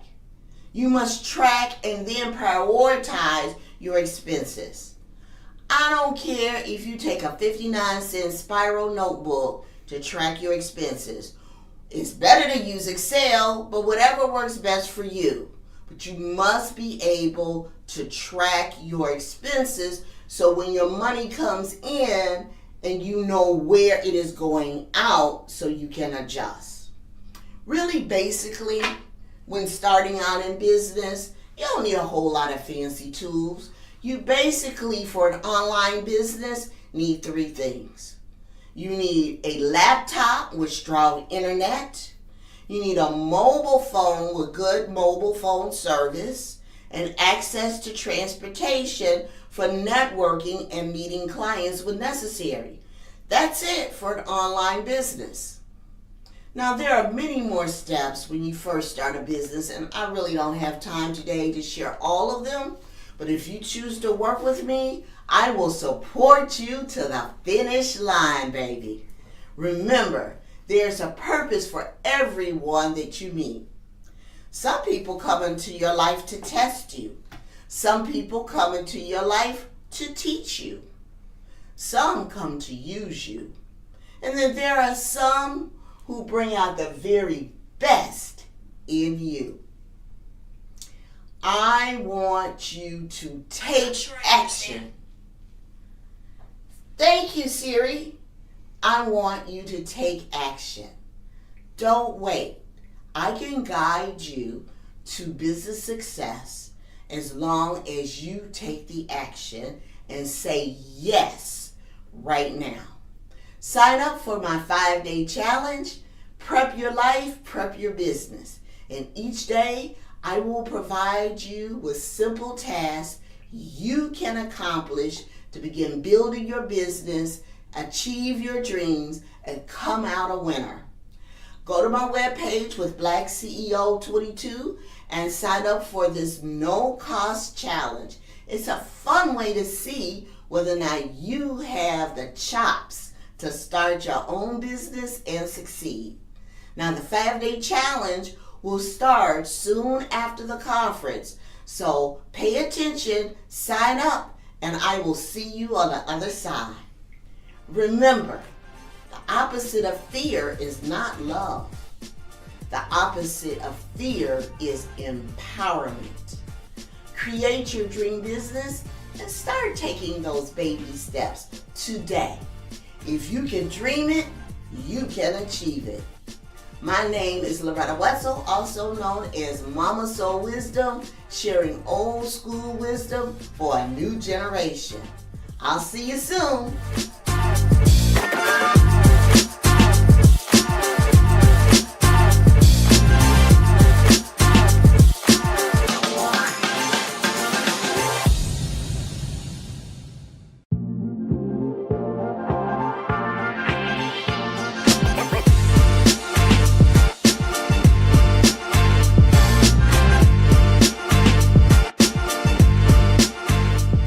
Hey everyone, welcome to the workshop. I am so excited to get started. Let me give you just a quick second to grab your notebook, grab a writing utensil, and we are going to jump right into this on turning your social media into a scroll-stopping moneymaker with my Make 4 method. So, here we go. So, welcome to turning your social media into a scroll-stopping moneymaker so you can stop worrying about social media sucking the time out of your business. So 4.8 million people around the world actively use social media. If you even had 1% of that number, what would it do to your business or mission? That would be 48,000 followers. And you would get a little check mark on Instagram. And if we're following the organic rule of 10%, meaning that only 10% of your audience is going to see what you post for each given post, this would mean 48,000 people would see each individual post. 480 people would take action on that post, and 48 people would connect to see how to work with you, all on each individual post. That could be game-changing.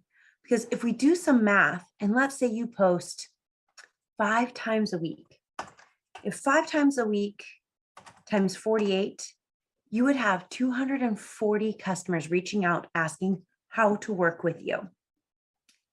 And that is going to be the power of social media. So I want to know, do you believe the following about being successful on social media? Go ahead, raise your hand. Do you believe that you have to post every single day? Do you believe that you have to have a large following? Do you believe that you have to crack the algorithm in order to get any of your posts seen? Do you have to spend too much time on social media just to warrant some results? And do you believe you have to be on all social channels? Well, knowing that there's tons of hands in the air, let's go ahead and let's shift our mindset for a split second and say this out loud with me. I get the opportunity to post every single day. I get to grow a large following that trusts me. I get to spend time with an engaged audience that wants to hear from me. And I get to be on the channels where I can best serve my audience. So think about that. You get to be where you can best serve your audience. You don't have to be everywhere. If you weren't made to TikTok, don't TikTok. If you weren't made to YouTube, don't YouTube. If you weren't made to tweet, don't tweet. Be where it's comfortable for you and where your audience is. So our goal here today is to be able to take what you learn and start using it immediately.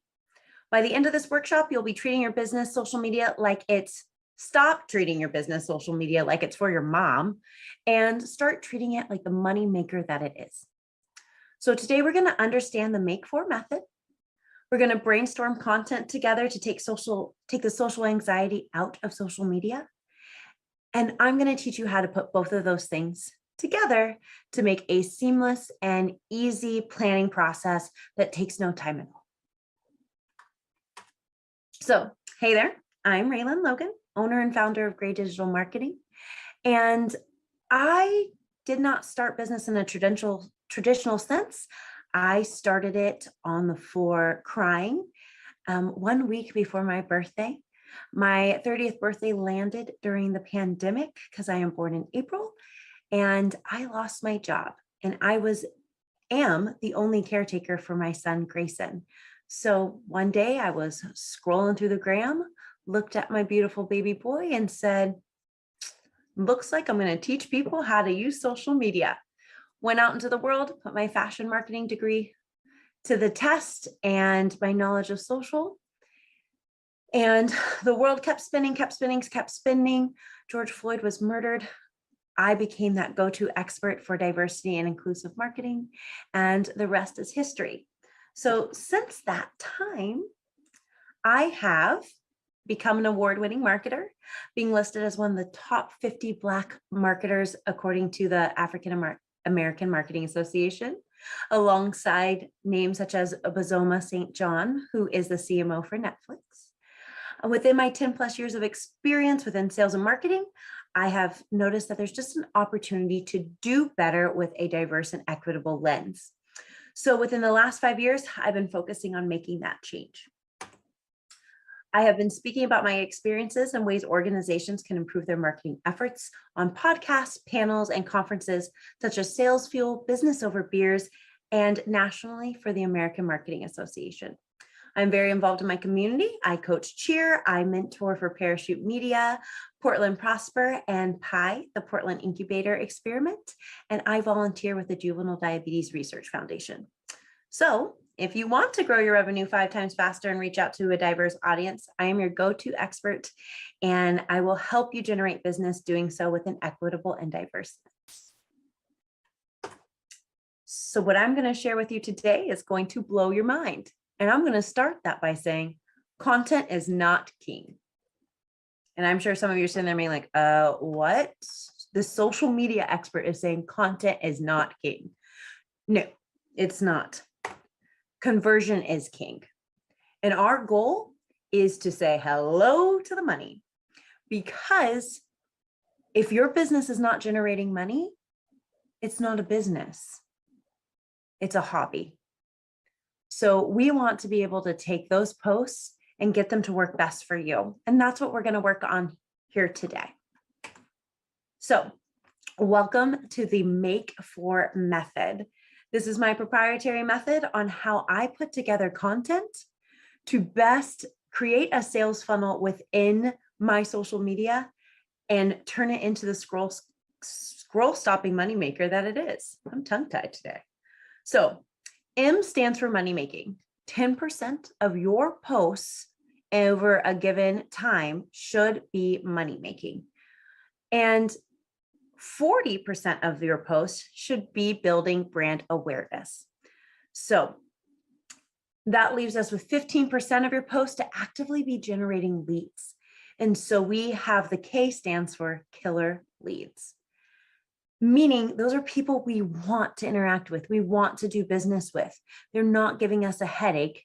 They are actively giving to us and we're actively giving back.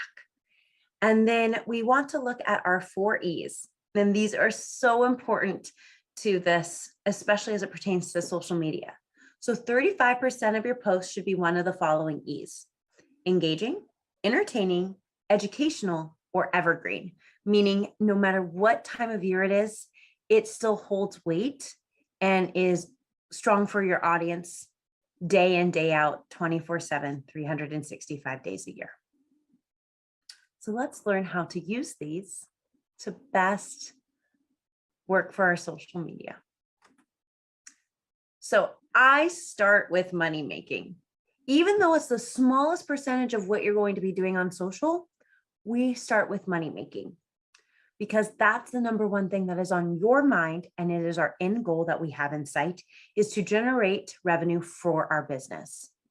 And as we're doing that, we want to make sure that that ask is still engaging, it's entertaining, it's pulling in our audience to make that happen.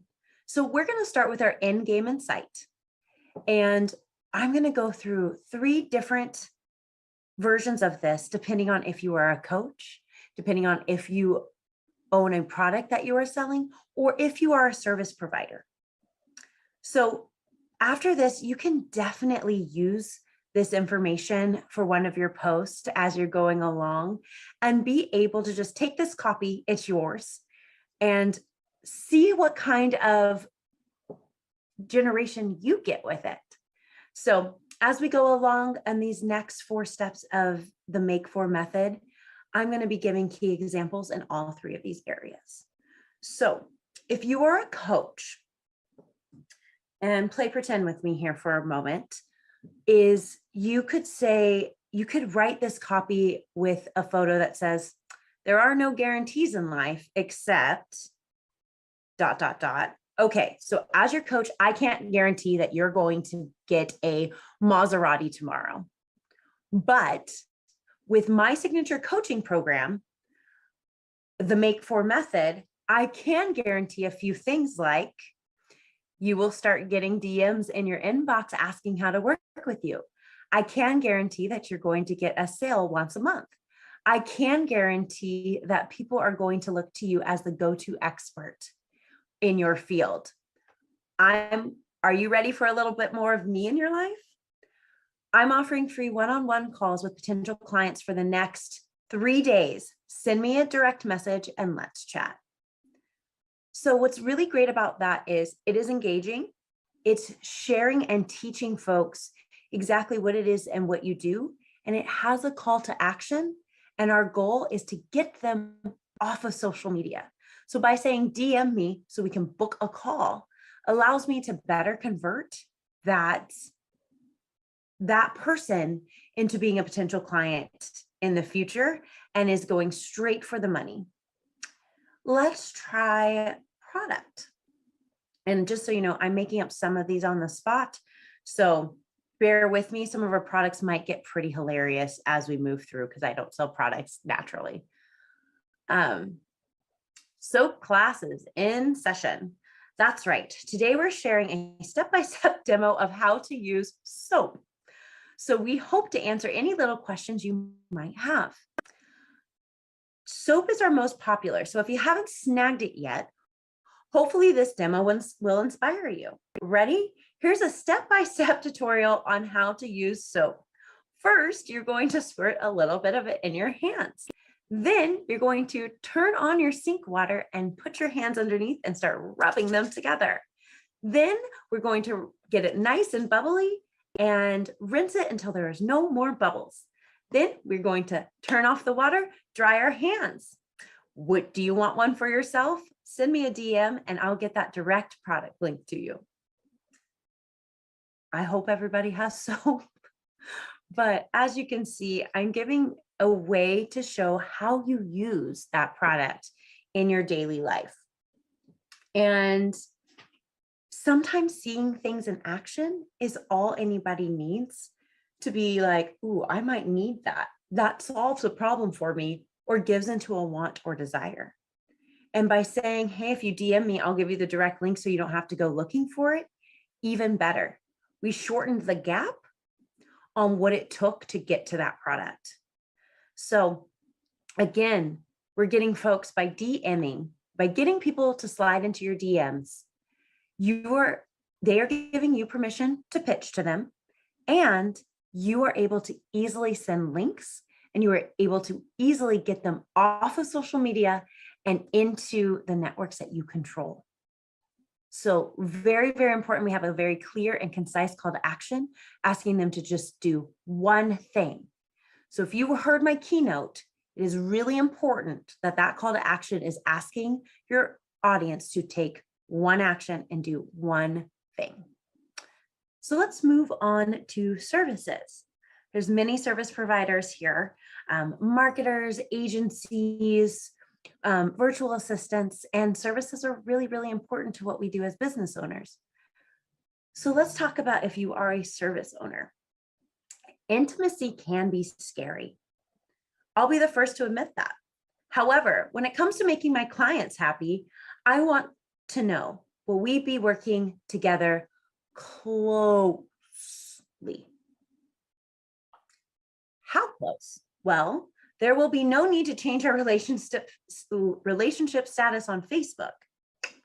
But here, all of the ways we'll be in touch over time working together. So we will have one-on-ones monthly. I will be available for you via Voxer so we can voice chat at any time. And if you need a more group environment, you are also welcome to participate in our Facebook group. Does that sound like your dream setup? I hope so. Send me a DM today and let's see if we're a perfect fit for each other. So what's great about this is it has a really funny hook. And when you're scrolling through your Instagram, you can only see about the first sentence before somebody has to click on more. So when I even said intimacy can be scary, I was like, where in the world is this going? But to talk about the relationship that you have with your clients is really important because it is a more personal relationship when you're giving services. And that is something we have to be mindful of. So get to the crux of the problem quickly, even if it's with humor, it's entertaining. And that is what puts us in one of our 4E categories, is that is entertaining. It's also educational for somebody who's learning how to work with a new service provider. So keeping that in mind, that is just an incredible way to have fun and meet the needs of what people are looking for on social, while also giving a very clear, hey, I'm available to work with right now. Am I a good fit for you? So that's money making, but that's only 10% of what you're doing when posting on social media. So let's talk about awareness. Building brand awareness is the best thing we can do for ourselves and our business. Full stop, period. The saying, if I built it, they will come, only works if they were aware that you did it in the first place. And a lot of times, especially on the internet, we don't know. Until you have built up your Google My Business and you've built up your SEO, you're probably on page 400 for Google searches on the best soap product. And that's the harsh, cold reality, but you have to build it and you have to yell it from a mountaintop. That's just the way this works. So as we're looking at that, let's start with product, on what it looks like to create a post that has copy that's truly building awareness for your industry. So we might not use soap this time, but let's see what I come up with today. It's always the best of both worlds when you can support a small business by purchasing our Save the World t-shirt and support a wonderful nonprofit organization at the same time. The Save the World t-shirt is back in stock for a limited time, and you can only get it by pre-ordering before Friday.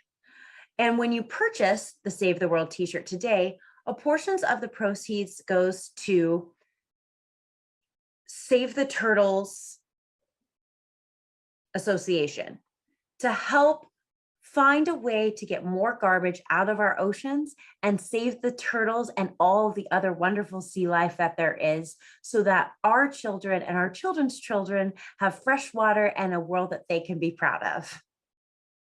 So I'm pretty sure Save the Turtles Association doesn't exist, but when you're doing this and you're tagging someone else, what is so important about that is they're probably going to be over the moon that you are doing something great for them. So they want to further help themselves by getting more people to come buy that Save the World t-shirt from you. And let's say Save the Turtles Association has a 1.5 million following, and you only have 1,500. By Save the Turtles going out and sharing that with their audience, they have a greater chance of 15,000 people seeing it. And then add on the 150 that you have a chance of seeing it. We now have a larger reach of 15,150 people who may potentially go and look at your shirt. And so if we say 15,150 people times 10%, that means your following of 1,515 people are going to take action to check out that shirt. And if we're still following that rule of 10%, that means 151 people are going to purchase, most likely, best case scenario. So we're leaning, when creating brand awareness, we're trying to lean on other networks to further our network by building those relationships and making sure we're adding value to somebody else while still adding value to ourselves and our brand. Moving into service, you can also do this by looking at other content creators or people who are in your niche that are just a few more steps ahead in their journey than you are right now. So be very, very strategic about this. But for videos that suck me in, I don't scroll my Instagram feed often, but when I do, I always get sucked in by the video content from these 4 accounts, specifically Reels. Check out these 4 accounts and their amazing Reels. List 4 folks that you are following right now who are doing great things and ask, whose Reels are you enjoying these days? And see what pops up in your comments, because whoever your audience is following, you probably want to know what they're doing too. So it's a great way to get to know your competition and build more community, not only amongst your followers, but also with your friends who are doing the same thing. Always good to support one another. And then last but not least, and a great segue brought to you from the service section, is the coach section. So community over competition. I'm a coach, and yep, I have friends who are coaches too. I'm not worried about sharing how wonderful they are because we all bring different gifts to the table. Take Marcus, for example, who's fantastic at talking about social justice as it pertains to diversity, equity, and inclusion. Or take in Ciara, who is a magician at creating a pre-game strategy for how to start and run your business operations while looking at it with a diverse lens. Please head to their profiles and show them a little love too. You won't regret it. So this is sending people over to them. So they're getting more followers, they're getting more added value, and you're putting a little bit more good out to the world, and they're most likely going to return the favor. So the key takeaways from brand awareness are: utilize the networks of others to start your word of mouth. It is so important. There is nothing wrong about getting who is considered your competition and your community to share what you're doing, because they might say it one way and you might say it another, but you resonate with different people. And that is so important. So get it out there and get social and social media, because that is what's going to build your brand awareness. Killer leads. The best thing about this is I just needed a word that started with the letter K. So MAKE was a true acronym, but let's get down to it. Everyone loves a lead that actually brings in the money. Finding qualified leads can also be really hard, but you can do so by passively using the copy I have for you below. So let's kick it off with service this time. What's in a word? Recently, I asked my current and past clients to describe me and my services in one word. And here are the top 5 common words I got back. I got back relaxed. I got back vibes. I also got back bold and funny and easygoing. If these words describe the kind of service provider you'd like to work with, don't hesitate to book a call with me today.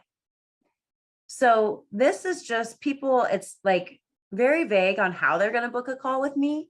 But if this person were to take action and click on the contact button on my Instagram, if they were to pop it in the comments, or if they were to DM me, I could just send them the link to book a call. And I can get them onto my email list quickly and start telling and sharing why they should know, like, and trust me. Looking at it from a coaching lens, the struggle is real. As a coach, I keep things private between my clients and I, of course. But lately I've noticed a few similar themes pop up between my various clients. Here are the top 3 things I see my clients with struggling right now. If I take this action, is it going to be performative? How do I know I'm going to get results from this action? And I'm scared, what are others going to think of me? Are you working through one of those challenges right now? Send me a private message and let's get you out of this hump. So this is just inviting somebody to say, let's have a dialogue. Let's talk about it. I'm not saying that I'm going to charge you anything. I'm not saying any of that. I'm just saying, hey, welcome to my circle. Let's do this. Again, if you have that private conversation with them in your DMs, that's allowing you to build that know, like, trust factor. That is so core to your business, especially if you are a coach. And it's giving you that lead that you can ask and say, hey, I hope this was helpful. Was that helpful for you? Do I have your permission to share with you how we can work together further? Simple, easy, to the point, but it allows you that ability to start having that dialogue. And then last one, best one, product. Can you spare a square? No one likes running out of their favorite product, let alone toilet paper. The good news, we can make sure that you never run out of your fave again. All you have to do is comment "spare me" below, and we'll send a link to get on our mailing list so you never have to be without again. Go on, give it a try. We'll see you in the comments. So this is just asking people to just do something to be reminded of when a product comes into play. So if you're a retailer and you sell, you have a go-to cami, if you're a women's retailer, and you always have it in nude, black, and white. And we know there's still always going to be there. And then we have a pop of color. So in the month of March, it's going to be green, hot pink, and pale blue, because we're moving into full-blown spring. And there's some people who they swear by this cami, they wear it under all of their clothes, and they collect those pops of color. And sometimes they also need to be reminded that it's time to switch out that white because it's no longer white. So getting them on your mailing list for their favorite item and sending those like monthly seasonal reminders saying, hey, meet the new color of the season. Have you replaced your black one yet? Has it faded out? Is going to be so important to your business. And again, like I said in the keynote, it takes them off of social media and into your network that you own, because you don't own social media. And it's really important to use this as a tool to funnel your business, and your business isn't on social media. Your business is with you. This is just a tool to get people moving in the right direction, and that right direction is you. Now let's move on to the 4 E's of the Make 4 method. So our 4 E's are engagement, educational, entertaining, and evergreen. The best part of social media are these 4 things. People go to social media to see what a company and brand does. And so we'll stick through there and we'll look at products and we'll do these things and we'll see if they're the things that last forever and be evergreen. We sometimes just scroll through it to be entertained because we have nothing better to do. And so I don't know about all of you, but I died laughing over that gentleman skateboarding with a cranberry juice. Like, why? That man now makes millions helping out Ocean Spray. Educational. I have learned a lot, even from my other fellow peers on social media, just because of great quick reels that are like, do this, don't do this. Do this, don't do this. And it's engaging. In the time of COVID, in this pandemic, we haven't been able to see lots of people depending on where you live in the nation. I live in a very rule following state. And so I spent most of my time in lockdown for the past 2 years. And I'm grateful for that. But at the same time, somebody as outgoing as I am needs the ability to engage with others. And so engagement on social media has been a huge factor for me. And I've made so many friends across the nation because of it. So we're going to circle it back to our coach frame of mind.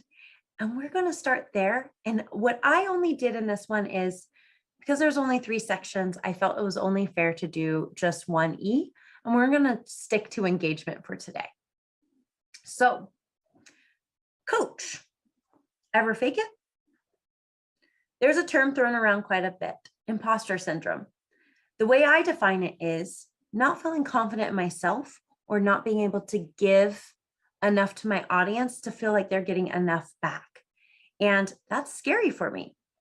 But the good news is I found that there are 3 things you can do to help yourself overcome the feeling of being an imposter.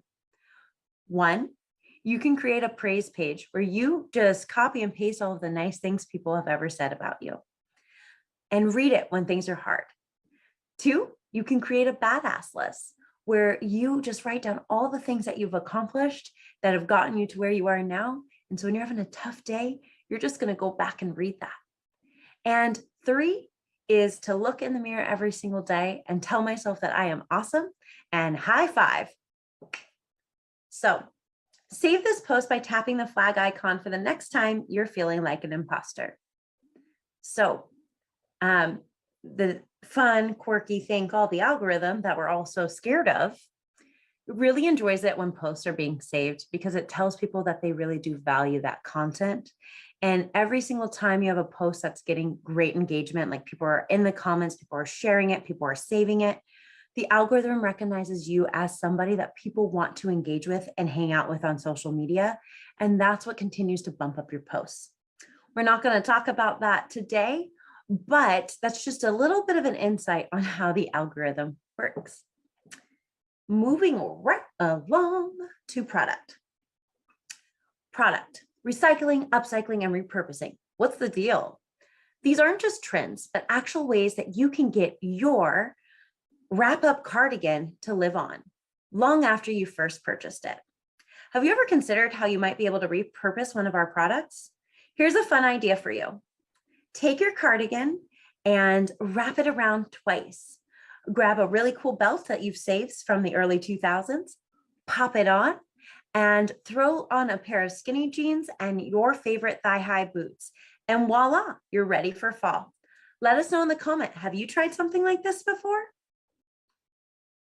So telling folks how they can get more use out of what you are selling is instrumental, especially as we go into an age of being more of a minimalist, as many of us are looking to saving our environment, as we go into an age of inflation and we're just trying to stretch it. A lot of us had to feel that pain at the beginning of 2020. And so we've learned over time to just get what we can reuse and repurpose. And as we're still facing supply chain issues, and you're somebody who sells a product, you're probably going to want that to stretch for a while. And then last one, best one, and our last one before we switch gears is service. Where's Waldo Office Edition? Here's a snap of my current workplace. Yes, where all the magic happens. Some of my clients are surprised to see how messy, and I mean it, messy it is. Take a look at all my gadgets and gizmos. Am I missing anything? I mean, I have a cheer bell.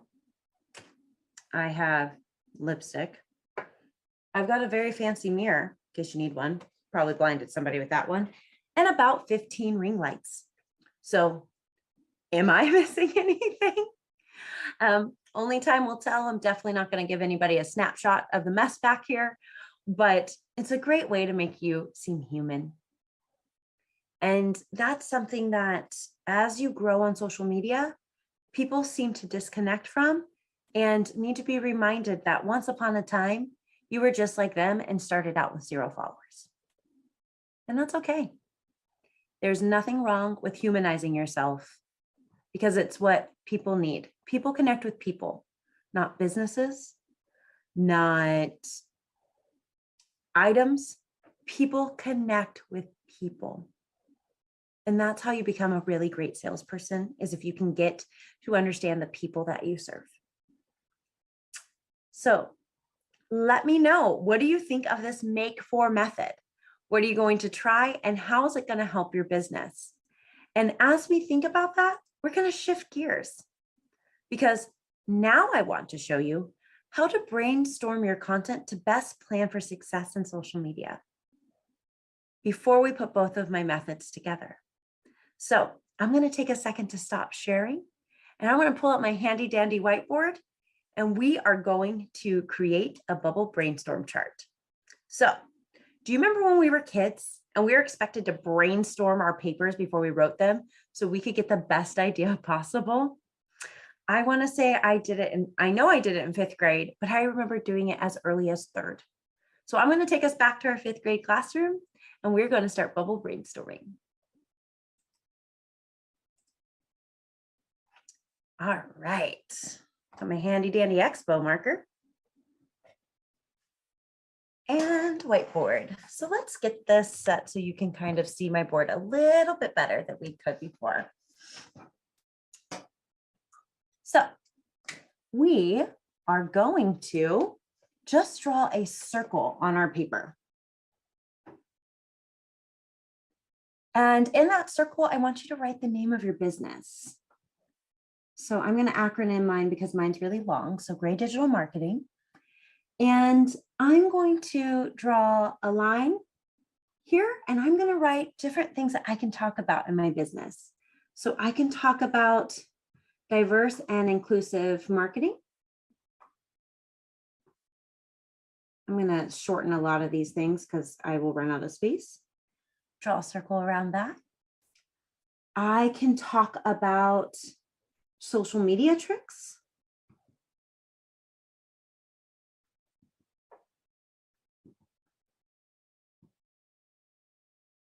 I can talk about the make for method. Who do we make it for?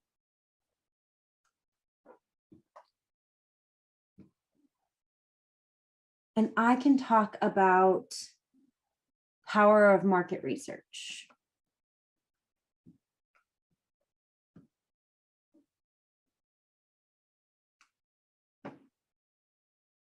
All things that I do in my business. And what I'm going to do from there is I'm going to break it down further. So since we just went over the make for method, I'm going to use that as our example right now. So in this make for method, I can talk about posts being money making.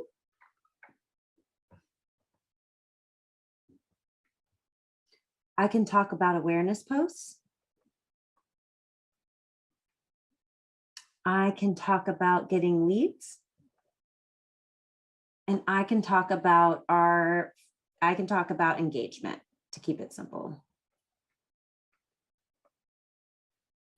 And I'm going to go through and I'm going to do those for every single one of these if I were you.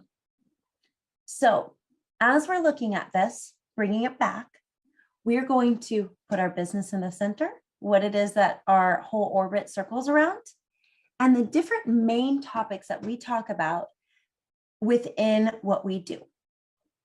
Then we're going to take those large topics and we're going to talk about all the micro topics that come with it. And as you're planning this, I suggest that you do it once a month. And doing it once a month is going to get you to be able to plan an entire month's worth of content. So let's do some fast math. Let's say I have 4 ideas for this and 4 ideas for this. Looks like fun little suns. 4 ideas for this. And each one of these ideas has a money-making post, an awareness post, a killer leads post, and a engagement, educational, entertaining, or evergreen post. So let's do some quick math. This is 4, this has 4, this has 4, this has 4.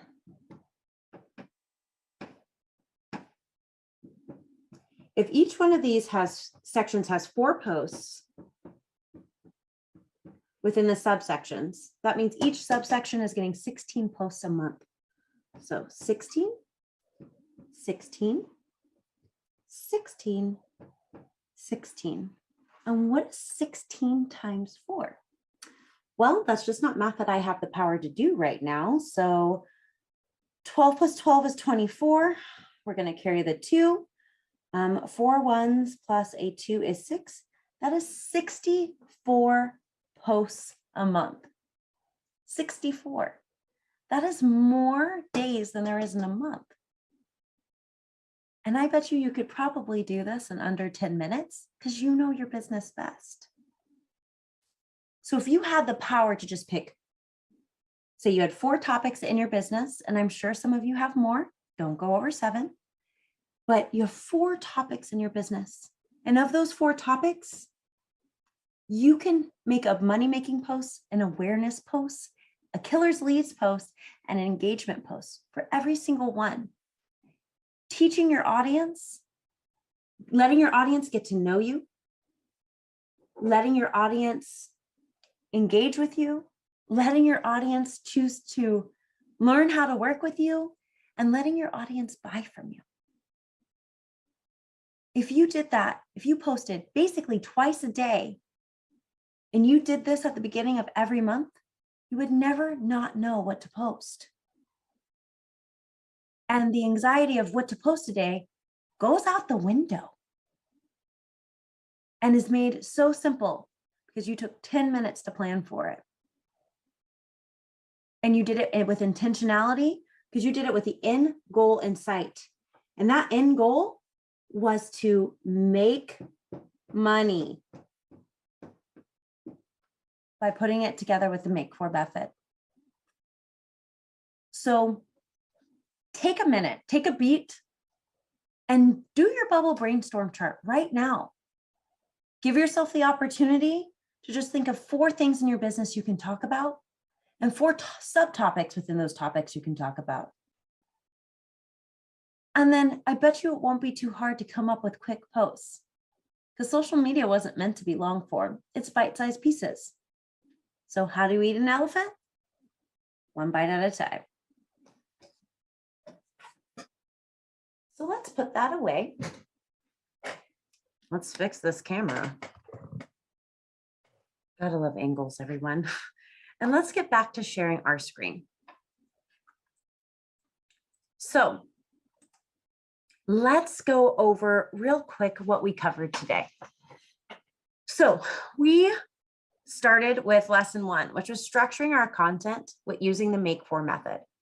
Setting up your post for conversion success is what helps you grow your business.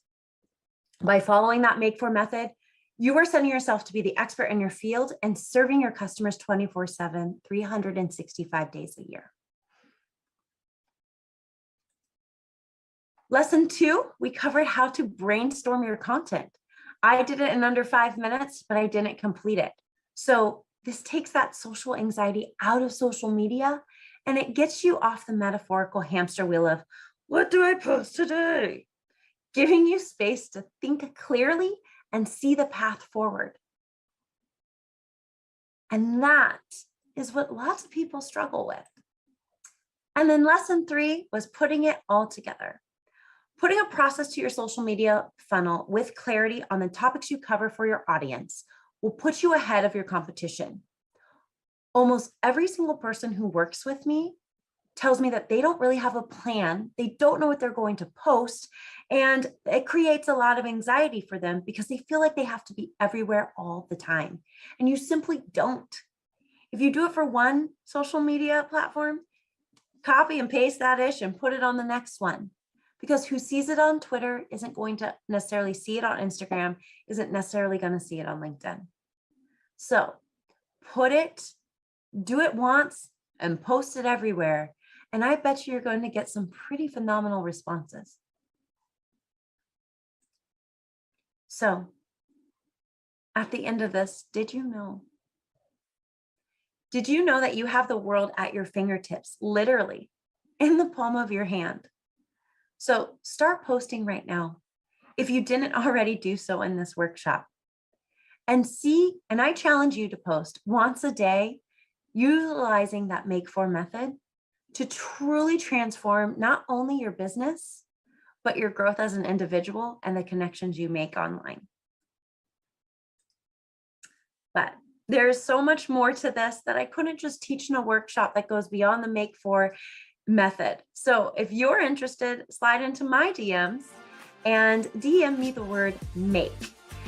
You can do that at Gray Digital Marketing. That is at GRAY Digital MKTG on Instagram. And I will send you my free ebook on how to sell in your stores. It was such a joy to be able to work with all of you today. I hope you took away at least one thing, and I look forward to seeing you on social media. Talk soon. Mahalo. Catch you on the grab. this thing out, taking you on a journey of the mind, asking you to just journey with her. And that journey is going to take you to a place either you ready to go or you're going to get the skills, tips that she's going to give you so that you're confident to go. Come on, y'all. Y'all, go ahead, get your pen, your paper, get your laptop, get your iPad, whatever you're using to write these notes, because I'm going to tell you, you want to get them. LinkedIn is where it is right now. And Facebook is still there, but LinkedIn, without LinkedIn, you're not connected to those businesses that you want so desperately to serve. So come on in. Go ahead and hit the emojis. Hit the emoji. Imagine you are at a conference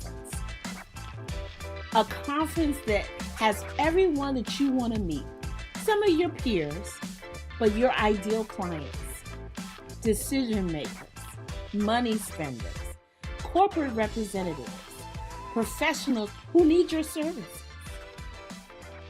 You get connected to some people, and at the end of the conversation, they say, let's connect on LinkedIn. And what happens for you? Are you excited? Are you proud? Are you ready for them to see your LinkedIn? Or are you saying to yourself, I better get my LinkedIn life together? Well, hello. I am Miss Nina B. Abdul-Wakil, LinkedIn strategist, and I am the founder of Social Media Success Network. And I just want to take a few minutes to talk to you about, yes, getting your LinkedIn life together. Let's face it, there are so many opportunities for people to see you, to hear from you, to learn from you, for you to expand your business using LinkedIn, particularly if your audience is professionally oriented or corporate clients. So why aren't you on LinkedIn? What are you missing? What should you be doing? Maybe you're on Facebook or Instagram or Twitter, TikTok or Clubhouse, and those are great platforms. They have a purpose. But if you know right in the niggling space in your mind that you should be on LinkedIn and you're not doing anything about it, you need to change that. So you may be saying, okay, Miss Nina B, what do I need to be doing? So let me have a few moments of your time to just share 3 things that you need to do to get your LinkedIn life together. 3 things you need to do to get your LinkedIn life together. So the first thing. Let's start with 1. Establish your brand presence on LinkedIn. No one can buy from you if they don't know you exist. If you have an outdated profile and have no information on there about your business, how will they know you solved their problem? So your step 1 is to establish your brand presence on LinkedIn. And how do you do that? You optimize your profile. Your profile is your storefront. It's where people come to find out about you and to validate about you. So step 1, establish your brand presence by optimizing your profile. So a couple of points of what does optimizing look like? Well, let's start with a great professional headshot and a wonderful, compelling, and captivating cover image. That's that big image that's at the top of your profile. You have so many options to put there, but make sure it speaks to your target audience. And then the remainder of your profile should build upon that story. Let them know who you are. Let them know who you serve. Let them know how you serve and the results you get and help your clients get. Not to mention the piece of your profile that I call the social proof. Is where people can recommend you, endorse you. That says other people think you're great. You need that too. That's all about optimizing your profile. So what else do you need to do to get your LinkedIn life together? After you establish your brand presence, then you want to do number 2. Then you want to do number 2. Lift and raise your brand voice, your content. No one knows about you unless they see you. No one knows what you care about unless they hear you. Your content is the cornerstone of your brand voice, and how you raise it on LinkedIn may vary. Obviously, you have options to post. You can post short posts, long posts, video posts, images. You have all different options to post the type of content on LinkedIn. You can create a blog post like articles, but posting is how you raise your voice. If no one knows how you feel about something, what's important to you for your clients, what kind of results that you get them, then how will they know they should work with you? So your brand voice is the second thing you need to get your LinkedIn life together. So get your brand presence and then get your brand voice. And number three is your brand engagement. Build relationships. LinkedIn is not a hit it and quit it platform. It's about building relationships for the long haul. And how do you do that? You engage with people. You get to know them. You care about what they care about. You find out how they're doing in their business, in their space, in their growth, in their development. How can what they do, how can you serve them and help them in what they do? So to engage, you have to spend time on the platform, and the platform honors that. So when you spend 15 minutes of your day on LinkedIn, commenting on your connections posts, posting your content, responding to surveys, making comments in the groups you're connected in, all of that matters. That's how you build relationships. Establishing and doing messaging in LinkedIn Messenger on the platform. The platform sees you active and it honors that. That's about getting your LinkedIn life together. So, the next time you are at a conference and someone says, let's connect on LinkedIn, you don't have to shrink back.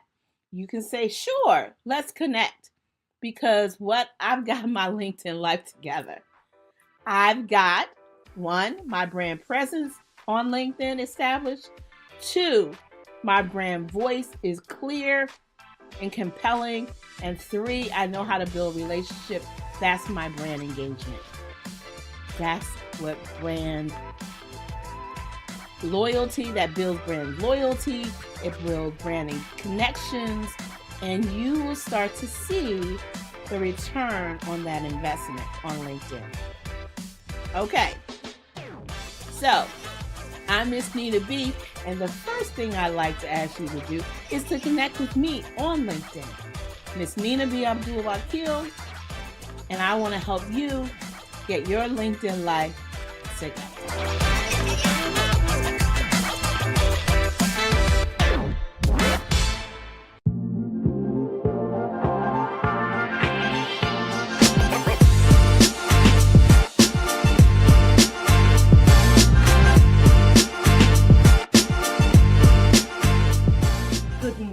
Good afternoon, good evening, wherever you may be watching me from.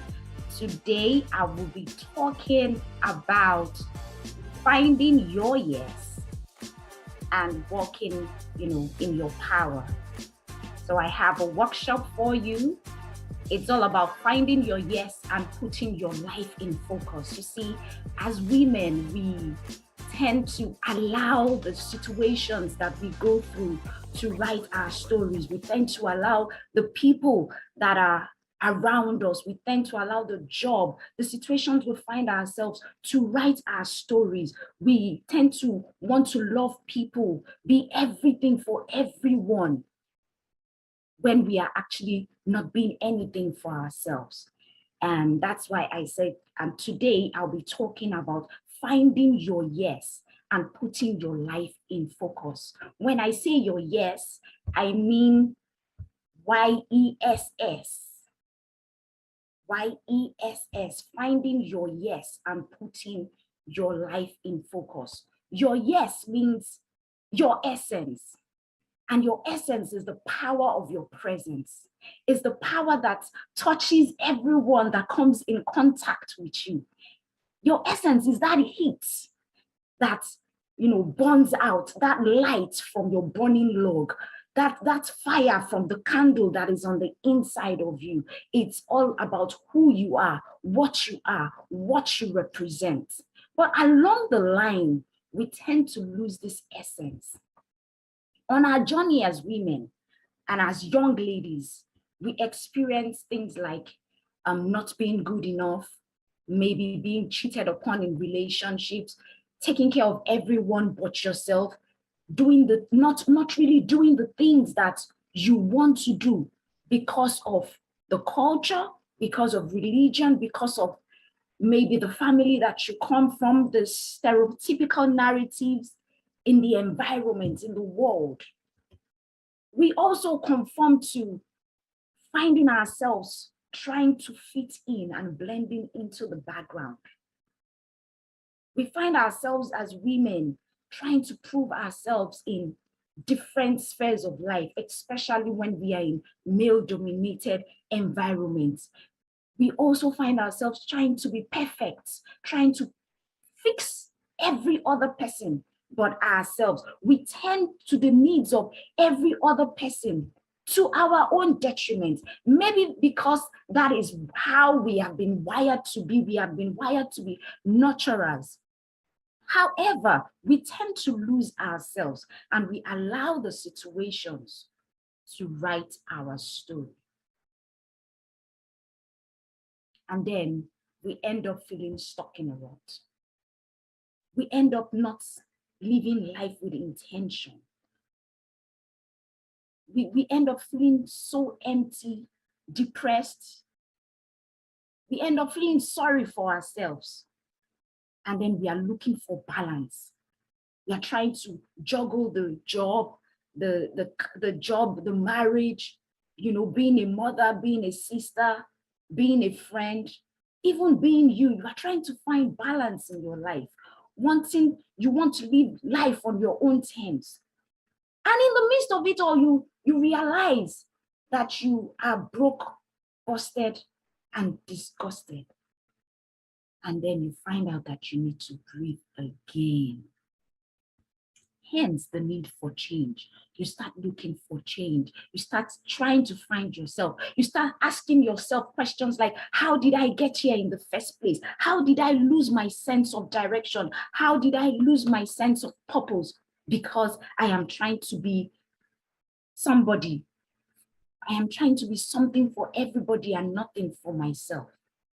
And that is the reason I created the YES program for women. Just like you, I have been there. My name is Femi Ayodele. I live in Maryland. I am a Nigerian, and I'm a mother of 2 amazing children. I'm introverted, empathetic. I read electronics and computer engineering, and I worked for 11 years in the Nigerian oil and gas sector. I did a 9-to-5. I had this, good job. I'll get to that later. And I am the founder of Your Essence Life Coaching. You might be asking, why am I saying all of this? See, I am the first child of 3 children. I grew up in a house where my parents were always at each other's throat. And as the first child, the only girl, and I was the eldest. I am like 7 years older than my younger brother. So you see, it was like I was the one that really knew what was going on, the genesis of the breakdown of their marriage. And I'm here trying to be the good child, trying to be the peacemaker. I am the emotional support for my mom. and I am trying to be the good girl so I don't upset my father. You see, I grew up trying to be everything to everybody to the point that I forgot about my own emotional needs. So at some point, I started to parent my parents. And to make matters worse, my father was an authoritarian, and most of my decisions when it comes to schooling, when it comes to the courses that I read, were made by him. I couldn't say no because I didn't want another outburst in the house. If I say no, it will affect my mother. So I just didn't want to I just wanted to please everybody and be good and avoid chaos. So I was trying to be good for everybody. I got into this relationship and the same thing happened to me. I lost myself in this marriage. I was trying to be the best wife, got pregnant, had children. I lost myself in motherhood, trying to be the best mother. At the same time, still trying to be the best sister to my brothers and trying to be the best child, a good daughter to my parents. At the same time, juggling, trying to be the good employee at work. This was a job where I wasn't fulfilled at. But then I was having a lot of crises in my marriage. And that unfulfilling job, in quotes, became my go-to for solace. You can see how twisted it all was. The job was good, but I felt unfulfilled at it, but it was the solace that I had to go to just block my mind from the toxicity that was going on in the marriage. At a point, when I got cheated upon, that broke me. It was like I had given 12 years of my life trying to make this marriage work, trying to be the good wife. And I'm still on this unfulfilled job. I'm not still doing the job that I want to do. I read a course that I did not want to read. You know, at that point, I started thinking, like, how did I get here? How did I get myself in this situation? How did I lose myself? I knew there was more to me than all that I was going through. Friends, I had to go on a journey to finding myself. It was when I embarked on this journey to finding myself that I began to look into me and ask my Creator for answers to the questions that I've been seeking elsewhere. You see, I was seeking answers to my questions. I was looking for myself in other people. I was looking for myself in a job. I refused to look on the inside of me. And at the end of the day, when I began to look inside me and I found these answers, I told myself, it is time to start being me unapologetically. So I made these decisions and I began to cut those things that weren't serving me anymore. I quit the job because I was frustrated at it. I was unhappy at it. Although the job had so many benefits, you know, came with all the goodies, but I just quit the job. And I summoned the courage with all the cheating going on. I said, you know what, anything that is not serving me, I have to cut ties with it. And I decided to, you know, have a divorce, started my own business. And I started on this journey towards finding myself. And when I was able to do this, I said, you know what? I need to awaken other women, even as I continue on my journey of, you know, self-discovery. And that is my why. My why is to awaken other women, even as I journey in life, to empower myself and to make sure my children live life on their own terms and not on the dictates of other people, not on the dictates of a spouse, not on the dictates of their job, not on the dictates of culture, society, or whatever. It is time to write your own story and be in charge of your life. Women, it is time to put your life in focus. Life is short. You only live once. Finding yourself is all about putting your life in focus. And putting your life in focus is all about personal transformation. It's all about change. And it starts with your emotions. And like we all know, emotions are your energy in motion. And that brings me to understanding that, you see, the first law of the conversation of energy says that you cannot create or destroy energy. Rather, it can be transferred from one form to the other. So you can actually transform your pain into something else, into your passion. You can transform the self-pity into power. You can transform the hate that you have for yourself into loving yourself. You can transform that confusion to determination. It all lies in you. It all lies in your ability to do the inner work. To transform yourself is all about internal change. And before you can do that, you need to do the inner work. The inner work has to do with you. You have to do the work. No one else has to do the work. You have to do the work by taking responsibility for allowing people treat you the way they treated you. People treat you the way they treat you because you allowed it. So you need to be ready to take responsibility and stand and lead yourself. Personal transformation comes with self-leadership. Without it, you cannot transform that energy from one form to another. And finding yourself, which is personal transformation, starts with you accepting yourself. It's a huge cycle. You set goals, you reconnect with yourself, you start being authentic, you renew your mind, you stretch and grab opportunities. And along the line, you tell yourself that you are your own cheerleader. You cheer yourself on and be the miracle that you want to see. So it starts from you first asking yourself, what do I really love about myself? Remember, I said that transformation starts with self-leadership. And powerful people ask powerful questions. Powerful leaders ask powerful questions because those powerful questions will steer your focus in the direction of having positive transformation. So you first need to ask yourself, what do I love about myself? What are my weaknesses? What are my strengths? What makes me unique?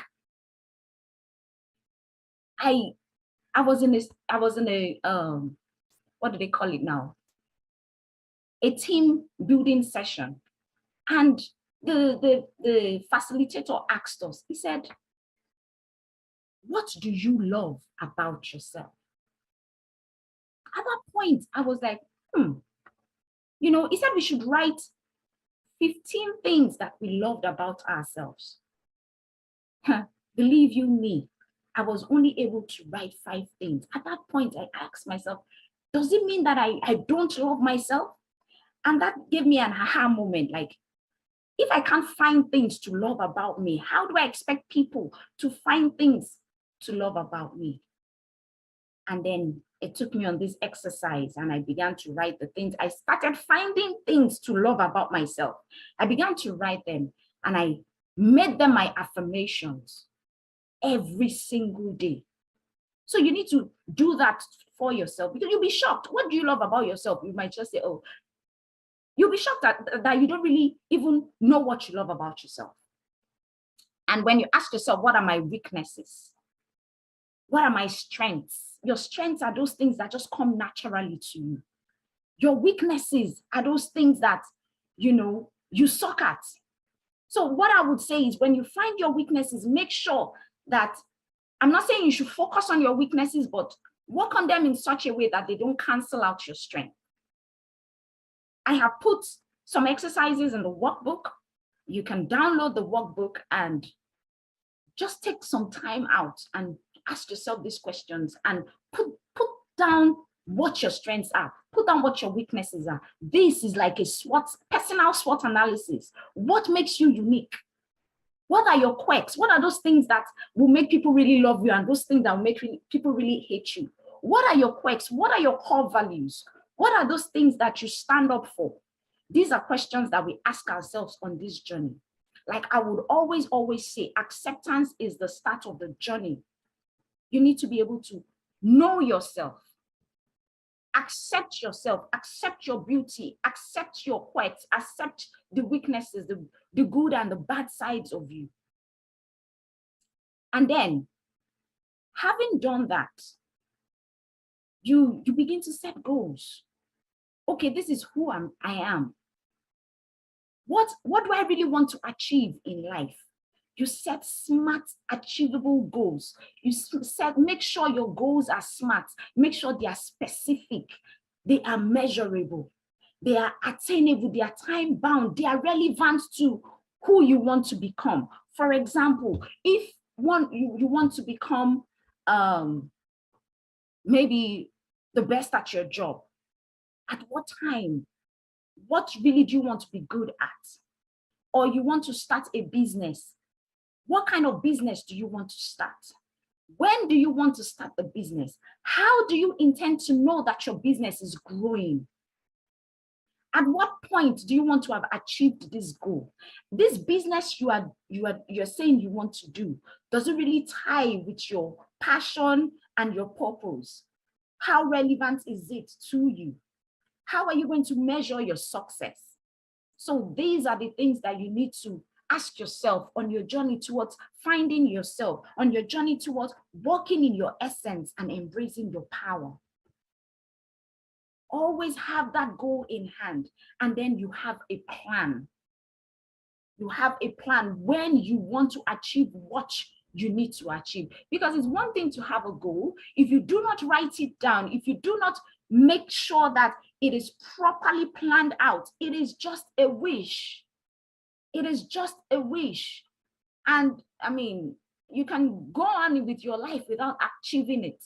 So if you're really serious about achieving your goal, you need to make sure you have a plan that is achievable. And then having done that, you grab every opportunity and live your life with excellence. Another thing that you can, another way, or what I would say I did when I was trying to find myself was I had to reconnect to my inner child. And this process of reconnecting with my inner child had everything to do with me going back to the 5-year-old me, the 7-year-old me, to ask myself, what happened to me at that time? Now, the reason I'm going there is because I have been able to realize what's happening to me now. Like, I have been able to realize that I lost myself. I'm trying to find myself again. So I went back to the 7-year-old me to say, what happened there? And I'm able to tell the 7-year-old me, look, it's okay. That is what we all need to do. We need to reconnect with our inner child. What are those things that you used to love to do that situations have made you not to do anymore? You need to ask yourself, what happened? So what we are trying to do in this scenario of reconnecting to your inner child is we are trying to collect the dots. So you collect the dots by asking yourself, okay, right now I see that I am I'm very emotional, if that's what you're feeling right now, or you are very aggressive. And then you are asking yourself, what do I do? How can I transform myself from being aggressive to being a calmer person? You then look back and say, what happened at my childhood? You go back there and collect the dots. When you collect the dots, then you are able to say, oh, okay, this happened in my childhood, and that is why I am behaving like this at the age of 30-something. Now, what you are doing is you are connecting the dots. Then the next step is for you to correct the dots. So I would always say the way, before you can move forward, you need to, go backwards and get some information that can help you learn lessons that can help you change some things about yourself and push you forward. So I had to do that. I had to reparent myself. I had to go back to my inner child and tell my inner child that it is okay. So that's what you need to do. You need to go back and tell your inner child it's okay to feel the way you are feeling. It's now time to come out of that feeling, because it's time for you to heal. It's time for you to find yourself again. So you begin to ask yourself, what are those things that you used to do as a child that you no longer do? And ask yourself, having done that, ask yourself questions like, what do I want to be remembered for? What legacy do I want to leave on this earth? And what would I do if I'm not afraid of what the world thinks about me? What would I do if I'm not afraid of criticism? If I'm not afraid of success? If I'm not afraid of rejection and abandonment? What would I do? The first thing you need to do is to take off the mask. See, a lot of us women, we want to paint a picture like, oh, I'm in a good marriage, I have a good job. You know, you paint that picture like my life is, I have it all together, when really you don't have it all together. Really, you are dying inside. I'm saying this because this is what happened to me. I am going to church, I'm raising holy hands, I'm feeling like everything is all together, but I'm dying inside because I'm in a toxic marriage and I am unfulfilled on my job. So I'm telling the world I am good when really I am afraid, when really I don't feel, you know, what it's really, I am weak, really I am depressed. So what I will tell you to do is, for you to find yourself back again, you need to become authentic. You need to be vulnerable and open-minded. When you are open-minded, you open yourself up for growth. You need to follow your intuition and you know, follow your intuition to lead you forward. You need to be able to lead yourself. Like I said earlier, self-leadership is a representation of self-love. You need to be able to speak your opinions authentically and assertively. When you are your authentic self, what you do is that you give yourself permission to become who you have been called to be. And at that time, your beauty truly shines.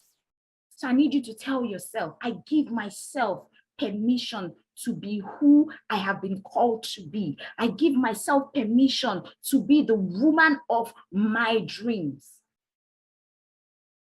Having done that, you begin to renew your mind.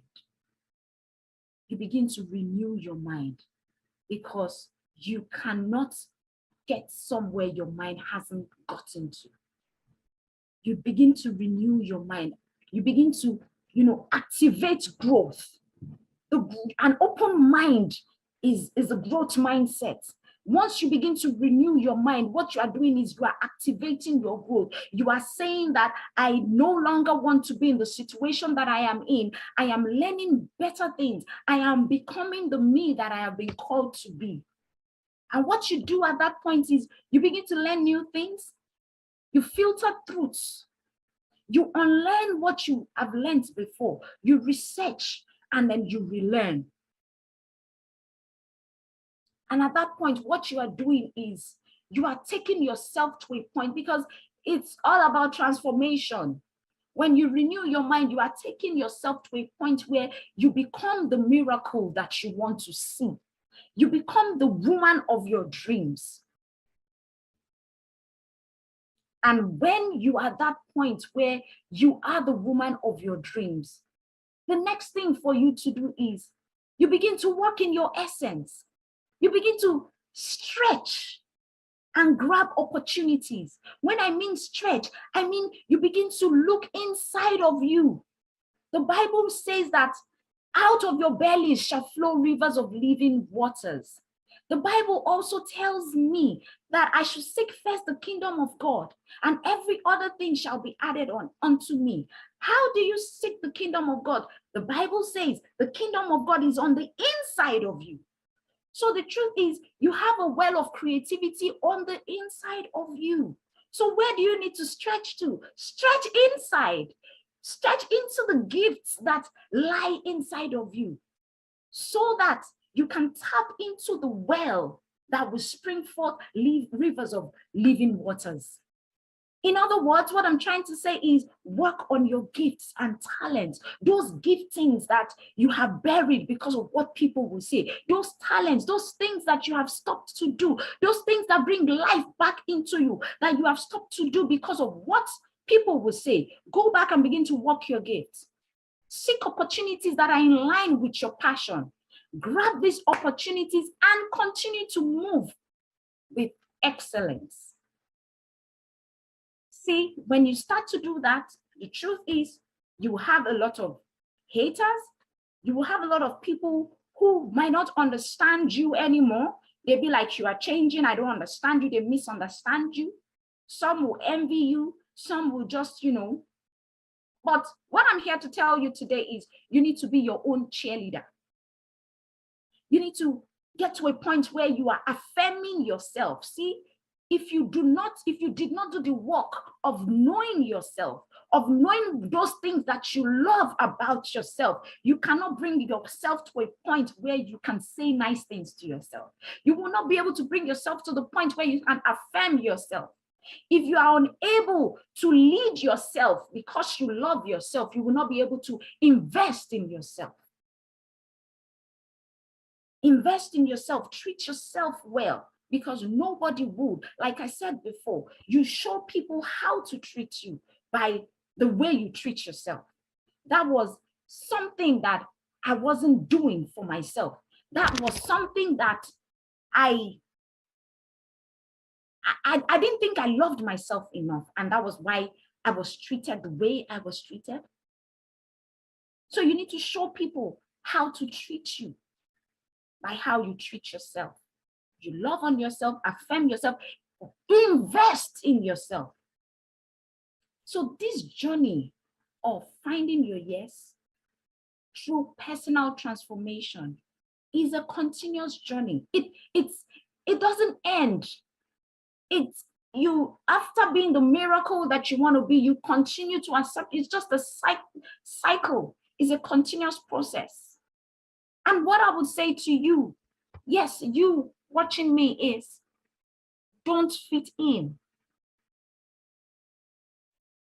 Stand out, stand tall, shine and fly. Because it's time to rewrite your story. A lot of times we forget that we are the star in our own movie. We forget that we need to write our own story. This is the reason that this Your Essence life coaching and the Yes program was created. Are you searching for a way to improve your life, to make changes in your life? You need someone who will listen, because sometimes the journey can be very tiring, especially when you are walking this life on your own, when you have no one cheering you up. You need someone who will listen, ask tough questions, and help you find what you have been missing in your life. You need an accountability partner, and that is what we provide with Your Essence life coaching. We provide you the opportunity to break free from old patterns of behavior that no longer serve you. And we help you create lasting change by holding you accountable to the goals that you set yourself to achieve. We look into areas of personal relationship, career, and spiritual life as well. I am dedicated to helping my clients achieve their goals with compassion, empathy, professionalism, and respect. The services that I provide are tailored specifically for young ladies and women, because I realize that there are a lot of people, a lot of women that are struggling in this area. They are struggling, they are juggling too many things at the same time, juggling with finding themselves. And that is why I decided to tailor my services towards young ladies and women. I really want to help you put your life in focus. We make use of powerful, proven tools and techniques that can help you create new beliefs for the future. Now, the first step is always figuring out what it is we really want from our lives and what we need to change or modify in order to get there.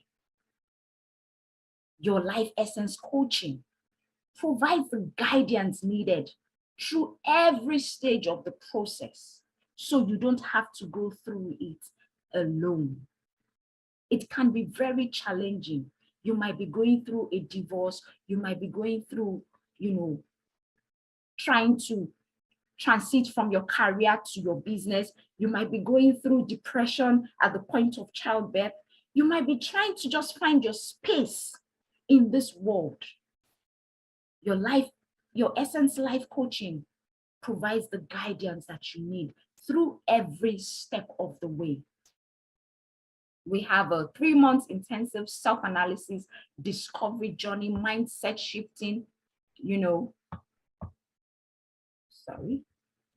journey. You have access to my free ebook. In this 3-month intensive program, you have online courses that are free as well. You have access to the Facebook group. I have one-on-one life coaching sessions that are tailored just for you. So whether it is your career, it is your relationship, or just general how to cope with life issues you want coaching on, I am here. We are available to provide these services to you. I'm here to serve you. I also offer group life coaching sessions where you can learn from other people, you can collaborate with other women, you can also network with other women and create that support. Sometimes we just need the support around us, support of people that have gone through the things that we have gone through, to be able to tell us, look, you are on the right direction, we have your back, we feel your pain. So this group coaching sessions will also provide you with all of that. And you also have access to my online YouTube content. Once again, my name is Femi Ayodele. And if you would love to, contact me, I have a link to my calendar where you can have a free discovery call, free 30 minutes discovery call. The link is right here. And you can call me on 240-716-9130. My number is 240-716-9130. My IG is YesLC_123. And you can send me a friend request on Facebook, Oluwafemi Ayodele. You can also email me on yourlife@yeslifecoaching.com. See, I am here to be your sister in transformation because I believe that you cannot do life alone, especially when you are in a tough situation. You need support. You need someone to hold your hand along the way and tell you that it's okay. You need someone to hold your hands along the way and hold you accountable to those things that you said you will do. You need someone to hold your hand along the way and tell you that you are meant for this journey. You need someone to hold your hand along the way and tell you that you will be fine. You will be fine even if it looks as if everything is going south for you. I just need you to reach out and we'll take it up from there. Once again, my name is Femi Ayodele and I hope to hear from you very soon. Please do not forget that you need to put your life in focus. I love you Lord, guys. Please do remember to download the workbook, and I have quite a lot of exercises for you over there. Feel free to take those exercises to heart, do them, and you'll be happy that you did. Thank you once again. Bye, guys.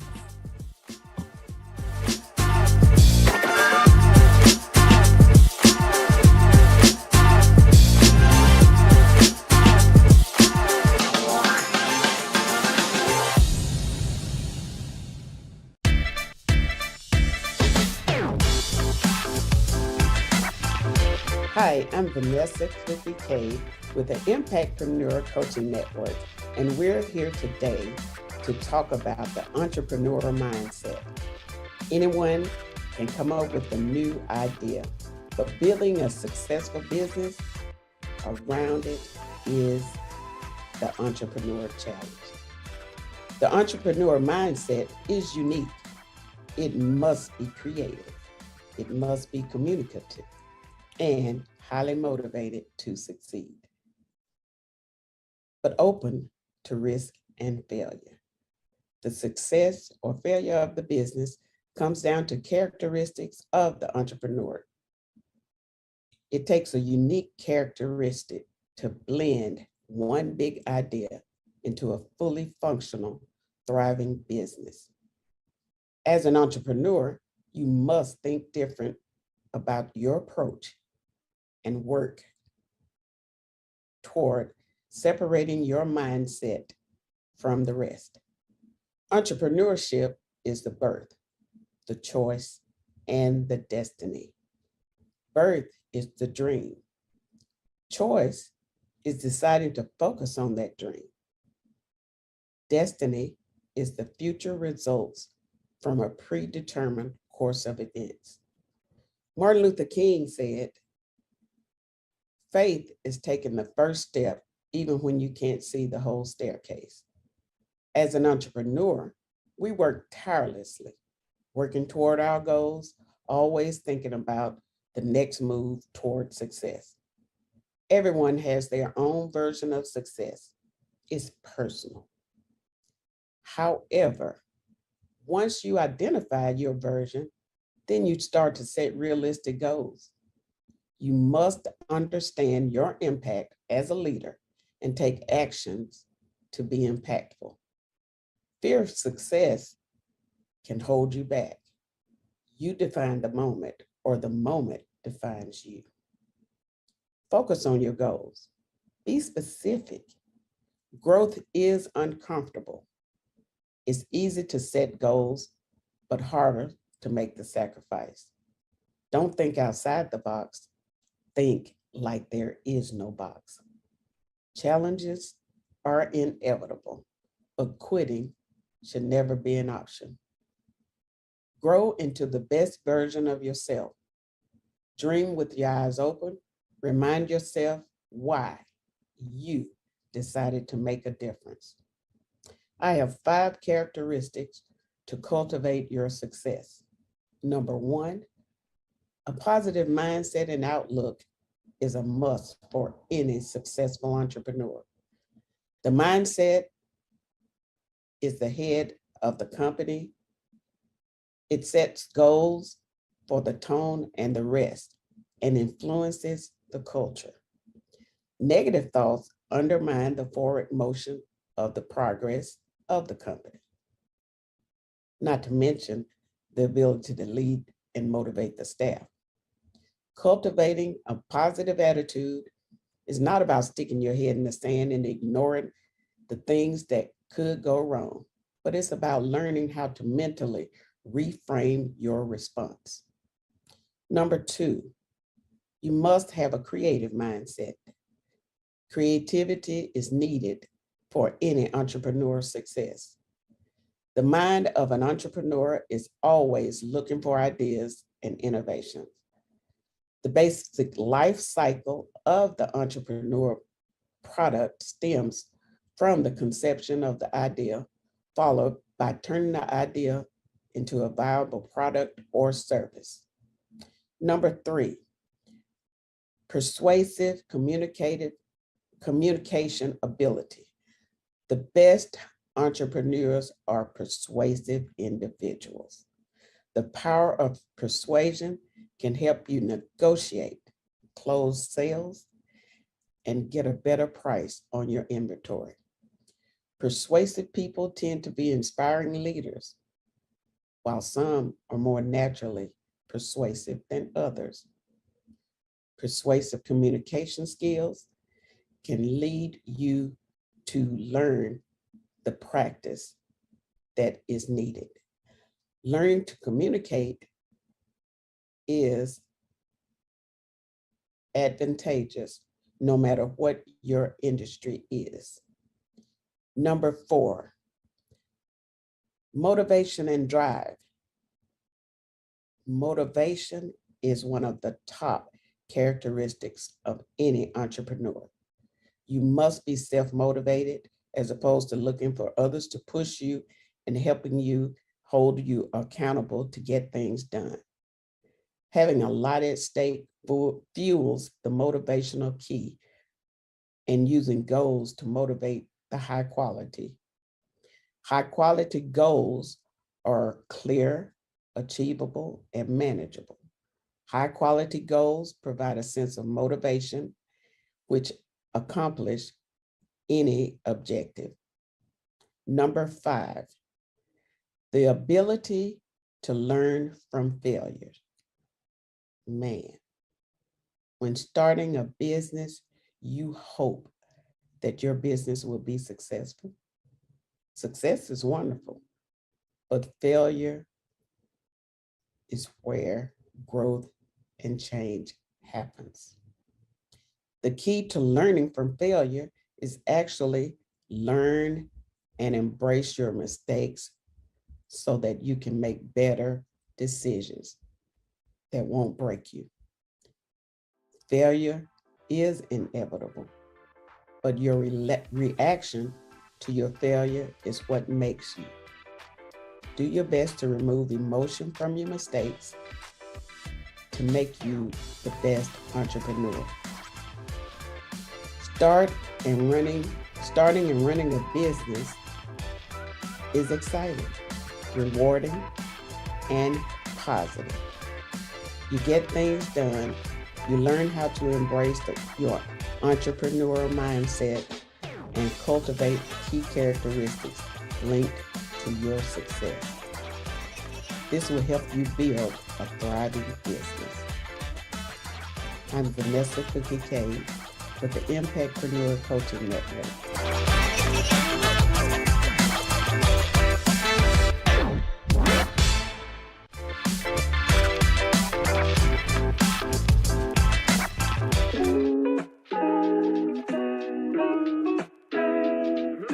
Wow, there are so many obstacles and challenges that were defining moments for me. However, there is one that I know shift the trajectory of my life. And that was when I was unjustly fired from a job that I sacrificed so much for. It was devastating and painful on so many levels. Number one, I was a single parent raising a 2-year-old daughter. This was my only source of income. And then also I left corporate America to pursue this opportunity because I believed in the vision and the mission of this organization. And to have taken almost a $10,000 pay cut to give my all to this organization and their cause, and to have myself to be unjustly fired, that was hard for me. I chose this particular assignment, this particular business, because I love to see women leading out front. Yes, I would love to see women in leadership, leading in the marketplace, leading in ministry. And this is why I established You Are You and Associates and You Are Unique Academy, because I want to teach, I want to train, I want to coach ambitious women who may work a 9-to-5 and they feel unfulfilled, undervalued. Hello, my name is Geronda Marks, also known as Coach J. I am the owner of You Are You and Associates and the CEO and founder of You Are Unique Academy. I was born and raised in New Orleans, Louisiana, so I'm a 504 girl. However, I am presently residing now in Forney, Texas. The women that work with me, I want them to know their worth. I want them to be confident and courageous, and to know that they add value to every room, to every table, to every life that they encounter. I am committed to fulfill my God-ordained purpose. I know that this is a kingdom assignment for me. I always tell individuals, I'm going to die empty. I am a pitcher that pours.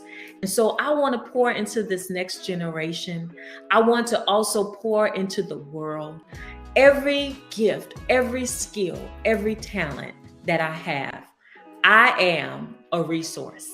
And as the word says, I want to be an epistle that's read of men. It's been so much fire here on the Black CEO, this conference, this summit, this fire has been so good that I had to came out my jacket, y'all. I done came out my jacket. But here's the deal. Right now, Geronda Marks is going to tell us about how to own our space. Own the room for success. She's going to give us 1, 2, 3, 4, 5 strategies, 5 things, 5 walls to knock down, 5 things that we got to do to make sure that we own that space for our success. Come on, Miss Marks. Come on. All right, y'all, hit the emojis. Y'all know what to do. Hit the emojis.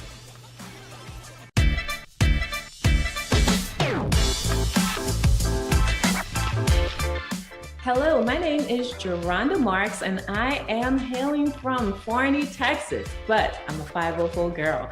And I am sharing with you a message today that I really believe is going to impact your life and really set you up for success. And the title is The Upside Downs of Being a Successful CEO.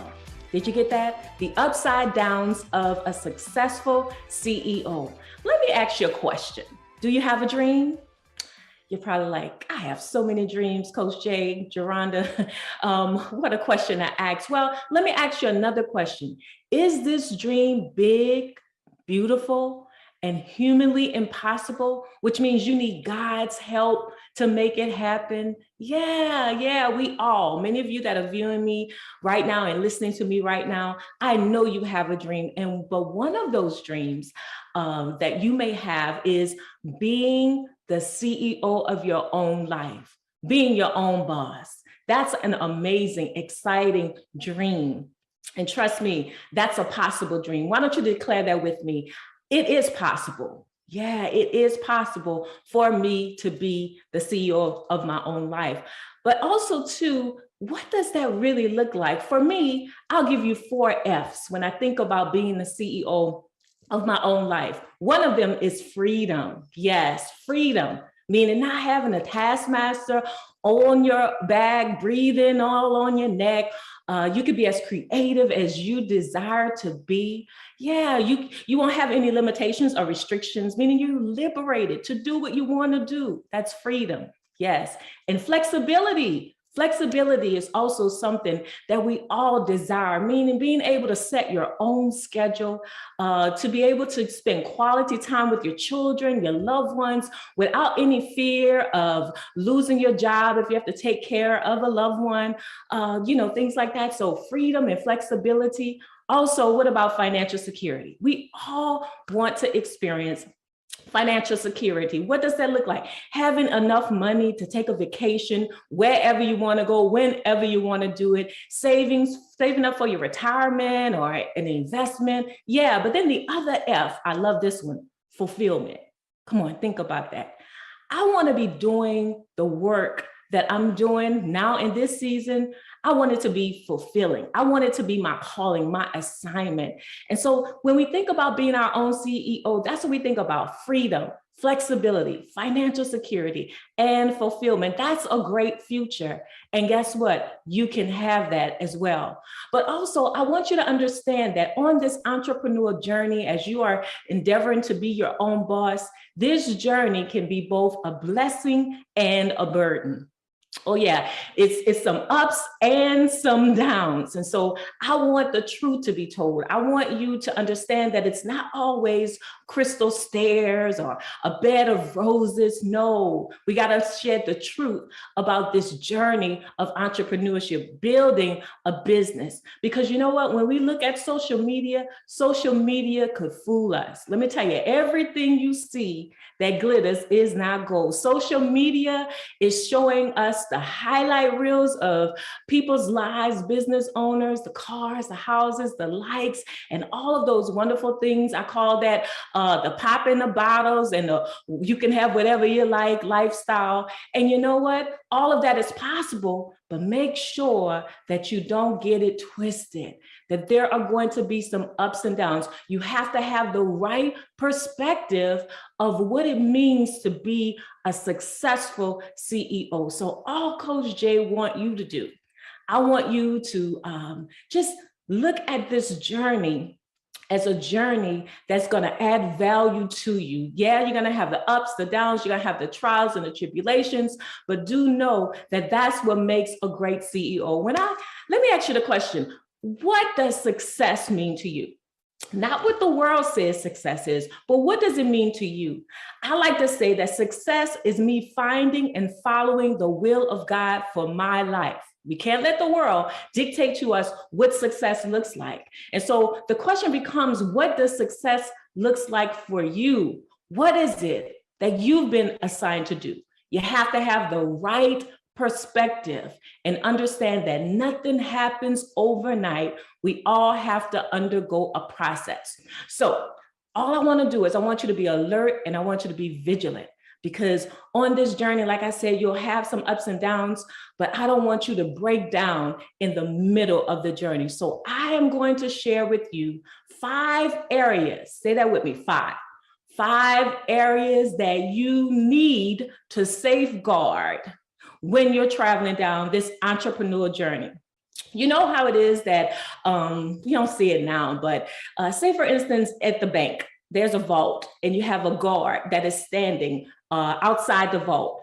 That guard, that police officer, they're on duty, what? To protect the precious jewels on the other side of the door. And this is what I need you to do. These 5 areas, I need you to put a guard at the door. I need you to have some safeguards put up. So you ask, what are those areas? Well, number 1, your personal life. On this journey, please know your personal life, it will suffer if you do not pay close attention to it. Come on, what do I mean? Your relationships. Because on this journey, your relationships can have, go through some strenuous seasons, some challenges, some ups and downs if you're married, if you have children. So you have to get the right perspective about your personal life. And you need to safeguard your personal life. You have to, let me tell you how you could do that. You must clarify the vision.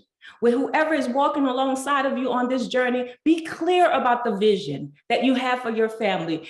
Communicate your commitments. Because guess what? You're not going to just be working 8 hours a day. No, you're going to be working 24 hours a day. Sometimes you're going to just have to just burn the midnight oil. And the people you're connected to, your spouse, your children, need to understand so that they will not suffer. So you have to clarify the vision in your personal life, communicate your commitments, and then consistently check in.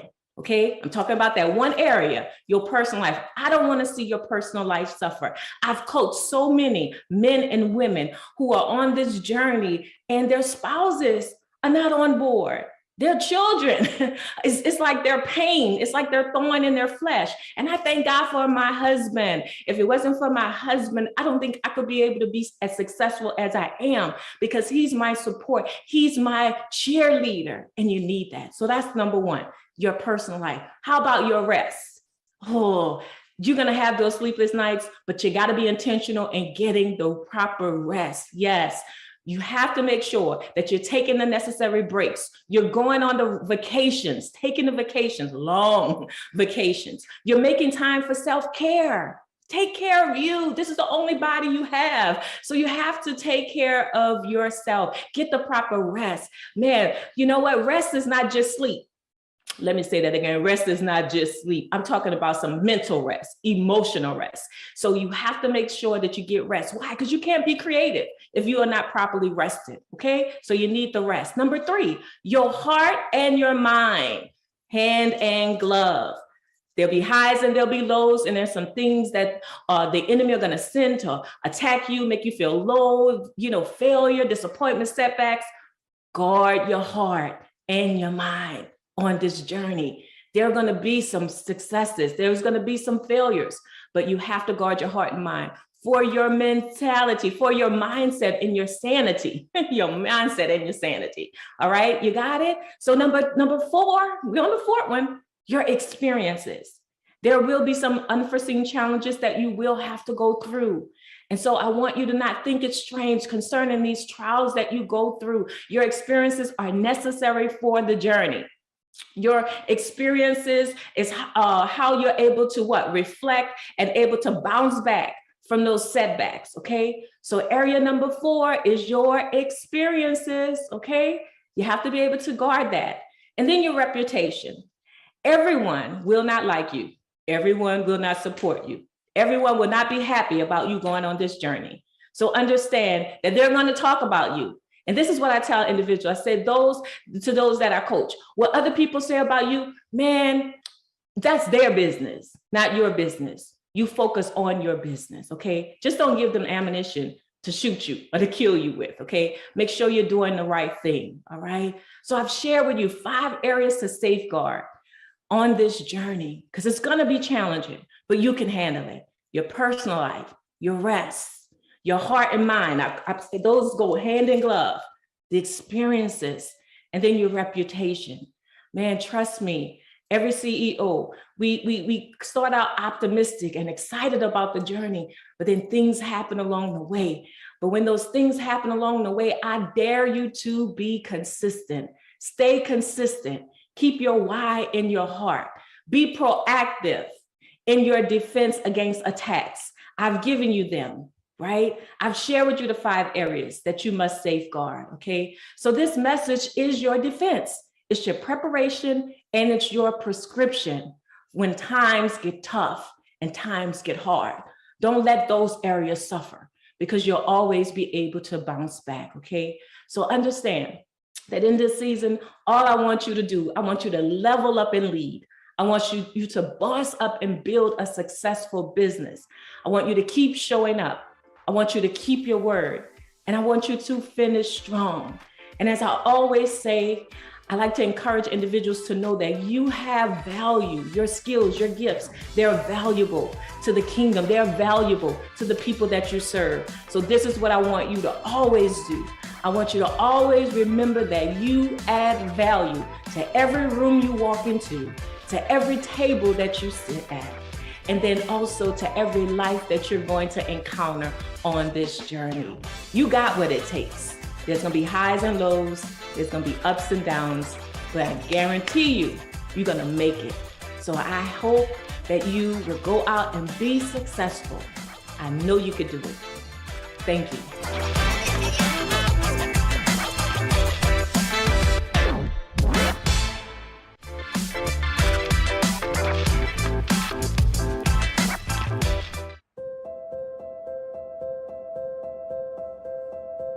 I've often thought that being successful was balancing everything and always giving everything and everyone an equal amount of time. What I've come to realize is that it's not in the balancing, but in successfully blending. And by blending, I mean taking all parts of your life, whether it's your business, whether it's school, whether it's your family, whether it's your hobbies, whether it's self-care, blending all of that successfully from day to day, month to month, year to year, and just blending those facets so that you are a complete and whole person, able to give your whole and complete self. And when you're in those different facets, truly honoring being present at those times. I think that's the biggest challenge that I'm glad that I've overcome. I chose my business because it fills an industry need.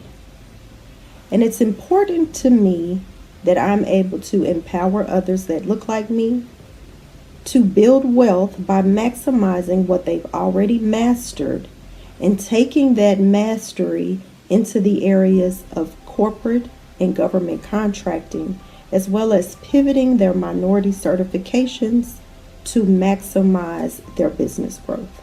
I'm Dr. B. Adamson, and I'm here from Dallas-Fort Worth, Texas.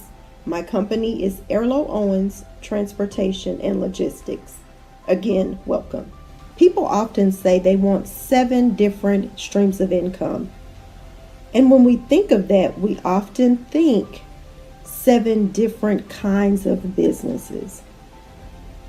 When in actuality, I'd like those that are willing to work with me to be willing to invest in their business so that they maximize what they've already mastered, and just using a different pathway to do that, that being government and corporate contracting. I plan to make the world by being committed to living my life by its authentic design and not living life by default, and by default in choosing not to take chances, make informed decisions and actionable choices so that I can live my authentic purpose.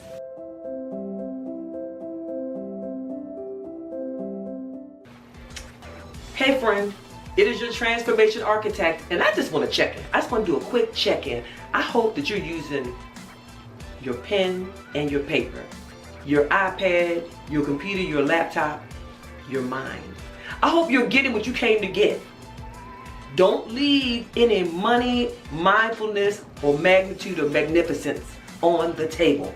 Oh, let's get into it. Because Brandy Adamson is going to come and talk to us about building successful economics bridges between corporations and communities. What is she going to be talking about? She's going to be talking about leveraging your minority contracts. She's going to talk about us going in there and getting those corporate contracts. If this is for you, you better be tapped in, dialed all the way in. If you know somebody that this is for, get them on the line. If they ain't in this conference right now, get them on the horn. They ought to be here. Take notes, because you don't want to miss out on this. Y'all know what to do. Go ahead and give her her flowers now. Hit the emojis, clap, clap. Make sure you pay attention and put little words in there. I'll be back.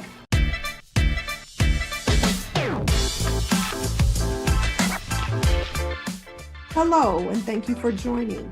Today we are going to speak about building successful economic bridges between corporations and communities from the aspect of government contracting. This is being presented by Arlo Owens, Inc. We thank you for joining us. Our agenda. We'll tell you a little bit about Arlo Owens. We'll talk about what is contracting, the importance of pivoting into contracting. We know as business owners, we wonder, okay, is this the new thing? Is this really something feasible for my business? Is it worth my time? We'll talk about leveraging your minority certification. And lastly, we'll talk about the significance to your business and your community. So, Arlo Owens, Inc., we're your partner and advisor in business development. This is a woman-owned company. We have cross-industry experience in servicing, and we have a national client base. So no matter your industry, we've probably worked with you. We provide consulting and advisory services in a number of areas: government and corporate contracting, minority certification, subcontract management, when you have those contracts, as well as compliance to ensure that you're following what you've signed up for in your contract, as well as contract lifecycle management. So you're invoicing, ensuring that your insurance stays intact, and the like. We also talk about business and strategic development. We work with companies to build diversity inclusion programs. So supplier diversity program development and administration. We also do some matchmaking. So if you are interested in being in the contracting space, we can help you find which organizations, being companies, or which agencies you best kind of match with. We also do branding. Branding is important because that is your face to your clients. So, what is contracting? Government contracting is the process that allows a company to sell their goods and or services to the government. And when you think government, remember county agencies, city agencies, state agencies, and federal. There are different types of contracting opportunities. There are those that are competitive. I'm sure a lot of people are familiar with RFBs or low bid. There's the RFP, which is a proposal process. And then there's RFQ, which is a request for qualification. Interestingly enough, there is a single and sole source component to contracting. And in this portion, it's not competitive. So if you have created a system or a product and you are the sole provider of that, you don't have to compete. But the government has to know what you have, who you are, and how they can find you. And we'll talk about that in a little bit. There's also set-asides. So when you think about set-asides, those are for specific groups. So it may be for small business, it may be for women in business, it might be for minorities. Those are other opportunities that are allowed to you as well. So you say, yes, I'm interested. What are my immediate needs as far as government contracting?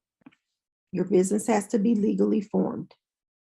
You will want to get with an attorney or an accountant to figure out how to form what's best for you. You also need a Dun & Bradstreet number. Those are at no cost. And you go to the Dun & Bradstreet website and you register your business there. But before you go to Dun & Bradstreet, you'll want to figure out your NAICE code, which is the North American Industry Classification System code. And what that does is, by that code, businesses know, what do you do? So there's a primary code, and then sometimes you have secondary codes, depending on the goods and services that your company provides. So after you have that information, you'll want to register in SAM.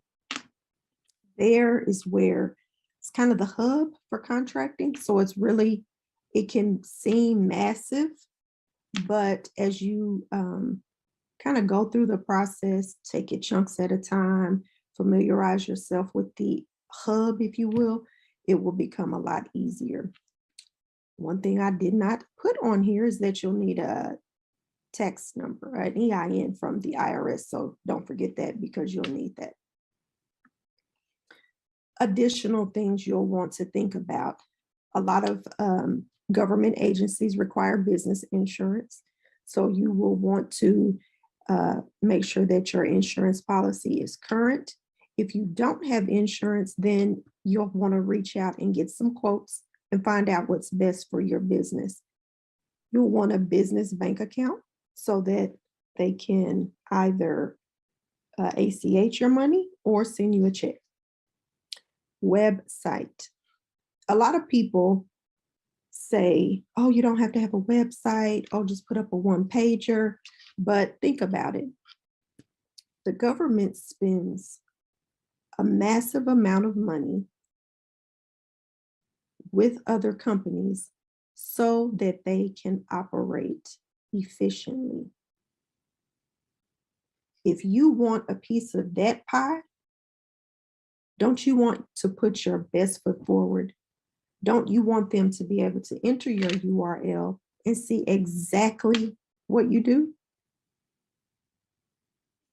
Website. You'll want an email address, which is tied to that domain name. So don't have www.companyname.com, but then have a @Outlook email, a Gmail, a Yahoo, a Hotmail. It's about that branding. They want everything to look a certain way, because you have to remember, you're moving into a new space. And not only are the government agencies or the corporations looking, but also those primes that if you are new to the space, you may want to begin to partner with. Capability statement. It's your business resume. What do you do? What certifications do you have? What projects have you worked on?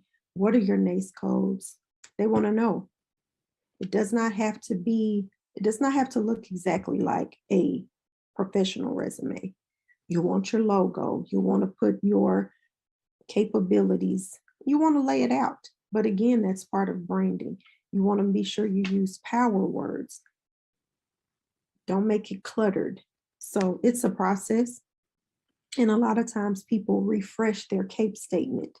That's a moving document, because if you've done 4 projects and then in 2022, or you do 4 more projects, you're going to want to move those around. And you don't have to list every project. You'll want to list those that are most relevant and eye-catching to potential primes. Why do you need to pivot? Why should you consider pivoting? We've had a lot going on in the last couple of years. COVID, I mean, we've all heard what COVID is. We've all been affected in some type of way, whether it was changing the way that your family moved throughout just your daily lives, whether you had children or relatives that were remote learning, whether you may have potentially been remote working, if you had contracts or worked or consulted with the company and they said nobody on site. Everybody, and of course, mask, hand sanitizer, wipes, we've all seen that. Well, with that, there's been a pivot. You've seen people saying, oh, I sell this or I sell that. And you're like, you sell that? They pivoted. They saw the opportunity. They saw the need that companies and the government had, and they pivoted to benefit. You maximize your expertise. If you're an accountant, you have an opportunity to work with the government on systems implementations, audits, lots of things, janitorial service. You may be in this area and you may want to expand. This gives you opportunity to do that. Choice. You have an opportunity to choose what projects interest you, what government agencies you want to work with. Some companies say they only want to work within their city. Or they may say, I'm willing to work in my state, move around in my state. Some people say, oh, I want to work with the DOT, Department of Transportation. Well, that could be anywhere. Some people can say, oh, I want to work with just my county. And that's fine. But that's the power that contracting gives you. You have a flexibility of time. You may say, oh, these 3 months, I'm going to work hard. I've got my project list, but I'm going to take off a couple of months. I need to take these couple of months off for the holidays, or I have things with my family, commitments, things I want to take care of. I have a family reunion that I'm planning. You have more flexibility of time and control of your schedule. And of course, increased cash flow. Nobody is in business to just have a hobby. You want your bottom line to grow. And that's what contracting allows.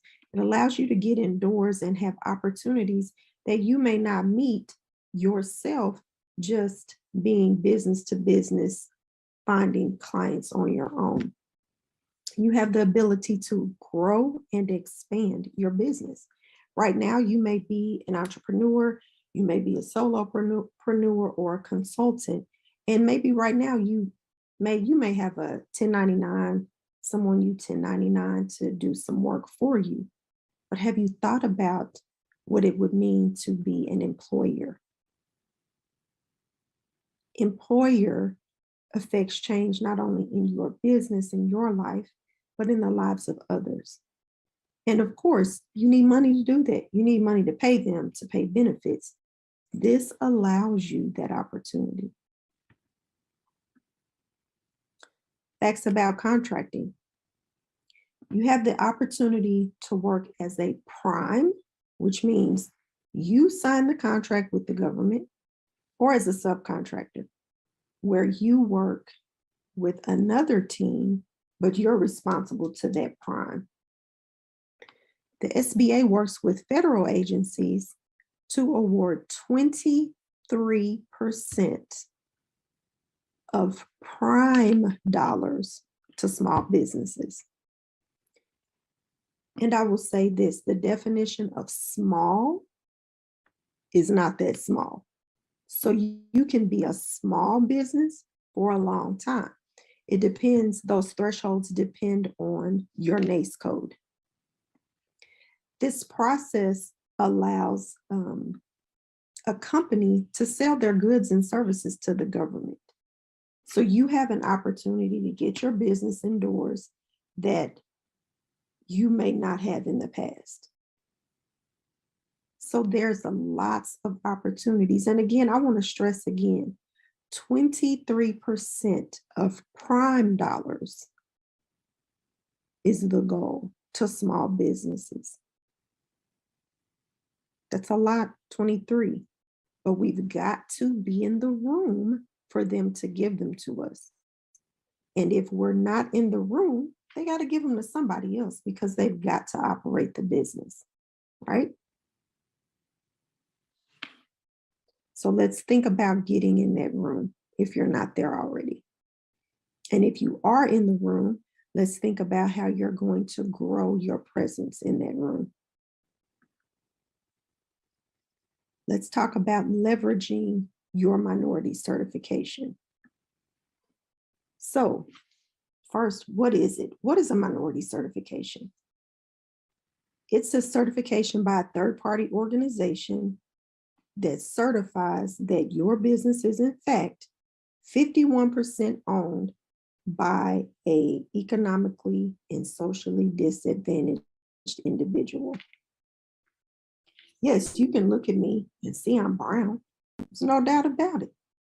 However, and I can say, oh yeah, I own this company. But if I really don't, I really don't. It has to be by a third-party organization that the federal government utilizes. There are lots of organizations that do that.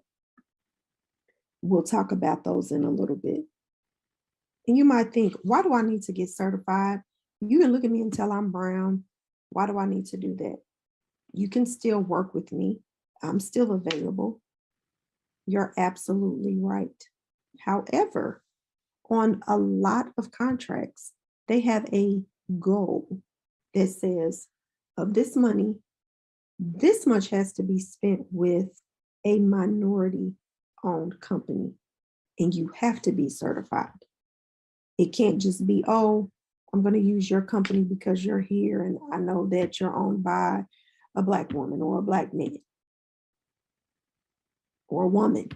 No, you have to be certified because they have to have that documentation. Where do you get certified? A lot of places available. These are several of the larger organizations, and in your area, there may be a smaller organization that partners with these organizations. So We Bank is for women, the National Minority Supplier Development Council, then DOT. DOT is federal, but they have several areas. Each state kind of has their own DOT as well. So you would want to go to your state. So if you're in Maryland, you want to go to the Maryland DOT. If you're in California, you want to go to the California DOT. If you're in Illinois, you want to go to the Illinois DOT. So throughout this conversation, I've kind of trickled little tidbits. I've talked about changing from just being a consultant to being an employer. I've talked about how you can expand your business. You think about it, expanding your business affects your community, affects your city, it affects your neighborhood. You're able to help other businesses. If you're a prime and you get a prime contract in your neighborhood or in your city, you can't do all the work. You have a big construction project. You may not have employees that can do everything, but I may be able to reach out to said company one that's certified and have them do the plumbing. Have another one do the landscaping. Have someone else over the engineering piece to make sure that the drawings and that we have everything we need. It's cyclical. There is significance in doing this. And if you think about it, yes, your business is here, but you affect your neighborhood. Because if you live here, you may say, oh, I'm going to go shop at this store more, or I'm going to go volunteer and join this organization, or the schools in my neighborhood, they have a fundraiser, or where they're looking for advertising. So then you're helping your neighborhood. Then again, you help other businesses. I can't do it all, can't do everything. So I'm going to allow someone else on the project so that not only I can be successful, but they can too. I may get to the point where I start hiring more employees. I may have a couple of contractors, but then I want to bring them in and get 10 or 12.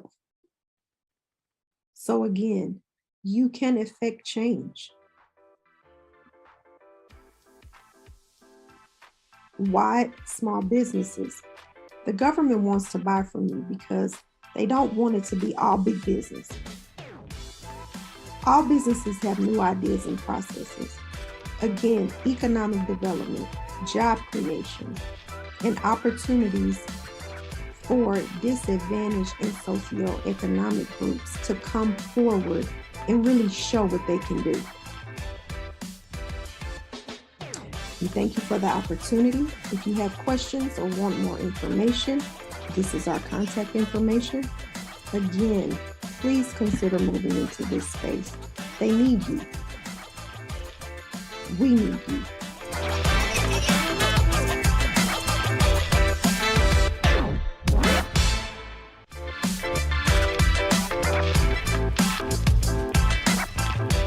All right, our next speaker, Alicia Brooks, is going to be talking about finding your branding voice.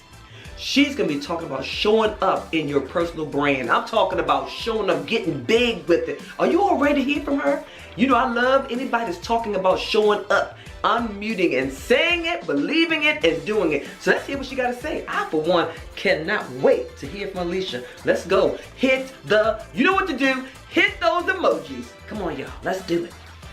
Hello, my name is Alicia Brooks, and I am the CEO of Brand Equally You, where women come to me to redefine, redesign, and reset their life, find their voice, their power, and their purpose to showcase their brilliance to the world through my brand blueprints and my personal mastery programs. I'm excited today to talk to you about finding your brand voice and owning your personal brand. So, are you ready? Let me take you back to something. I want to ask you a couple of questions first. What have you been silent about? What are you passionate about and not showing up in confidence in? How would your voice transform lives for a greater impact and influence? You see, I had to ask myself these questions, these hard questions, because you see, I was born with a twin. I'm a second twin. And I want to take you back to the womb because that's where I was first introduced to my voice and not having one. You see, my twin sister covered me up. So my parents didn't know, they didn't hear, they didn't see me on the ultrasound. And so I was a surprise. And when no one knew that they were having twins, can you imagine how devastating that was? So I spent years playing small from the womb, not speaking up when I needed to for myself and for others. And I was not confident as I am today. I found myself shrinking back and not showing up in grand ways that I knew I could. I had someone tell me, Alicia, you're only operating at 20% of your potential. And that truly hurt me to the core. So I had to do the work on me emotionally mentally, spiritually, so that I can build myself up and walk boldly in my purpose and my passion as a Black woman CEO. But the transformation came when I stepped truly into my divine feminine purpose, and I owned it. I got crystal clear on who I am, what value I bring to others and themselves and in business, and also personally as well. And I built up my confidence and my self-esteem so high that I know how to rock my personal brand unapologetically. As a personal brand catalyst, I get to work with amazing individuals and businesses on defining, designing, and developing their personal brands and their business brands, because that is an extension of who they are, so that they can live up to their fullest potential. You see, Black business CEOs and Black business owners have to always walk and produce in excellence. But when you're not totally clear on your why behind your personal brand, it becomes somewhat distorted when you show up, because you don't have the clarity of who you are, what your personal brand stands for, who you want to attract, what's the messaging behind it, and how are you going to have impact, influence, and increase your revenue. So let me give you a couple of tips on how you can build and own your personal brand. Number one, understand that your personal brand's mission and vision is so important. It's imperative that you know the why behind it. You see, if you don't have one, it's going to be like, have I arrived? Am I attracting the right clients? Are they really hearing my message? Am I really transforming lives? Am I serving in the best way that I can? So you got to get crystal clear on your purpose. Then you need to know what your personal brand is, because it's your superpower, because it represents what you want people to believe, think, and say about you. You must change what you believe about yourself so that you can change what the world believes about you.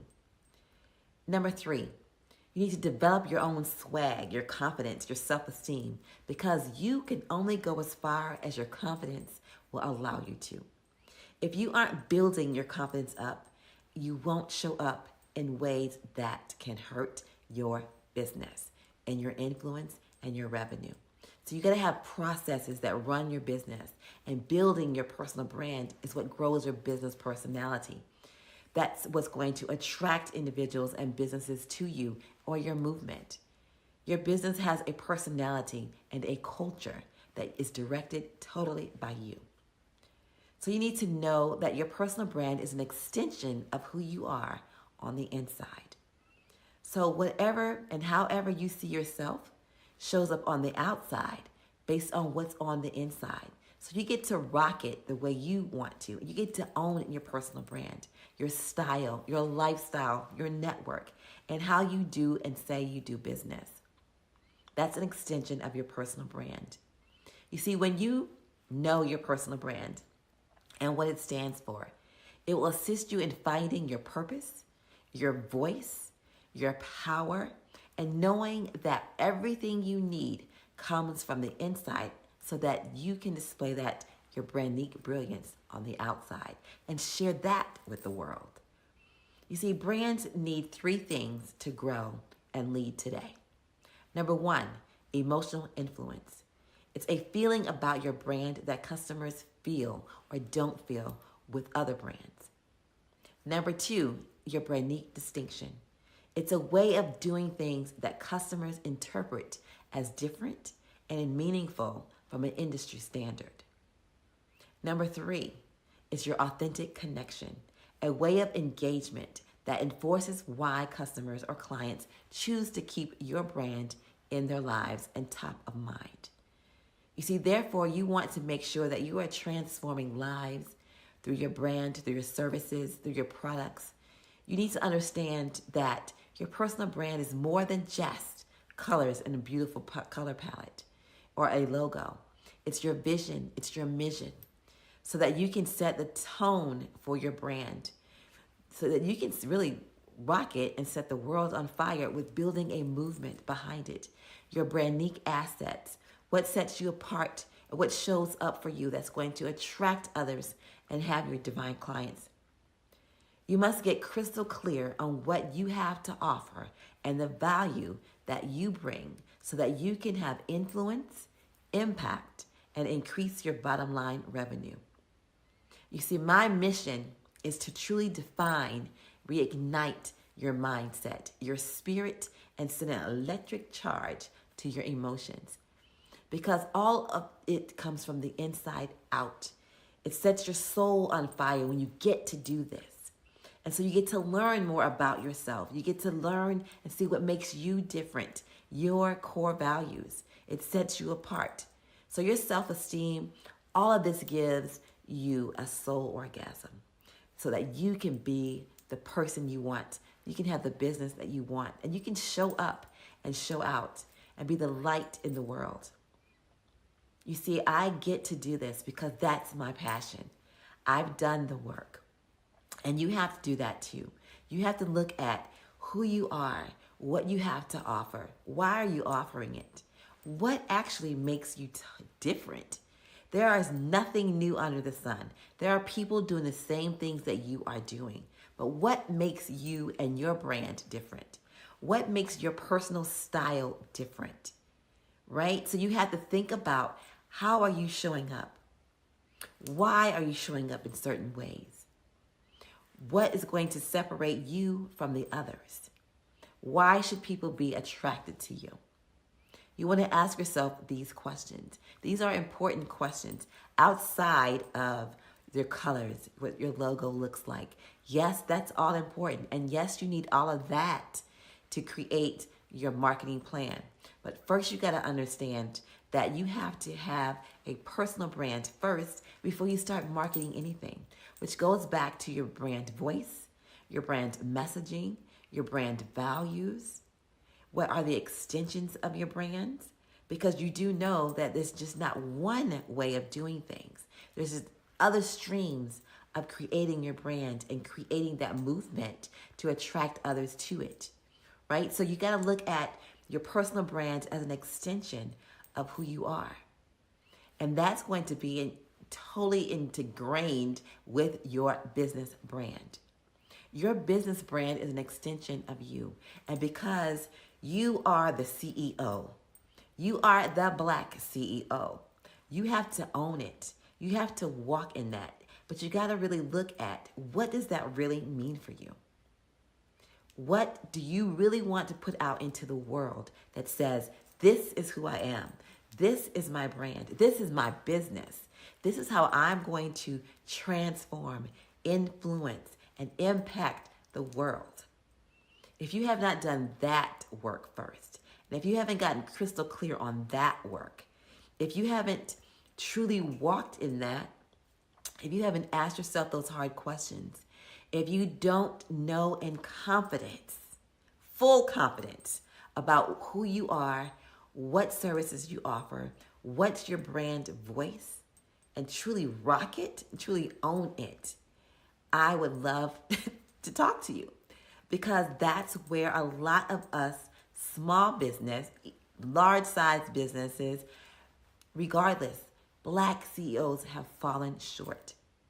We have not gotten crystal clear on who we are, what we stand for, what are our core values, what's our brand voice, our messaging, our mission, our vision behind who we are, so that we can put that into our businesses, so that people can be attracted to our business personality, the culture behind that, and rock that. I'm excited to have shared this with you. I look so forward to connecting with you. And until next time, I really want you to think about these questions. Ask yourself these questions, because it really does matter. It's imperative to your personal brand and your business brand. But until next time, I want you to be and live your brand and rock your brand, the brand unique way. Until next time, have a great and awesome day. Because you totally deserve it.